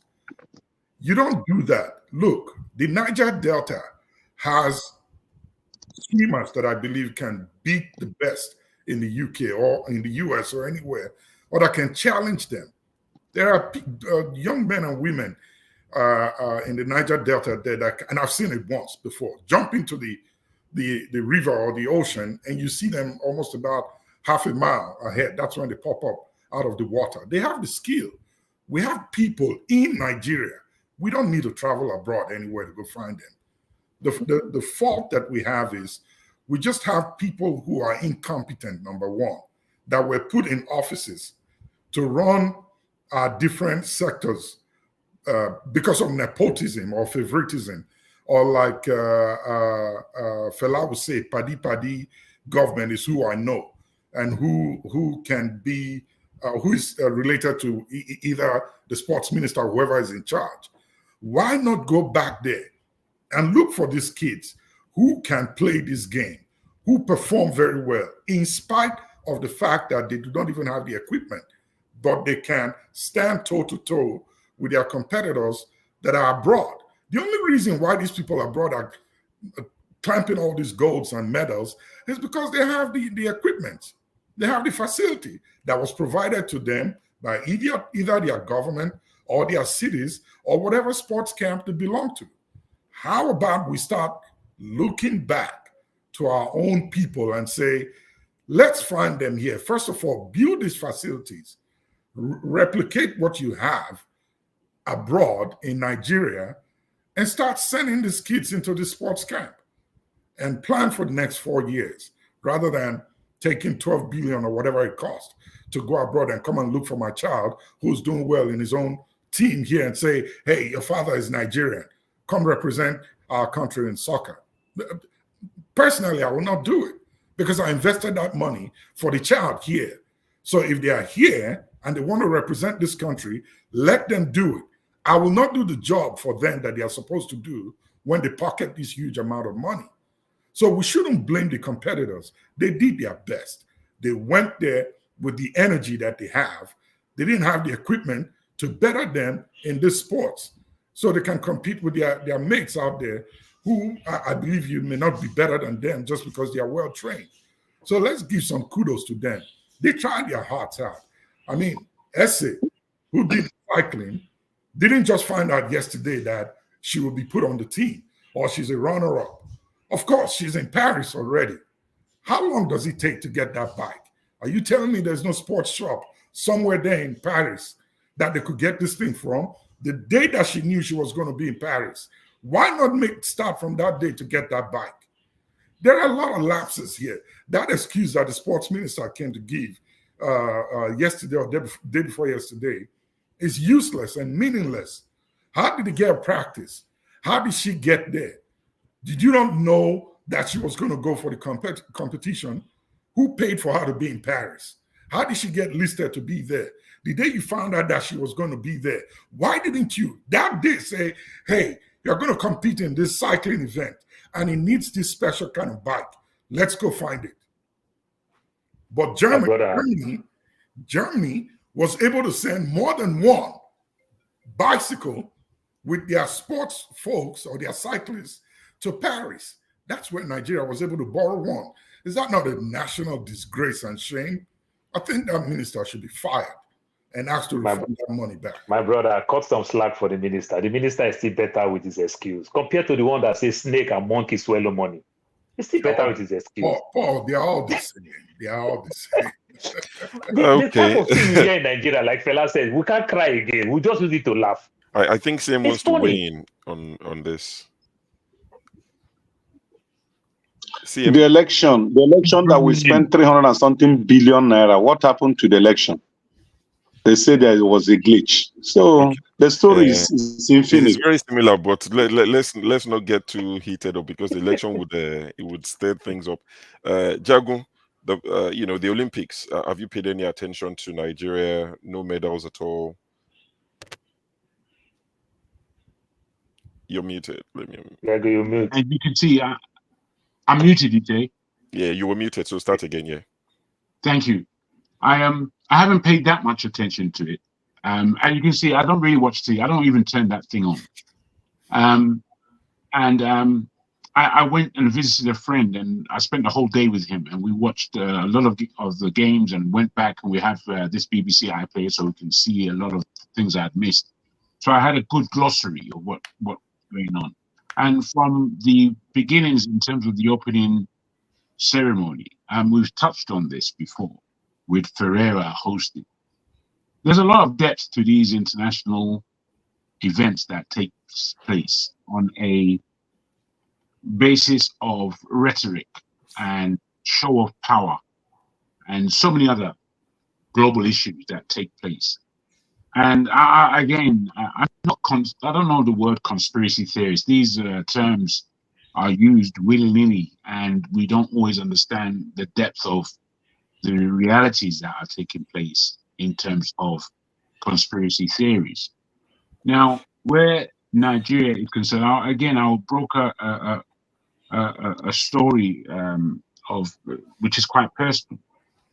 My older brother, my immediate older brother, he's late now. He was a sportsman.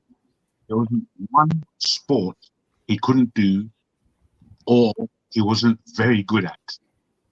Very good. And as his younger brother, I took a lot from him. He was a left-footed person. I'm right-handed, right-footed. But what he could do with his left foot, incredible. So me, I under him, I learned quite early how to use my left foot for good precision and power. And from football to cricket to athletics, he was very dominant. However, he was not an academic. It was not that he wasn't intelligent, but he was not an academic. This is my older brother. Many times he would come to me when we were very young to tell him how to pronounce words. And I would tell him, my older brother this is. My parents, seeing this, unfortunately, or for what it is, they were trying to push him to be a lawyer. And I used to scratch my head as an 8-year-old growing up and said, Mummy, please, he's not like that. Please allow him to play sports. Please. Eventually, there are so many people in my area of London. Rocky Rocastle, who is now also late. Ian Wright, Paul Gale. All these people are from Southeast London. Very good international footballers. My brother, without boasting, was better than all of them. He was better than all of them. They went on to become millionaires and successful. My brother, being the kind of person he was, a very dutiful person, unlike myself, I'm completely a rogue, and I enjoy my roguish nature. Thank you very much. He, being a dutiful person, went on. He led a decent life. He did what he could do. He always obeyed orders. Now he's dead. This is how we like to waste life in Nigeria. This is how we like to waste life. I'm talking personally of my old brother. Nigerians, and I'm not talking politicians. We again, I can blame politicians all day long, and I know a lot is their fault. A lot of responsibility lies in their hands for the failings of Nigeria and Nigerians, definitely. But we too, we must take risk. You see, what I don't like about us, we don't really take any responsibility for any of our own faults. We just want to point the finger all the time. All the time. It's got nothing to do with me, it's them. I mean, what kind of people are we? The way I see it, when I look around the world of sports, I'm an avid sports friend, if you like. When I look around the world and seeing our people flying the flag of different nations, just one jet. I remember growing up thinking, if I was as good as my brother was at any sports, and I was able to gain ground in that week, I'm playing for Nigeria. That was my mentality, because I knew where I was. This is England, and as much as I love England, it's not mine. It's not mine. Nigeria is mine. What we as black people don't always understand. I remember a lot of the rubbish rhetoric I would repeat there. And see that guy with his Southeast London accent. See that guy, I'm pretty cool. No. Talking rubbish the whole time, pushing ourselves away from each other. This is us doing all this. Nobody else. This is us. If you look in the comment section right now, you see Alexander Gomez talking about Southeast London accent. What the fuck has that got to do with anything? What about you in America? I hear you. Well, you see, my brother, you see the subjects that we bring up and we talk about, I apologize for my language. But at the same time, bro, I am vexed with us, in serious vexation with the kind of people we are. Who are we? Do we mean anything to ourselves? There is a lady, I believe her name is Adeleke. She's running 400 meters for Ireland. If you see the beauty of this woman, there's nothing Irish about her. She's just a beauty of Niger, yet she's running for Ireland. Why? Because Nigeria is rubbish. Nigeria is rubbish, and we continue being rubbish. And we want something out of rubbish? Are we sure? Are we serious? The politicians alone, they, as I said, have heavy responsibility that they're carrying. But you and I have the same level of responsibility.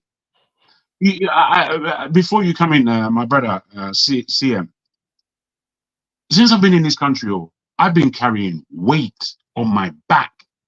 And that weight on my back is not British. It's the Nigerian weight that I'm carrying around up and down. Because I'm having to defend Nigeria verbally, and in all kinds of other ways, all of my life, Nigeria is not defending its people, and the people themselves are not defending themselves. We are so weak, lily-livered, weak-minded, soft, thinking that we're strong. Okay. Let me quickly put this briefly. You know, earlier somebody was saying, I think John Obi Mikel said, yes, I saw that. Not when they get to 26, 27, when France, England, or Germany didn't feature them, they will be running to come and play for Nigeria as if Nigeria is a place they take reject. The other side, which he may not admit or he may not say, is even if at 26, they will ask you to bring money before you play. Even if you come to you are still good, you don't just come from abroad. Maybe because you are playing the Premiership, they know you are good. You walk to Nigerian Super Eagles camp and they feature you. They will ask you for money. Similar things, something like this happened with Mbappe. His father is Cameroonian, staying in France. He said when his son was showing signs, playing, wanted him to play for either under 20 for Cameroon. He took him home. He said the money they asked him to bring, he said you don't have it. They said then nothing for you. The boy went back to France, managed to graduate to seniority, and look at where he is now. That is one. So in most cases, as much as some of these people may like to play for Nigeria or represent Nigeria, yes. I'm telling you, they ask them for money. It's headache. Let me just round up what I was saying, CM, please. I hear you fully, and I would end like this. There's a great athlete by the name of Ofili. She runs, I think, 100, 200, and I believe she may even run 400. She is prolific. I've watched her over the years, and I see that, man, she's got more to give. This girl has got more to give. Do you know that she didn't run the 100 meters because the Nigerian officials omitted to put her name in the order? So when she came lined up, when she came lined up, they will find out her name was not there. I mean, what kind of a disgrace? We're not serious people. We are not. I'm not even talking about I'm not talking about the politicians alone. I'm talking about you and me. We're not serious. We're not. So in that case, in that case,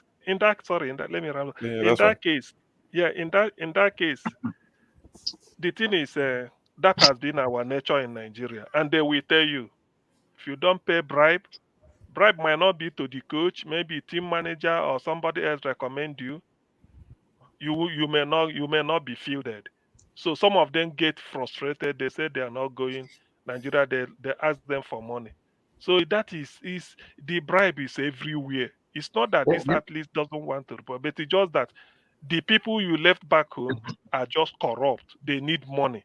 If you don't bring money, you can't buy your way into the team. What is this? What is the story behind Anthony Joshua? Exactly, that's what I was going to say. Anthony Joshua was going to go represent Nigeria at the 2012 Olympics. Is that took him to Nigeria, to Ogun State, where they're from, and a lot of red tape, asking for all these sort of things. And the boy got frustrated. He came back to the UK. Imagine if he had fought for Nigeria, it might not be the same Anthony Joshua. I came back, fought at the 2012 Olympics, Stratford, won gold, and the rest is history, as they say. I'll round off on this, and to let you guys know, Pastor Onyeko, wait. Pastor is here to take over, so the show is not ending.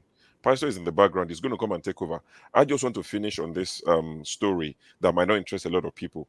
I highlighted the comment so that I don't forget to mention it, and Kulata posted it. It's a story that I followed, and I highlighted it. And Panther said, how dare I highlight Kulata's comment? I'm a saboteur. Rudolph needs to be careful the people he surrounds himself with, because I highlighted Kulata's message that I'm not detribalized. So the comment is about the Nigerian lady, the Miss Additional that was contestant for Miss South Africa in South Africa. South African mother, Nigerian father.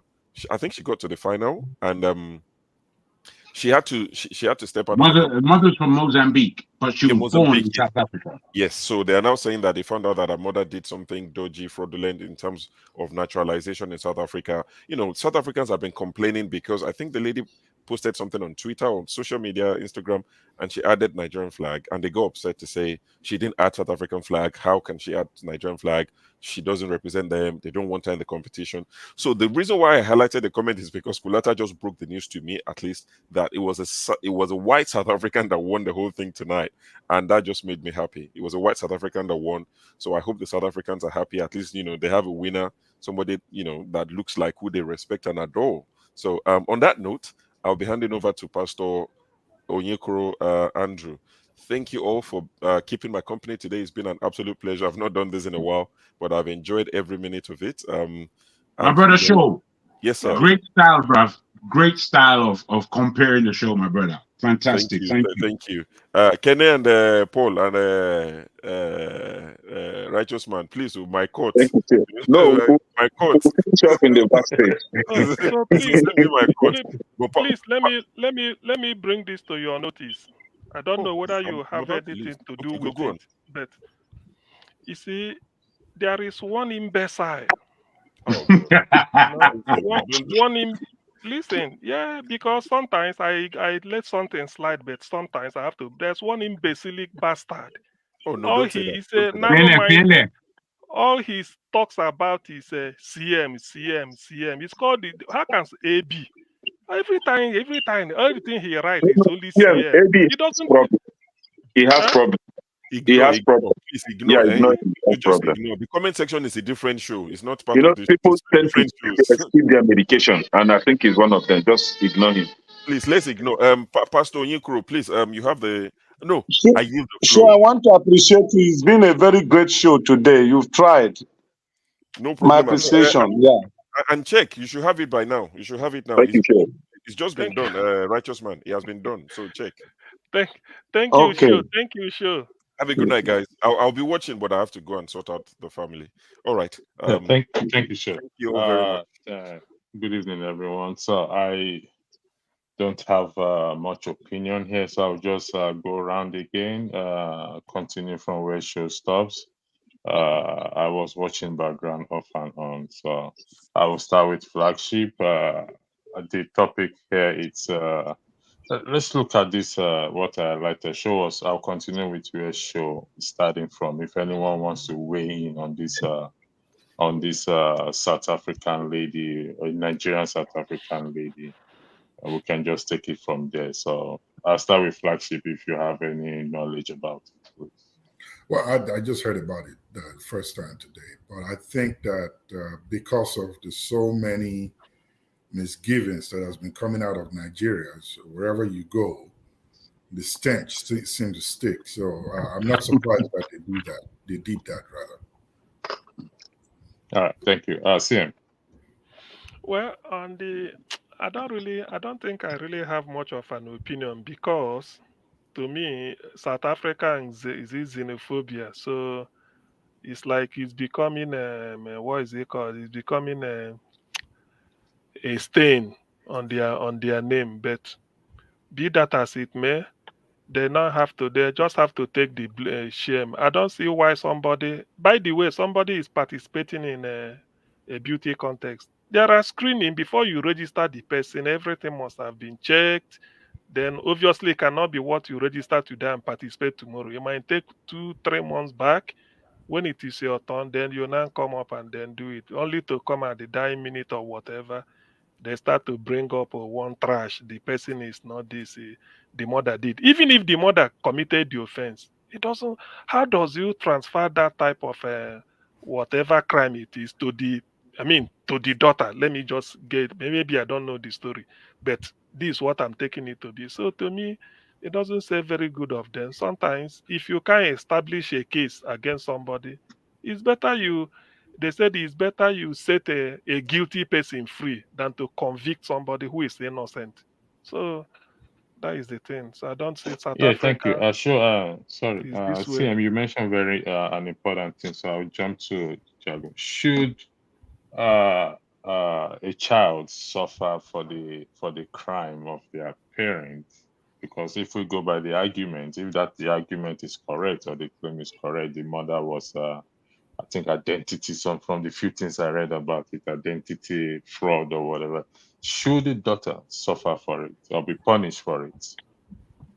I will take on your question, even though I do want to speak with you on a platform like this directly. But I will take on your question and bid your indulgence to allow it to go around and come back to me after I've put your question, because I've got something else to speak with you about, particularly in front of an audience. But I'll take on your question like this, if I might. If I might. Right. Thank you. Should a child suffer for the actions of his parents? You know, we can all, with the understanding, the modern understanding that we have, the Western understanding we have, that might position that should not happen. And it is laudable to present that situation, but it's not necessarily a reality. The reality is none of us are born innocent. So the Bible tells us. We inherit the sin of our parents. And as such, I think the depth of understanding needs to prevail with that kind of a balance. Again, because we are in the West, you know, there are many people who, because they have flown to America, they believe that America has no ill because they can switch the lights on and there's electricity. So immediately, because we're suffering in Nigeria, we believe, there's light in America, we should and start talking our rubbish again. Complete rubbish, which is what we like to do. So I put it this way, especially in the case of this beautiful young lady who was trying to, represent South Africa in a beauty pageant. I looked at her and she looks Nigerian. She doesn't look like South African. She looks Nigerian gone fully. Igbo gone even more so. So as I look at her and I see what her parents have done and I see what is, again, it just goes back to what we've said. The level of sin and corruption that bedevils Nigeria. She would have chosen Nigeria. Anyone would choose Nigeria. But the fact that we can't choose Nigeria, Nigeria suffers. So in terms of should we suffer the sins of our parents, we just have to look at 400 years of America. We have that the 400 years of Black America is about the suffering of those who are our brothers and sisters under the stupidity of our own African cultural, stupefying, idiotic, weak people. We are bullies. We are bullies. Generally, we are bullies and pontificators and weak. I want to swear. I don't like the state of Nigeria. I don't like the state of Nigeria. I don't believe in Nigeria. I want to, but when I really look back and look at it, I'm just pointing the finger at the corruption that they see and the corruption inside of us. We can't see it. I would end there, and as I said, I bid you that I have a chance to speak with you electricity directly upon the platform. Thank you. Thank you, Jagan. In respect to wanting to speak with me on the platform, any issues regarding moderators, the rule is you take it. No, it's not regarding moderators, sir. It's regarding platform. If I may, please don't shut me down. I know you're good at shutting. Okay. Ajogun, I'm not going to go back and forth with you.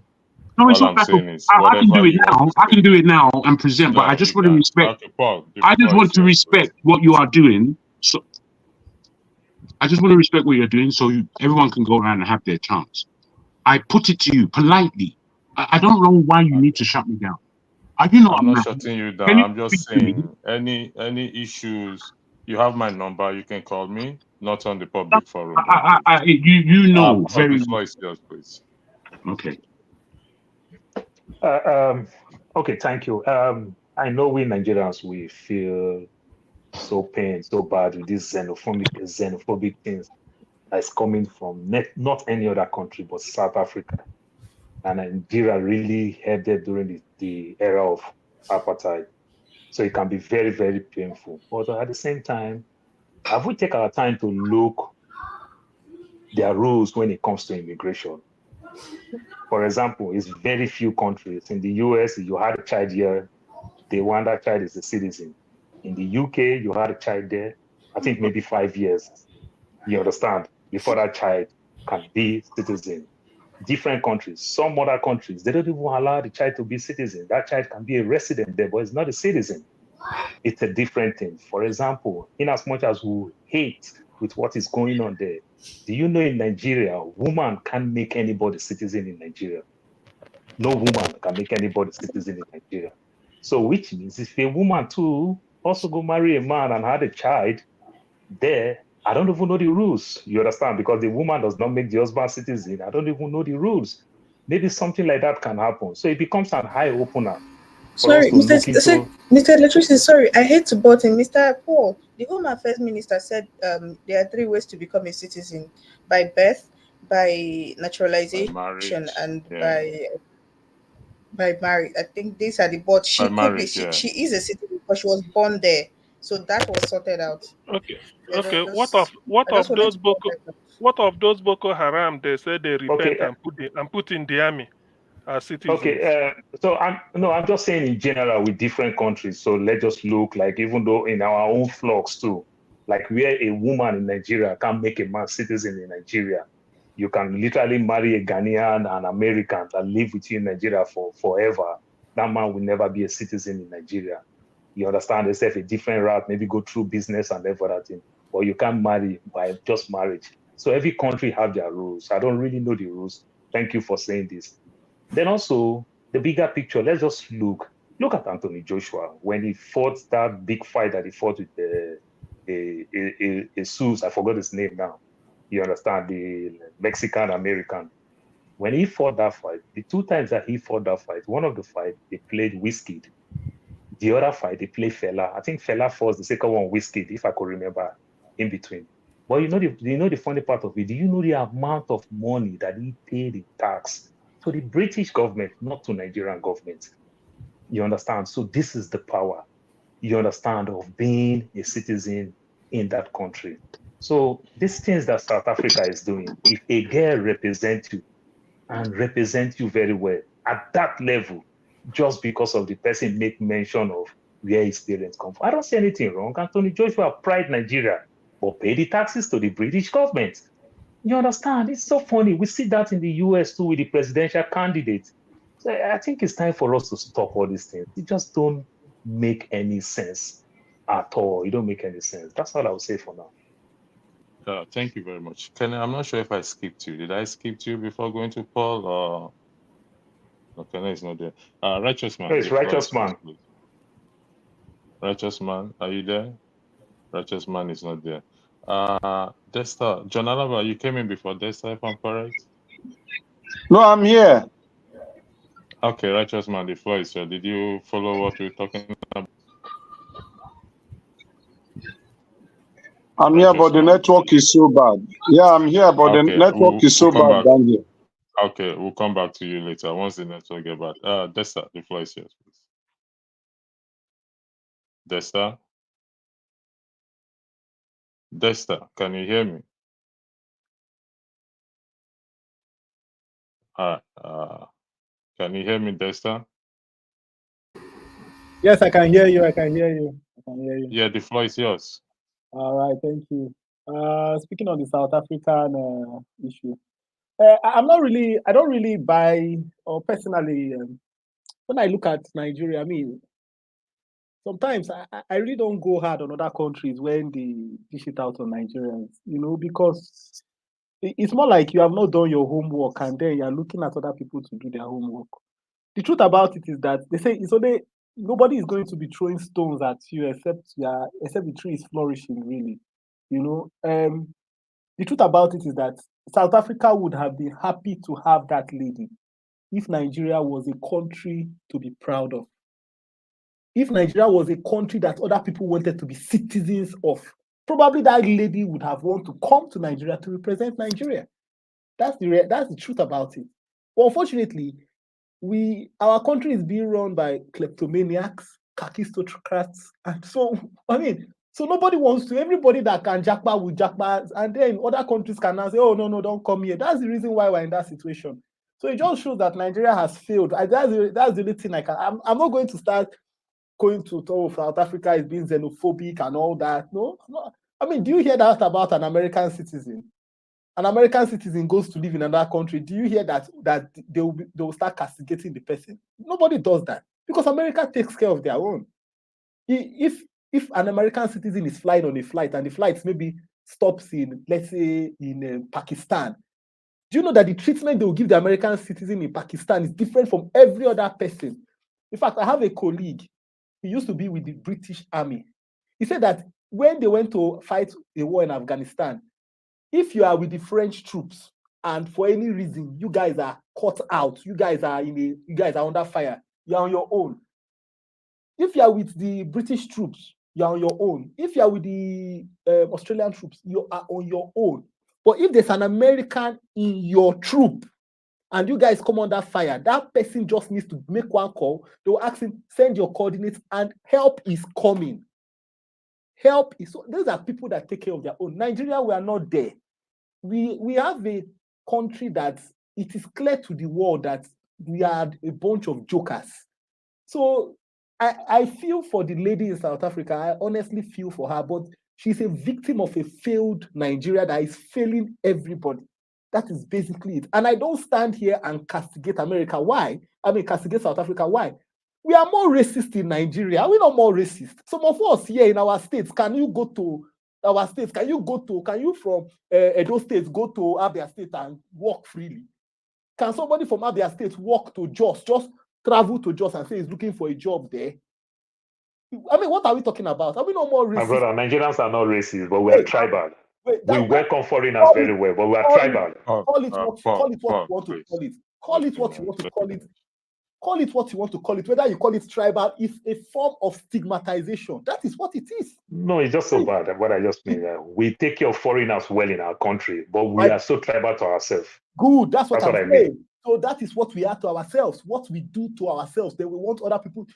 Nigeria has not got to the level whereby everybody can travel to another state, and then there's nothing like, oh yeah, where are you coming from? What's your state of origin? Before we can consider you for something. So my point is this. Do you know, even in Nigeria, assuming in Nigeria, somebody that is maybe born in Rivers State goes to contest as Miss Kaduna. Do you know that somebody will raise it up that she's not from Kaduna State? Within Nigeria, the context of Nigeria, somebody from Rivers State goes to contest, maybe her mother, like somebody says, women don't even give citizenship in Nigeria. Her mother is from Kaduna. She goes to contest as Miss Kaduna. They will raise it up. Or Miss Oshu, they will raise it up. Oh, she's not from this. That is the truth. So my point is, Nigeria, I think we should introspect first until we clean up our mess. Until we clean up our mess, I don't think we have the moral right to start going to talk to other people outside. Within ourselves, we are messed up. They are now talking of South. At least that girl even got recognition in the South African district. She even got to a point of recognition. Nigeria, you will not even get there. They will kill the story. They will kill it. They will end it. So that's my own take, really. I don't bother myself about all those kind of things because we have not done our homework. Thank you.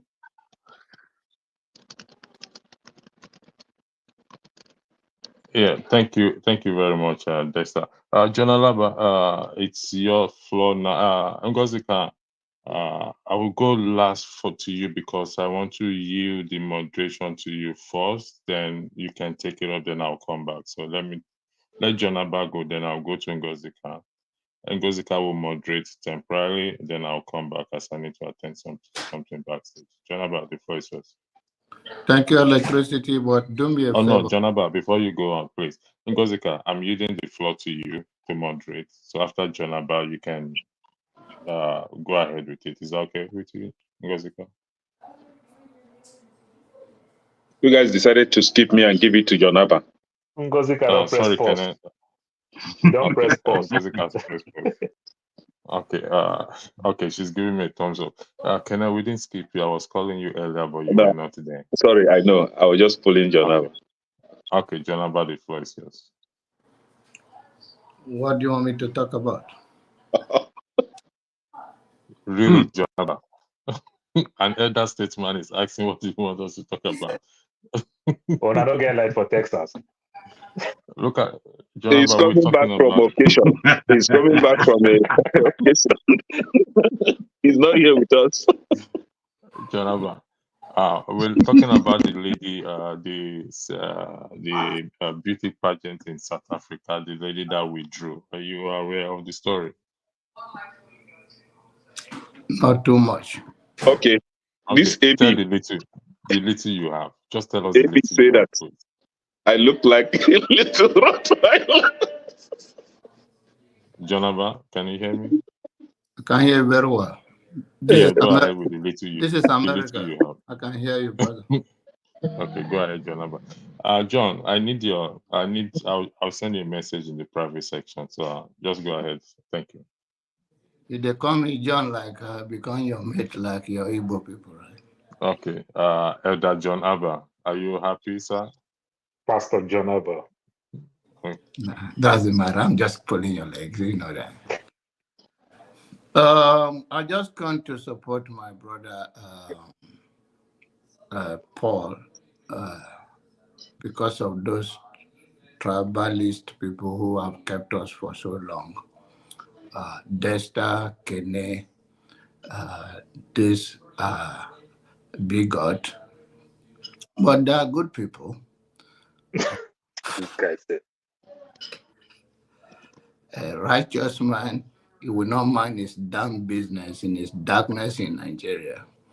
And the rest of them that are trying to go after the truth.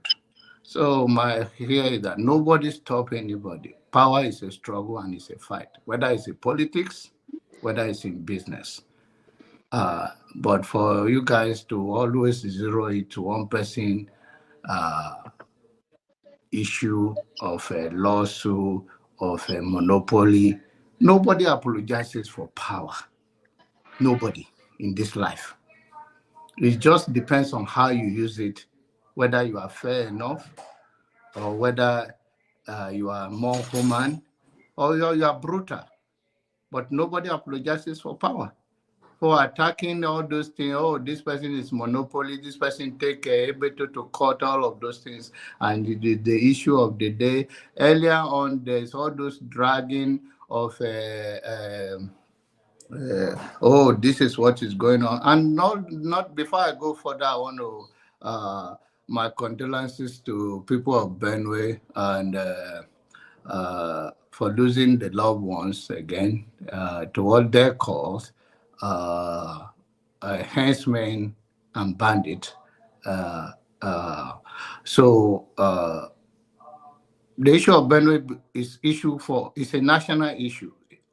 In as much as it happened in Benue, nobody knows where it will happen tomorrow. There is adage that says that when your neighbor's house is on fire, try to do everything to quench it because your house may be the next one.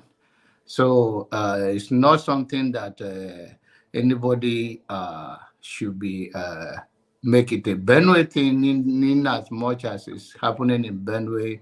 We should pray that we contain it and bring it to a peaceful end and investigate it. The painful aspect of it, the police say it was 6 people that died, when over 60 people lost their life, just to minimize the casualty of the death of the loved ones. So I don't want, Dexter is a good boy. I'm sorry, I don't want to call you a boy. You're grown up, I saw ring in your hand, so you may have a boy or daughter in the house. But I thought with your knowledge of being eloquent in English could have give you some insight, and you are better than what you say sometimes. Nigeria is not a racist, and then you always attack Nigeria. You are nobody wherever you are. There's a saying in Nigeria that no better place than home. So for us to be condemning Nigeria, we may not like what is going on. It's like my own house now. I can't leave my house. Whatever happened here, I have to face it. So Nigeria is still a home. Nigeria is still everything. And the fact that you may not agree with what is going on, you have your own view about Nigeria entirely, but always beat down on Nigeria like, oh, it's like nobody is like it does. It's like we are just a bunch of no, please. We are better than this, and you are better than this. You may have your own political agenda. You may agitate for whatever you want to agitate for, whether separation, separatists, Biafra, anything.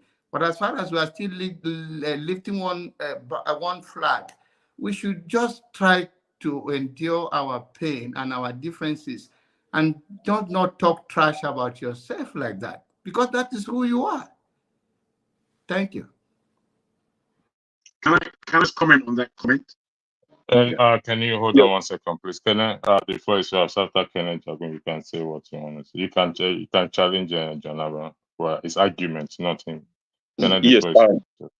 Before I respond to him, I have to defend him, because somebody in the comment section says that John Abraham is never a serious human being, and the other person said that John Abraham is always confused.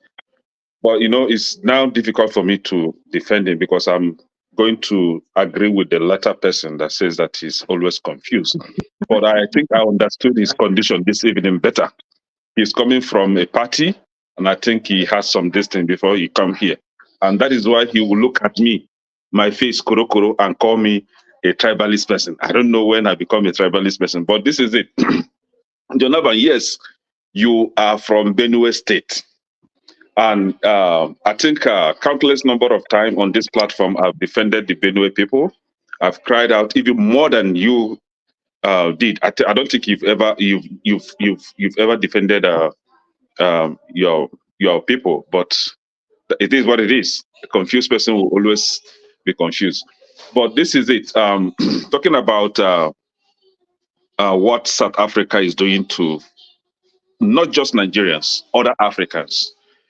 Because I think when it touches us, then we start crying. But I think that is the same way other countries like Zambia, Congolese people. In short, I think South Africa, something is really, really going on there. They detest their own people. They reject their own fellow Africans, skinned Africans, but accept the white. I don't know what is going on. This lady, even let's assume that she's not of South African descent, but she's African, right? So they will prefer a white to a black. I don't know. It's up to them. But this is, what we have in Africa. Generally, we hate ourselves. We don't love ourselves. I don't want to bring it back home in Nigeria because your neighbor would think that I'm being tribalist now. But Africa, generally, we hate ourselves. And that is why you cannot get from Nigeria, you cannot get to Ghana without having a visa or passport or whatever. You must have to provide a travel document before you go from one African country to the other, which is not what we have over here. Like, for example, in America, if you're a citizen, you can travel anywhere you want in North America without restriction, provided you're a citizen. I don't know about Europe, other side of the Europe. But in Africa, why must we have restrictions against ourselves? Why must we scrutinize ourselves on the border to, for us to visit each other? I don't know why we have that. But when it comes to South Africa, particularly, that xenophobic behavior in South Africa, I don't know what they can use to cure that in them. It's inborn and inbuilt. I mean, maybe we should start doing them same. If they come to other African countries, we should treat them the same way they are treating us. I think that is the only way that we can try to limit that nonsense from them. Well, I'm for do me, I do you anyway, Mr. Jagun. I don't know. I don't know why you're saying no to that. If you slap me, I slap you back. Next time you know that slap is painful. You know. Thank you, Kenneth. Ngozika, the floor is yours, please, in respect to the issue we're talking about. Good evening, gentlemen. Can you hear me? Say I'm allowed to speak after Kenya. Okay, just hold on, Jagun, for 1 second, please. You've spoken. I know you want to report Ngozika said this. Okay, Ngozika is off because of his network card. Okay. Can you hear me? Yes, Ngozika, I can hear you loud and clear. Good evening, gentlemen. The South African issue. I've said my piece on Twitter. I've cast them out. They're a bunch of silly goats. I don't take kindly to Africans treating other Africans unkindly. I don't care what the reason may be. There's absolutely no excuse. There's absolutely no excuse. And the fact that she was born there, and their law says that if you're born there, if a child is born there, the child is a citizen, even if the parents are not citizens. The problem with her, I think if her parents were from maybe Lesotho or Zambia or Zimbabwe, they wouldn't have had that issue. I think the problem with her specifically is that she's Jollof. That's what they call Nigerians. That's um that's their problem with her. And I think it's a very silly thing. It's annoying. It's almost it's. I was saying something earlier on Twitter. I was saying that I wish we did not give them all the hand we gave them during their struggle with apartheid. They deserve it. Sometimes I feel they deserve it. They deserve. I'm sorry. Sometimes I feel they deserve everything they got. The white did to them because I don't get it. How can and this I see this a lot. You would think that people who have been through pain, who have been discriminated against, who have suffered discrimination the way they have, will be more empathetic. You would actually think that, but reverse is the case, and I find it really annoying. There is absolutely no reason why they should come after that lady. She is a black woman. She is a South African by birth. They have no reasons to come after her. And given South Africa's propensity for violence, I won't be surprised if her withdrawal has something to do with, she said, for her family's sake. I won't be surprised if they, I'm sorry, I'm sweating, so it's a bit messy. I won't be surprised if they started threatening her family or something like that for the lady to pull out. Hello, can you hear me? Ngozika, I can Yes, hear we you. You can. can turn off your camera. Yes, You we can can. turn off your I won't be camera surprised if they started threatening her. if the network is affecting. You can turn off your camera Okay. since you're joining from Nigeria. Okay, thank you. I won't be surprised if they started threatening her for her to have pulled out, and she had really high chances of winning. So, bottom line, I'm just saying that I don't care what their. This is me personally speaking. I don't care what South Africa's reason was. She met the criteria. They have no reason, absolutely no reason to do this to her. It's just unfair. That's where I will leave it at. All right, thank you very much. Jagun, you wanted to respond to Jonaba's argument, not his person, please, his argument. Thank you. No, I don't do that. I don't do that, my brother, unless it's workful. John Abba is somebody who is a moderate individual and he speaks his own way. Having said that, I totally disagree with his assertions. I think it was Xero who spoke and you were against what he said. For me, he spoke 100% truth. I also disagree with Paul in his take. If you want to call it racism, if you want to call it Jago, your tribalism, audio is a doesn't bit matter. breaking. What did he? Jago, your audio is not so clear. I apologize for that. My technology is playing up at the moment. I'll try my best to redress it. But I want to disagree with yourself, Paul, and John Abba, if I can be heard. I'm against us being so the word so sensitive to critique of our nation, because that's simply what it is. You know, people use all these terminologies, bashing, and it doesn't depict what's being said. You're not actually tackling what's being said. If you do not understand what the essence of what I think it was Exero, what he said, I think it's your failing. None of us can hate Nigeria. We don't hate Nigeria, but we do hate the processes that have become endemic in that country. And we must lawfully bring it down. There is isms in that country. There are isms, dangerous isms that people propagate even on this channel. And I'm afraid if we cannot really understand the context of what people are trying to put forward, it is our failing. You cannot blame somebody for their position of mind. I don't believe you can. He said categorically that there is a position, he used a better word than I can even fathom. I forgot what the word he used, that we are, I've forgotten the word, I beg your pardon. But I feel that the word he used should give all of us understanding as to Nigeria's position in this world and Nigeria's position in not backing itself.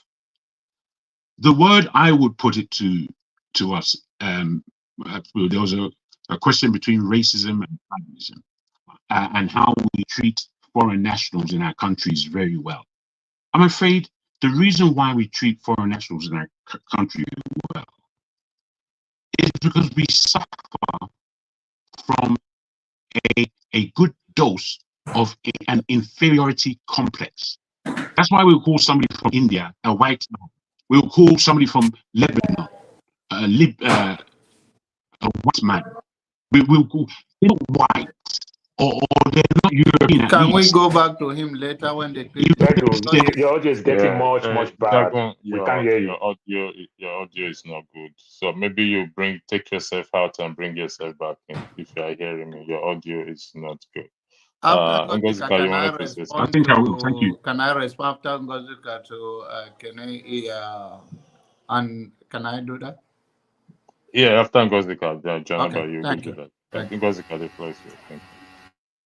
Sorry, this is a bit off topic. I don't know if we're still going to circle back to any other topic. I really wanted to talk about that guy that was killed in Abuja, the cross-dresser guy. I don't know. Okay, we'll come back to that then. If that, let's let Paul Jonaba respond to Paul to Jagun said. Paul, do you want to say something to him? Yeah, briefly. Just like I said, I'll come to you. Jonaba, the floor is yours. Let Paul go. Sorry, Elder Jonaba, the floor is yours. Apologies for not having Elder in front of you. Elder Jonaba, the floor is yours. No, you don't mess with me. Let Paul go. He's a younger brother. Okay, Uncle no go punish me for that one. No, you know, say I did look you enough to chop for person house. Make I no go chop now. You come beat me later. Where I come from, the elder they speak last after all we hear other people. Okay, so I don't know. Jack could take it when I was try to respond a little bit with Desta. I'm just trying to correct him. You understand? And Desta really understand what I mean, because I know we can be very, very friendly with foreigners over ourselves. That's just what I mean. That's just between races and being tribal. Yes, tribal can be very, very strong, you know, but when it comes to race, when other race come to our country, whether being from the Middle East, from the West, or even our fellow Africans, we try to take very good care of them. It's so funny. Our Nigerians, how we can be so funny. When people come from so far to our place, we welcome them very well. But the people that is much, much closer to us, we don't really, I'm an Urobo man. Many of us may not know the difference between Urobo and Isoko. Many people will call that Shoki worry boy. It's not an Urobo man. It's not a worry boy. Sami Oposu, many faces like that. Many people will not know the difference. But you know how funny it is? We don't get along. Even when we almost speak the same language, we dress the same, we almost eat the same food. The closer we argue, the far, but we welcome Hausa people. They live in our village, they get stores, they get everything for 30, 40, 50 years. But the closer people, we welcome the Ijaw people who come from Port Harcourt, from Bayelsa. But the Ijaw people who come from Warri with us, we fight with them. Is it not funny? The far, so these are just the funny things. I don't get it. So I think it's time for us to find a way to understand that it is just very, very okay for us to disagree. Because at the end of the day, it will make us agree. It will make us know ourselves much, much better than just enjoying talking down on ourselves. That's what I want to say for now. Thank you very much. I want to highlight something. Because I will let you go the floor, but I want to highlight something that you're going to weigh in on later in respect to this xenophobic behavior or attitude or whatever we call it. You know, they always say, be careful when you are throwing stone on the glass house or into the market. It can hit anybody, it can even hit a family member, if I'm correct. So take a look at this before we start to throw stones. Do we all remember this?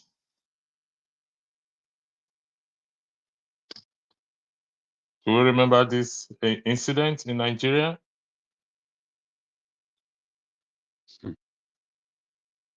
Are you showing us anything? Oh, okay. What okay, incident? We can't see anything. Okay, Ghana must go. Ghana must go. Do we remember this? Very well. So before we start to throw stones, we have to be Actually, Ghanaians did it first. Ghanaians did it first. It doesn't matter. Ghanaians sent Nigerians packing first. Let's stop that justification. We are guilty of it doesn't like, matter. all this. No, I'm just saying. Desta, hold on. I'm just saying that is Ojoro cancel Ojoro. Okay, all right, fair enough. Ngolika, you wanted to say something about the. I'll take it off, and when you finish, I'll bring it all back again. Go ahead, Ngolika. You wanted to say something wanted to speak up about the unfortunate incident that happened in Abuja over the weather. That's going to. Ngozika, your network is not that great. You keep dipping in and dipping out again. So Ngozika, I'll go back to 2G. You don't move down to 2G.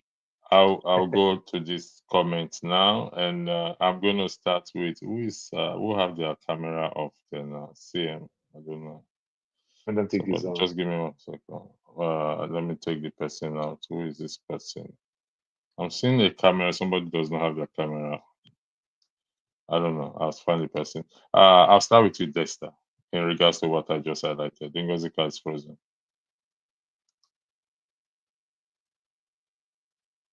Desta, I think you mute yourself.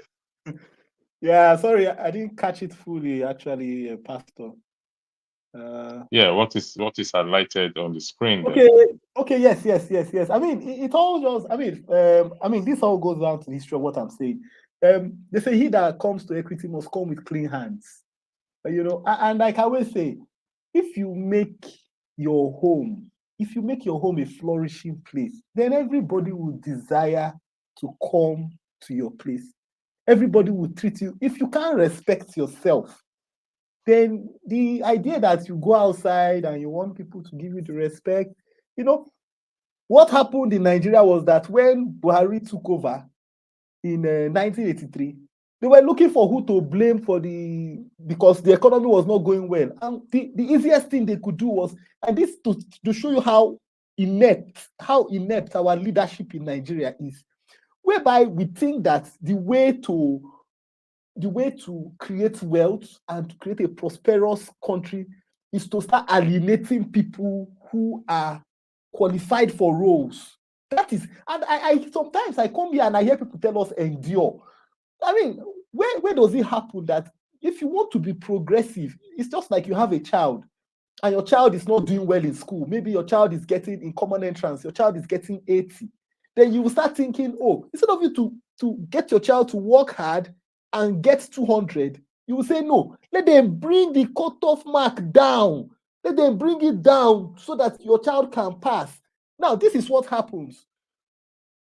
Over time, in the next 10 years, that child who had 80 already was incompetent, but that child will get into leadership. And when that child gets into leadership, he will spit out that incompetence there. That is what happened in Nigeria. When we did the Ghana Must Go, we had a leader who had ideas of how to grow a country's economy. And the only thing he could think about is, oh, the jobs in Nigeria are being taken by foreigners. Who was the easiest target? It is the Ghanaians. And he said, Ghana must go, and started sending the Ghanaians out. This Ghana must go. It did not even stop there. Example, when there was oil industry boom, what happened? We started chasing the foreign nationals out of the country. Some of us here are working in foreign countries as foreign nationals.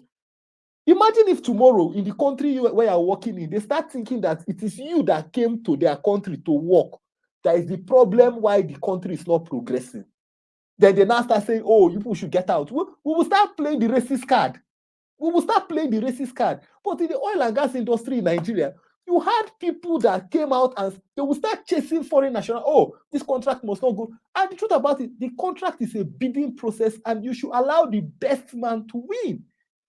The best man wins, then you say, oh no, you chase the foreign nationals out, and then you bring in incompetent Nigerians that will come and ruin the place. No wonder our refineries don't work. Why? Because we employed people that don't even know the common physics, the common mathematics, the common basic algebra. Many of them are working in NNPC because some of them got 50 in common entrance. Some of them did not. That is the reality of it. Unfortunately, what happens in Nigeria is that because of this quota system and everybody must chop, we have not built a country based on competence. Until we desire to build a country based on competence, where the best get into the positions they need to be, and we must realize that there is a position for everybody. You might not be good in your academics, but you might be good in other things, and you have a place for yourself. Developed countries, that's how they are. Everybody is not at the same level, but everybody enters into where they fit into. You have people that work in the factories, you have people that work as doctors, you have people that work as managers everywhere, and they earn a good living. But what happens in Nigeria is because there's no middle class in Nigeria, there's only the very rich and then the very poor. Everybody is thinking of how they can get into that position of, okay, let me be in the position of, oh, okay, I can become very rich. And so even from the local government level, you have people that have already started thwarting the process. That is this Ghana Must Go. It is the one that we know, that the one that was very well published, but it is still happening. Because what happens in the oil and gas industry, in fact, recently, what did Tinubu do? His policy, whereby he said that if you are a foreigner coming to work in Nigeria, for each foreigner every year, you'll be paying $15,000, is it $10,000 or something like that? That is it. Look, it doesn't make sense because our system is not based on merit. In Nigeria, we have not built a system that is based on merit. We still build a system, we still depend on a system based on where do I come from? Who do I know? Let it be my people that will be here. So the whole thing is just comatose, basically. So when I see Nigerians complain about xenophobic attack, all these things we are talking about, if the way Nigeria is operating, if it is operated in foreign countries where most of the people on this platform are, do you think you would have a place in that country? Just use for people that are pastors, they said, before you remove the speck in another person's eye, remove your own. How many of us have looked at our own locality and said, what are we doing at home? What did we do at home? For the people that are pastors here, that know the Bible, when they talk about, if my people who are called by my name, it is not prayer. It is not prayer. He said, will humble themselves and pray and turn from their wicked ways. What happens in Nigeria is, we go, we pray, pray for your country, wish your country well. But the same people are the ones perpetrating the wickedness that will never make Nigeria progress. Thank you, Desta. I'm going to welcome back. I think I was supposed to talk. Jonaba, sorry, Elder Jonaba. Please, my network went off and it might again. Please, let me just. Yeah, go ahead. I don't want to go into this whole Ghana must go something, but Dexter, you're a student of history. You should know that in 1969, under Prime Minister Buzia's regime, Nigerians were expelled from Ghana in 1969 because of the Alien Compliance Order.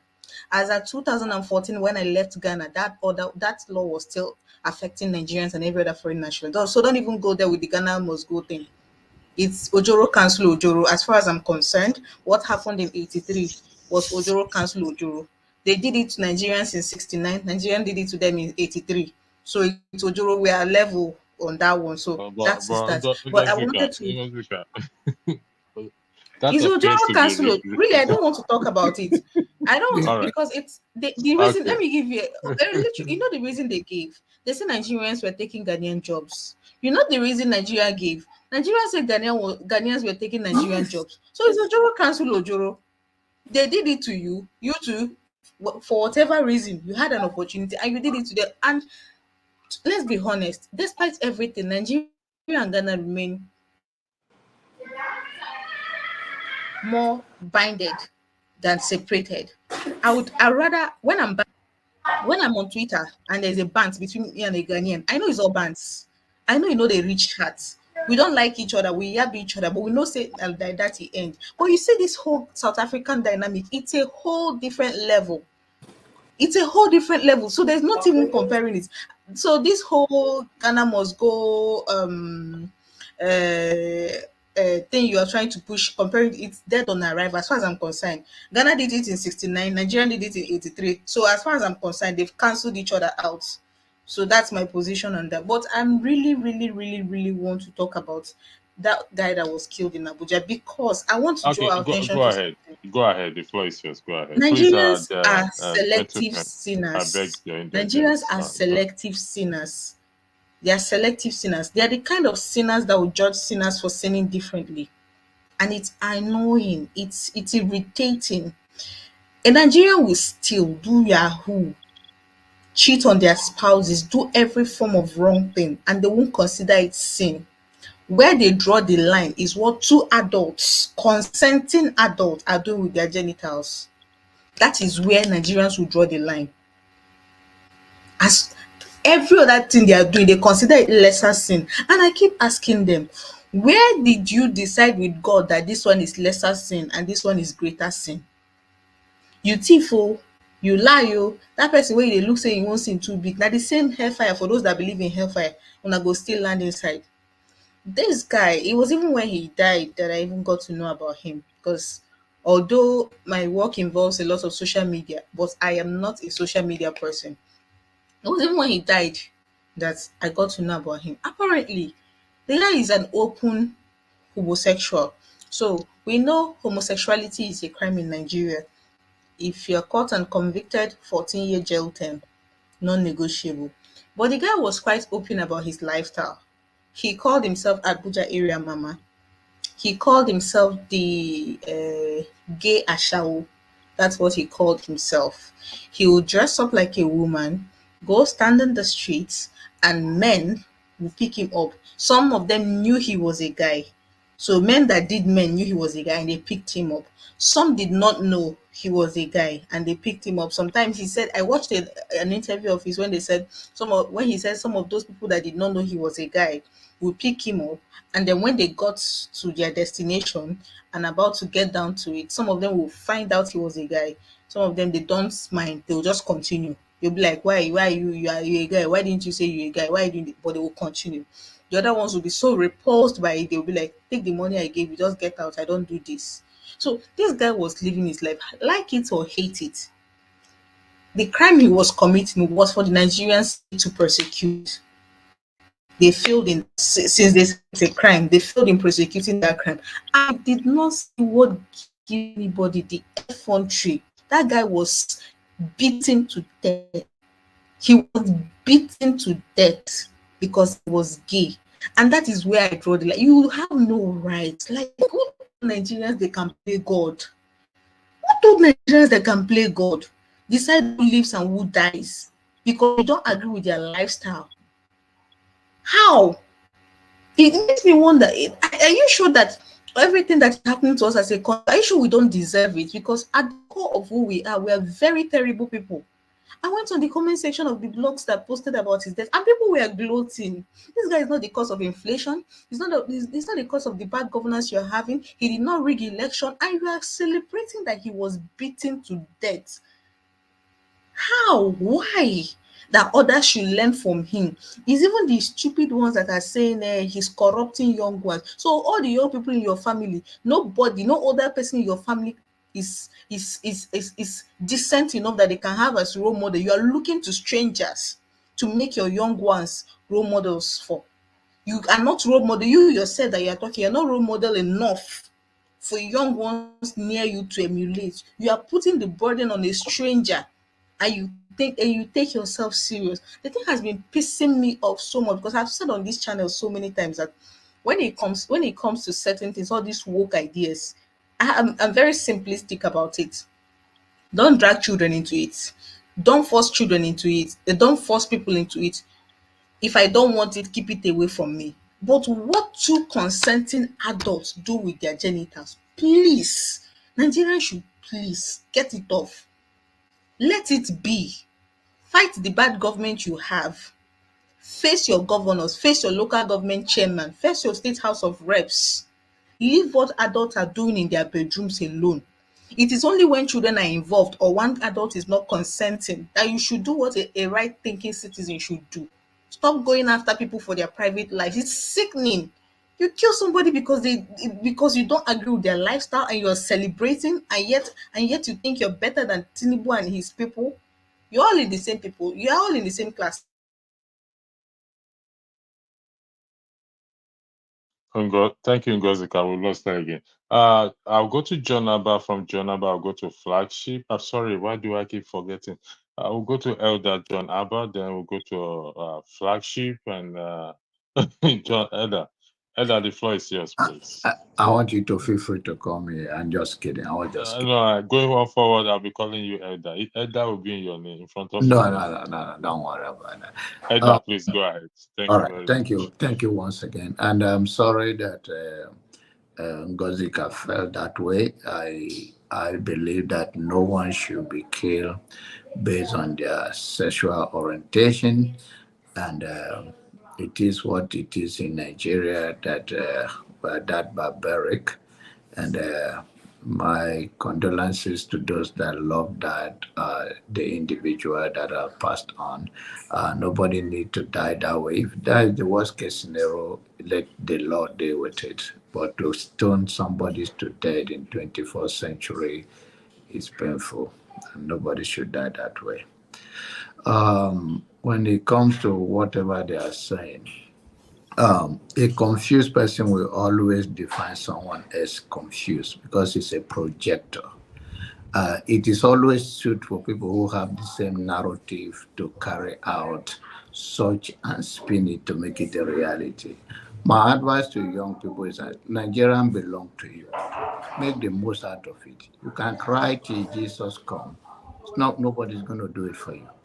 So if you think somebody is going to do it for you, then you are delusional. So don't believe in anything else. Believe in yourself and fight a good fight.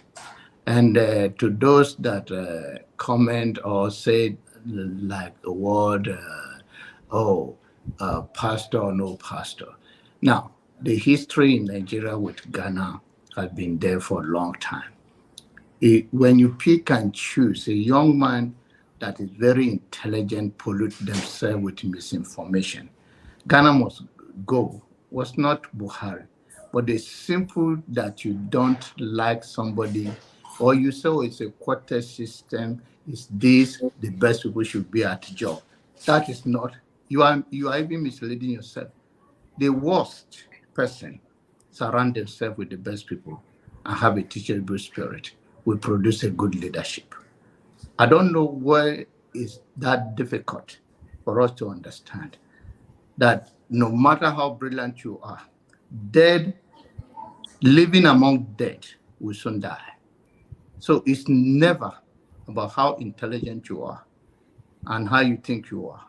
It's about the people and the teachable spirit and the people you surround yourself with And when you have already said that other people are collateral, that simply define yourself to be the most brilliant person, you already shortcome yourself.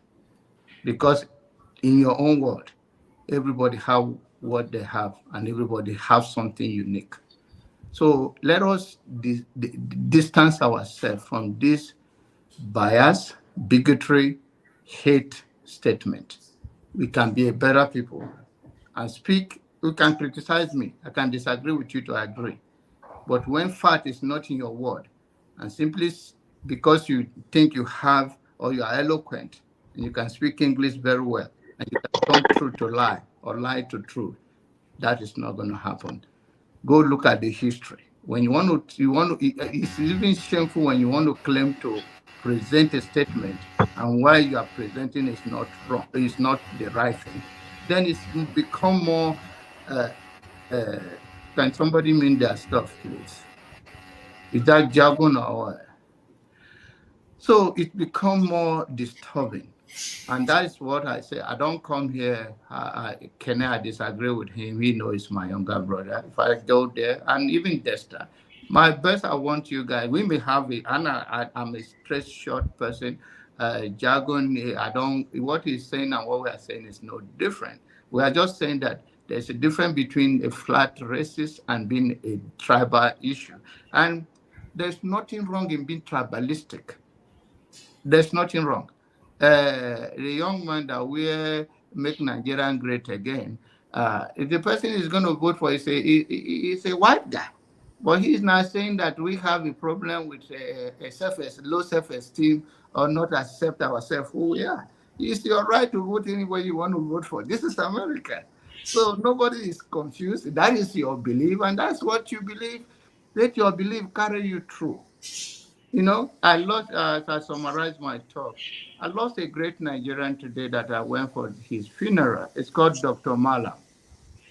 Whenever you come, or some people call him Professor Malam, whenever you come to this area in this part of the world we live, they will refer you to Dr. Malam. He will help you get a house. He will help you get, if you are looking for apartment.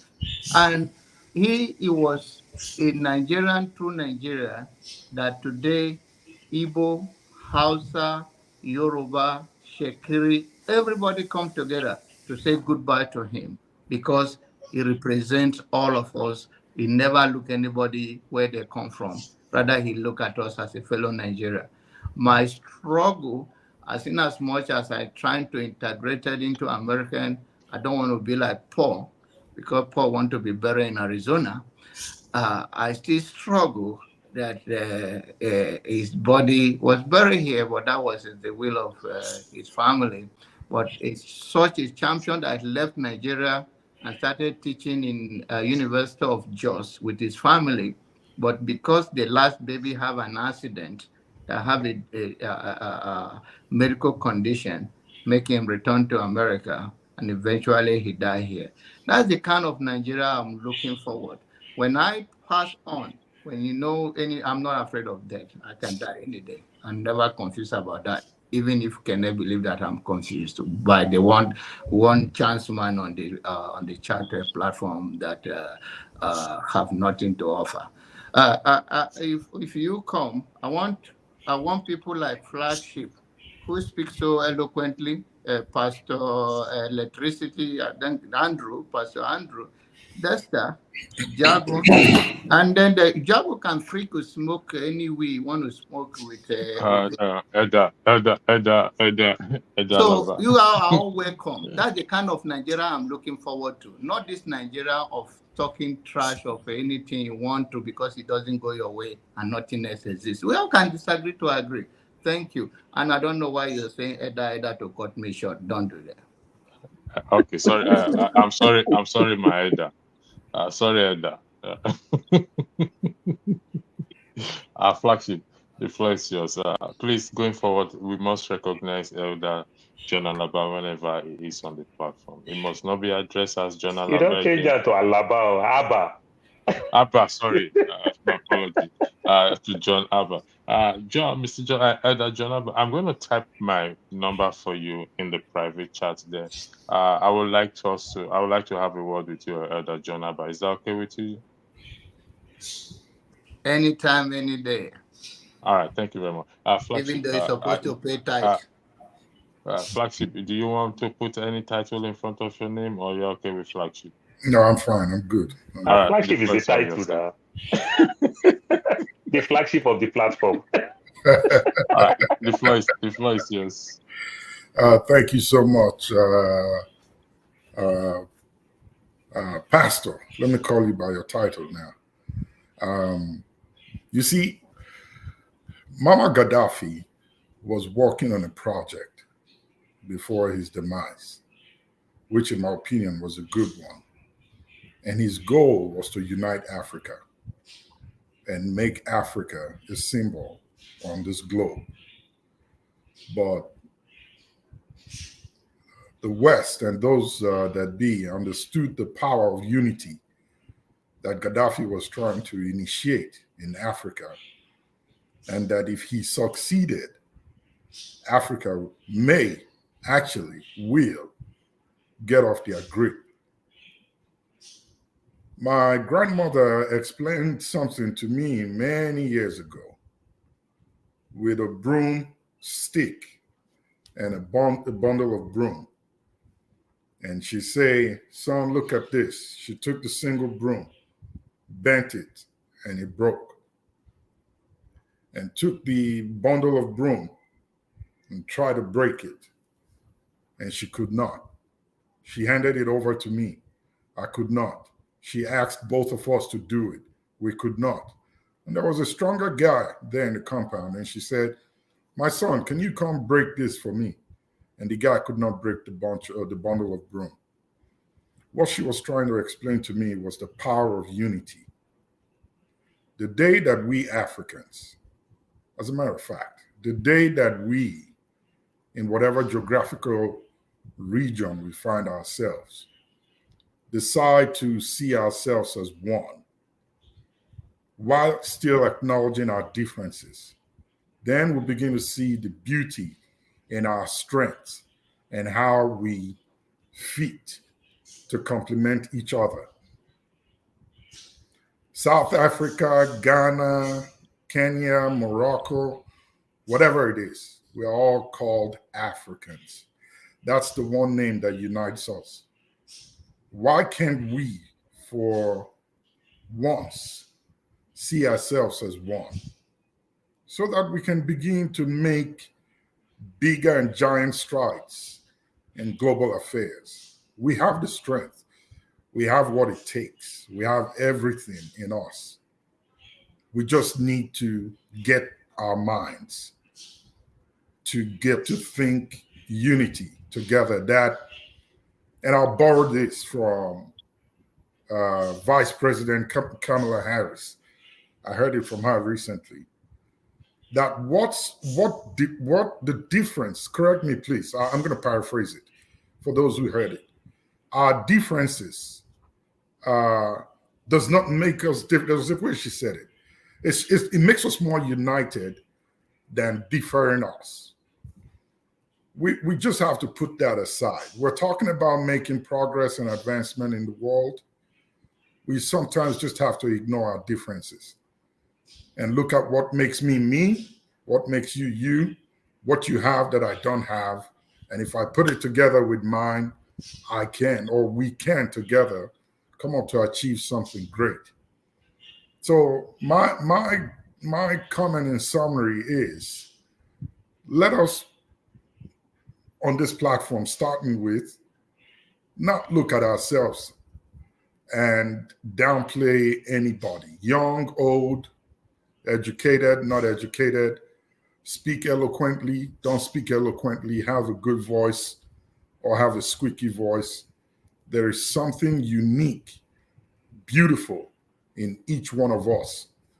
And believe you me, we need each other. So let's figure a way out to start looking at our similarities than our differences, and we can make a better world and achieve greatness.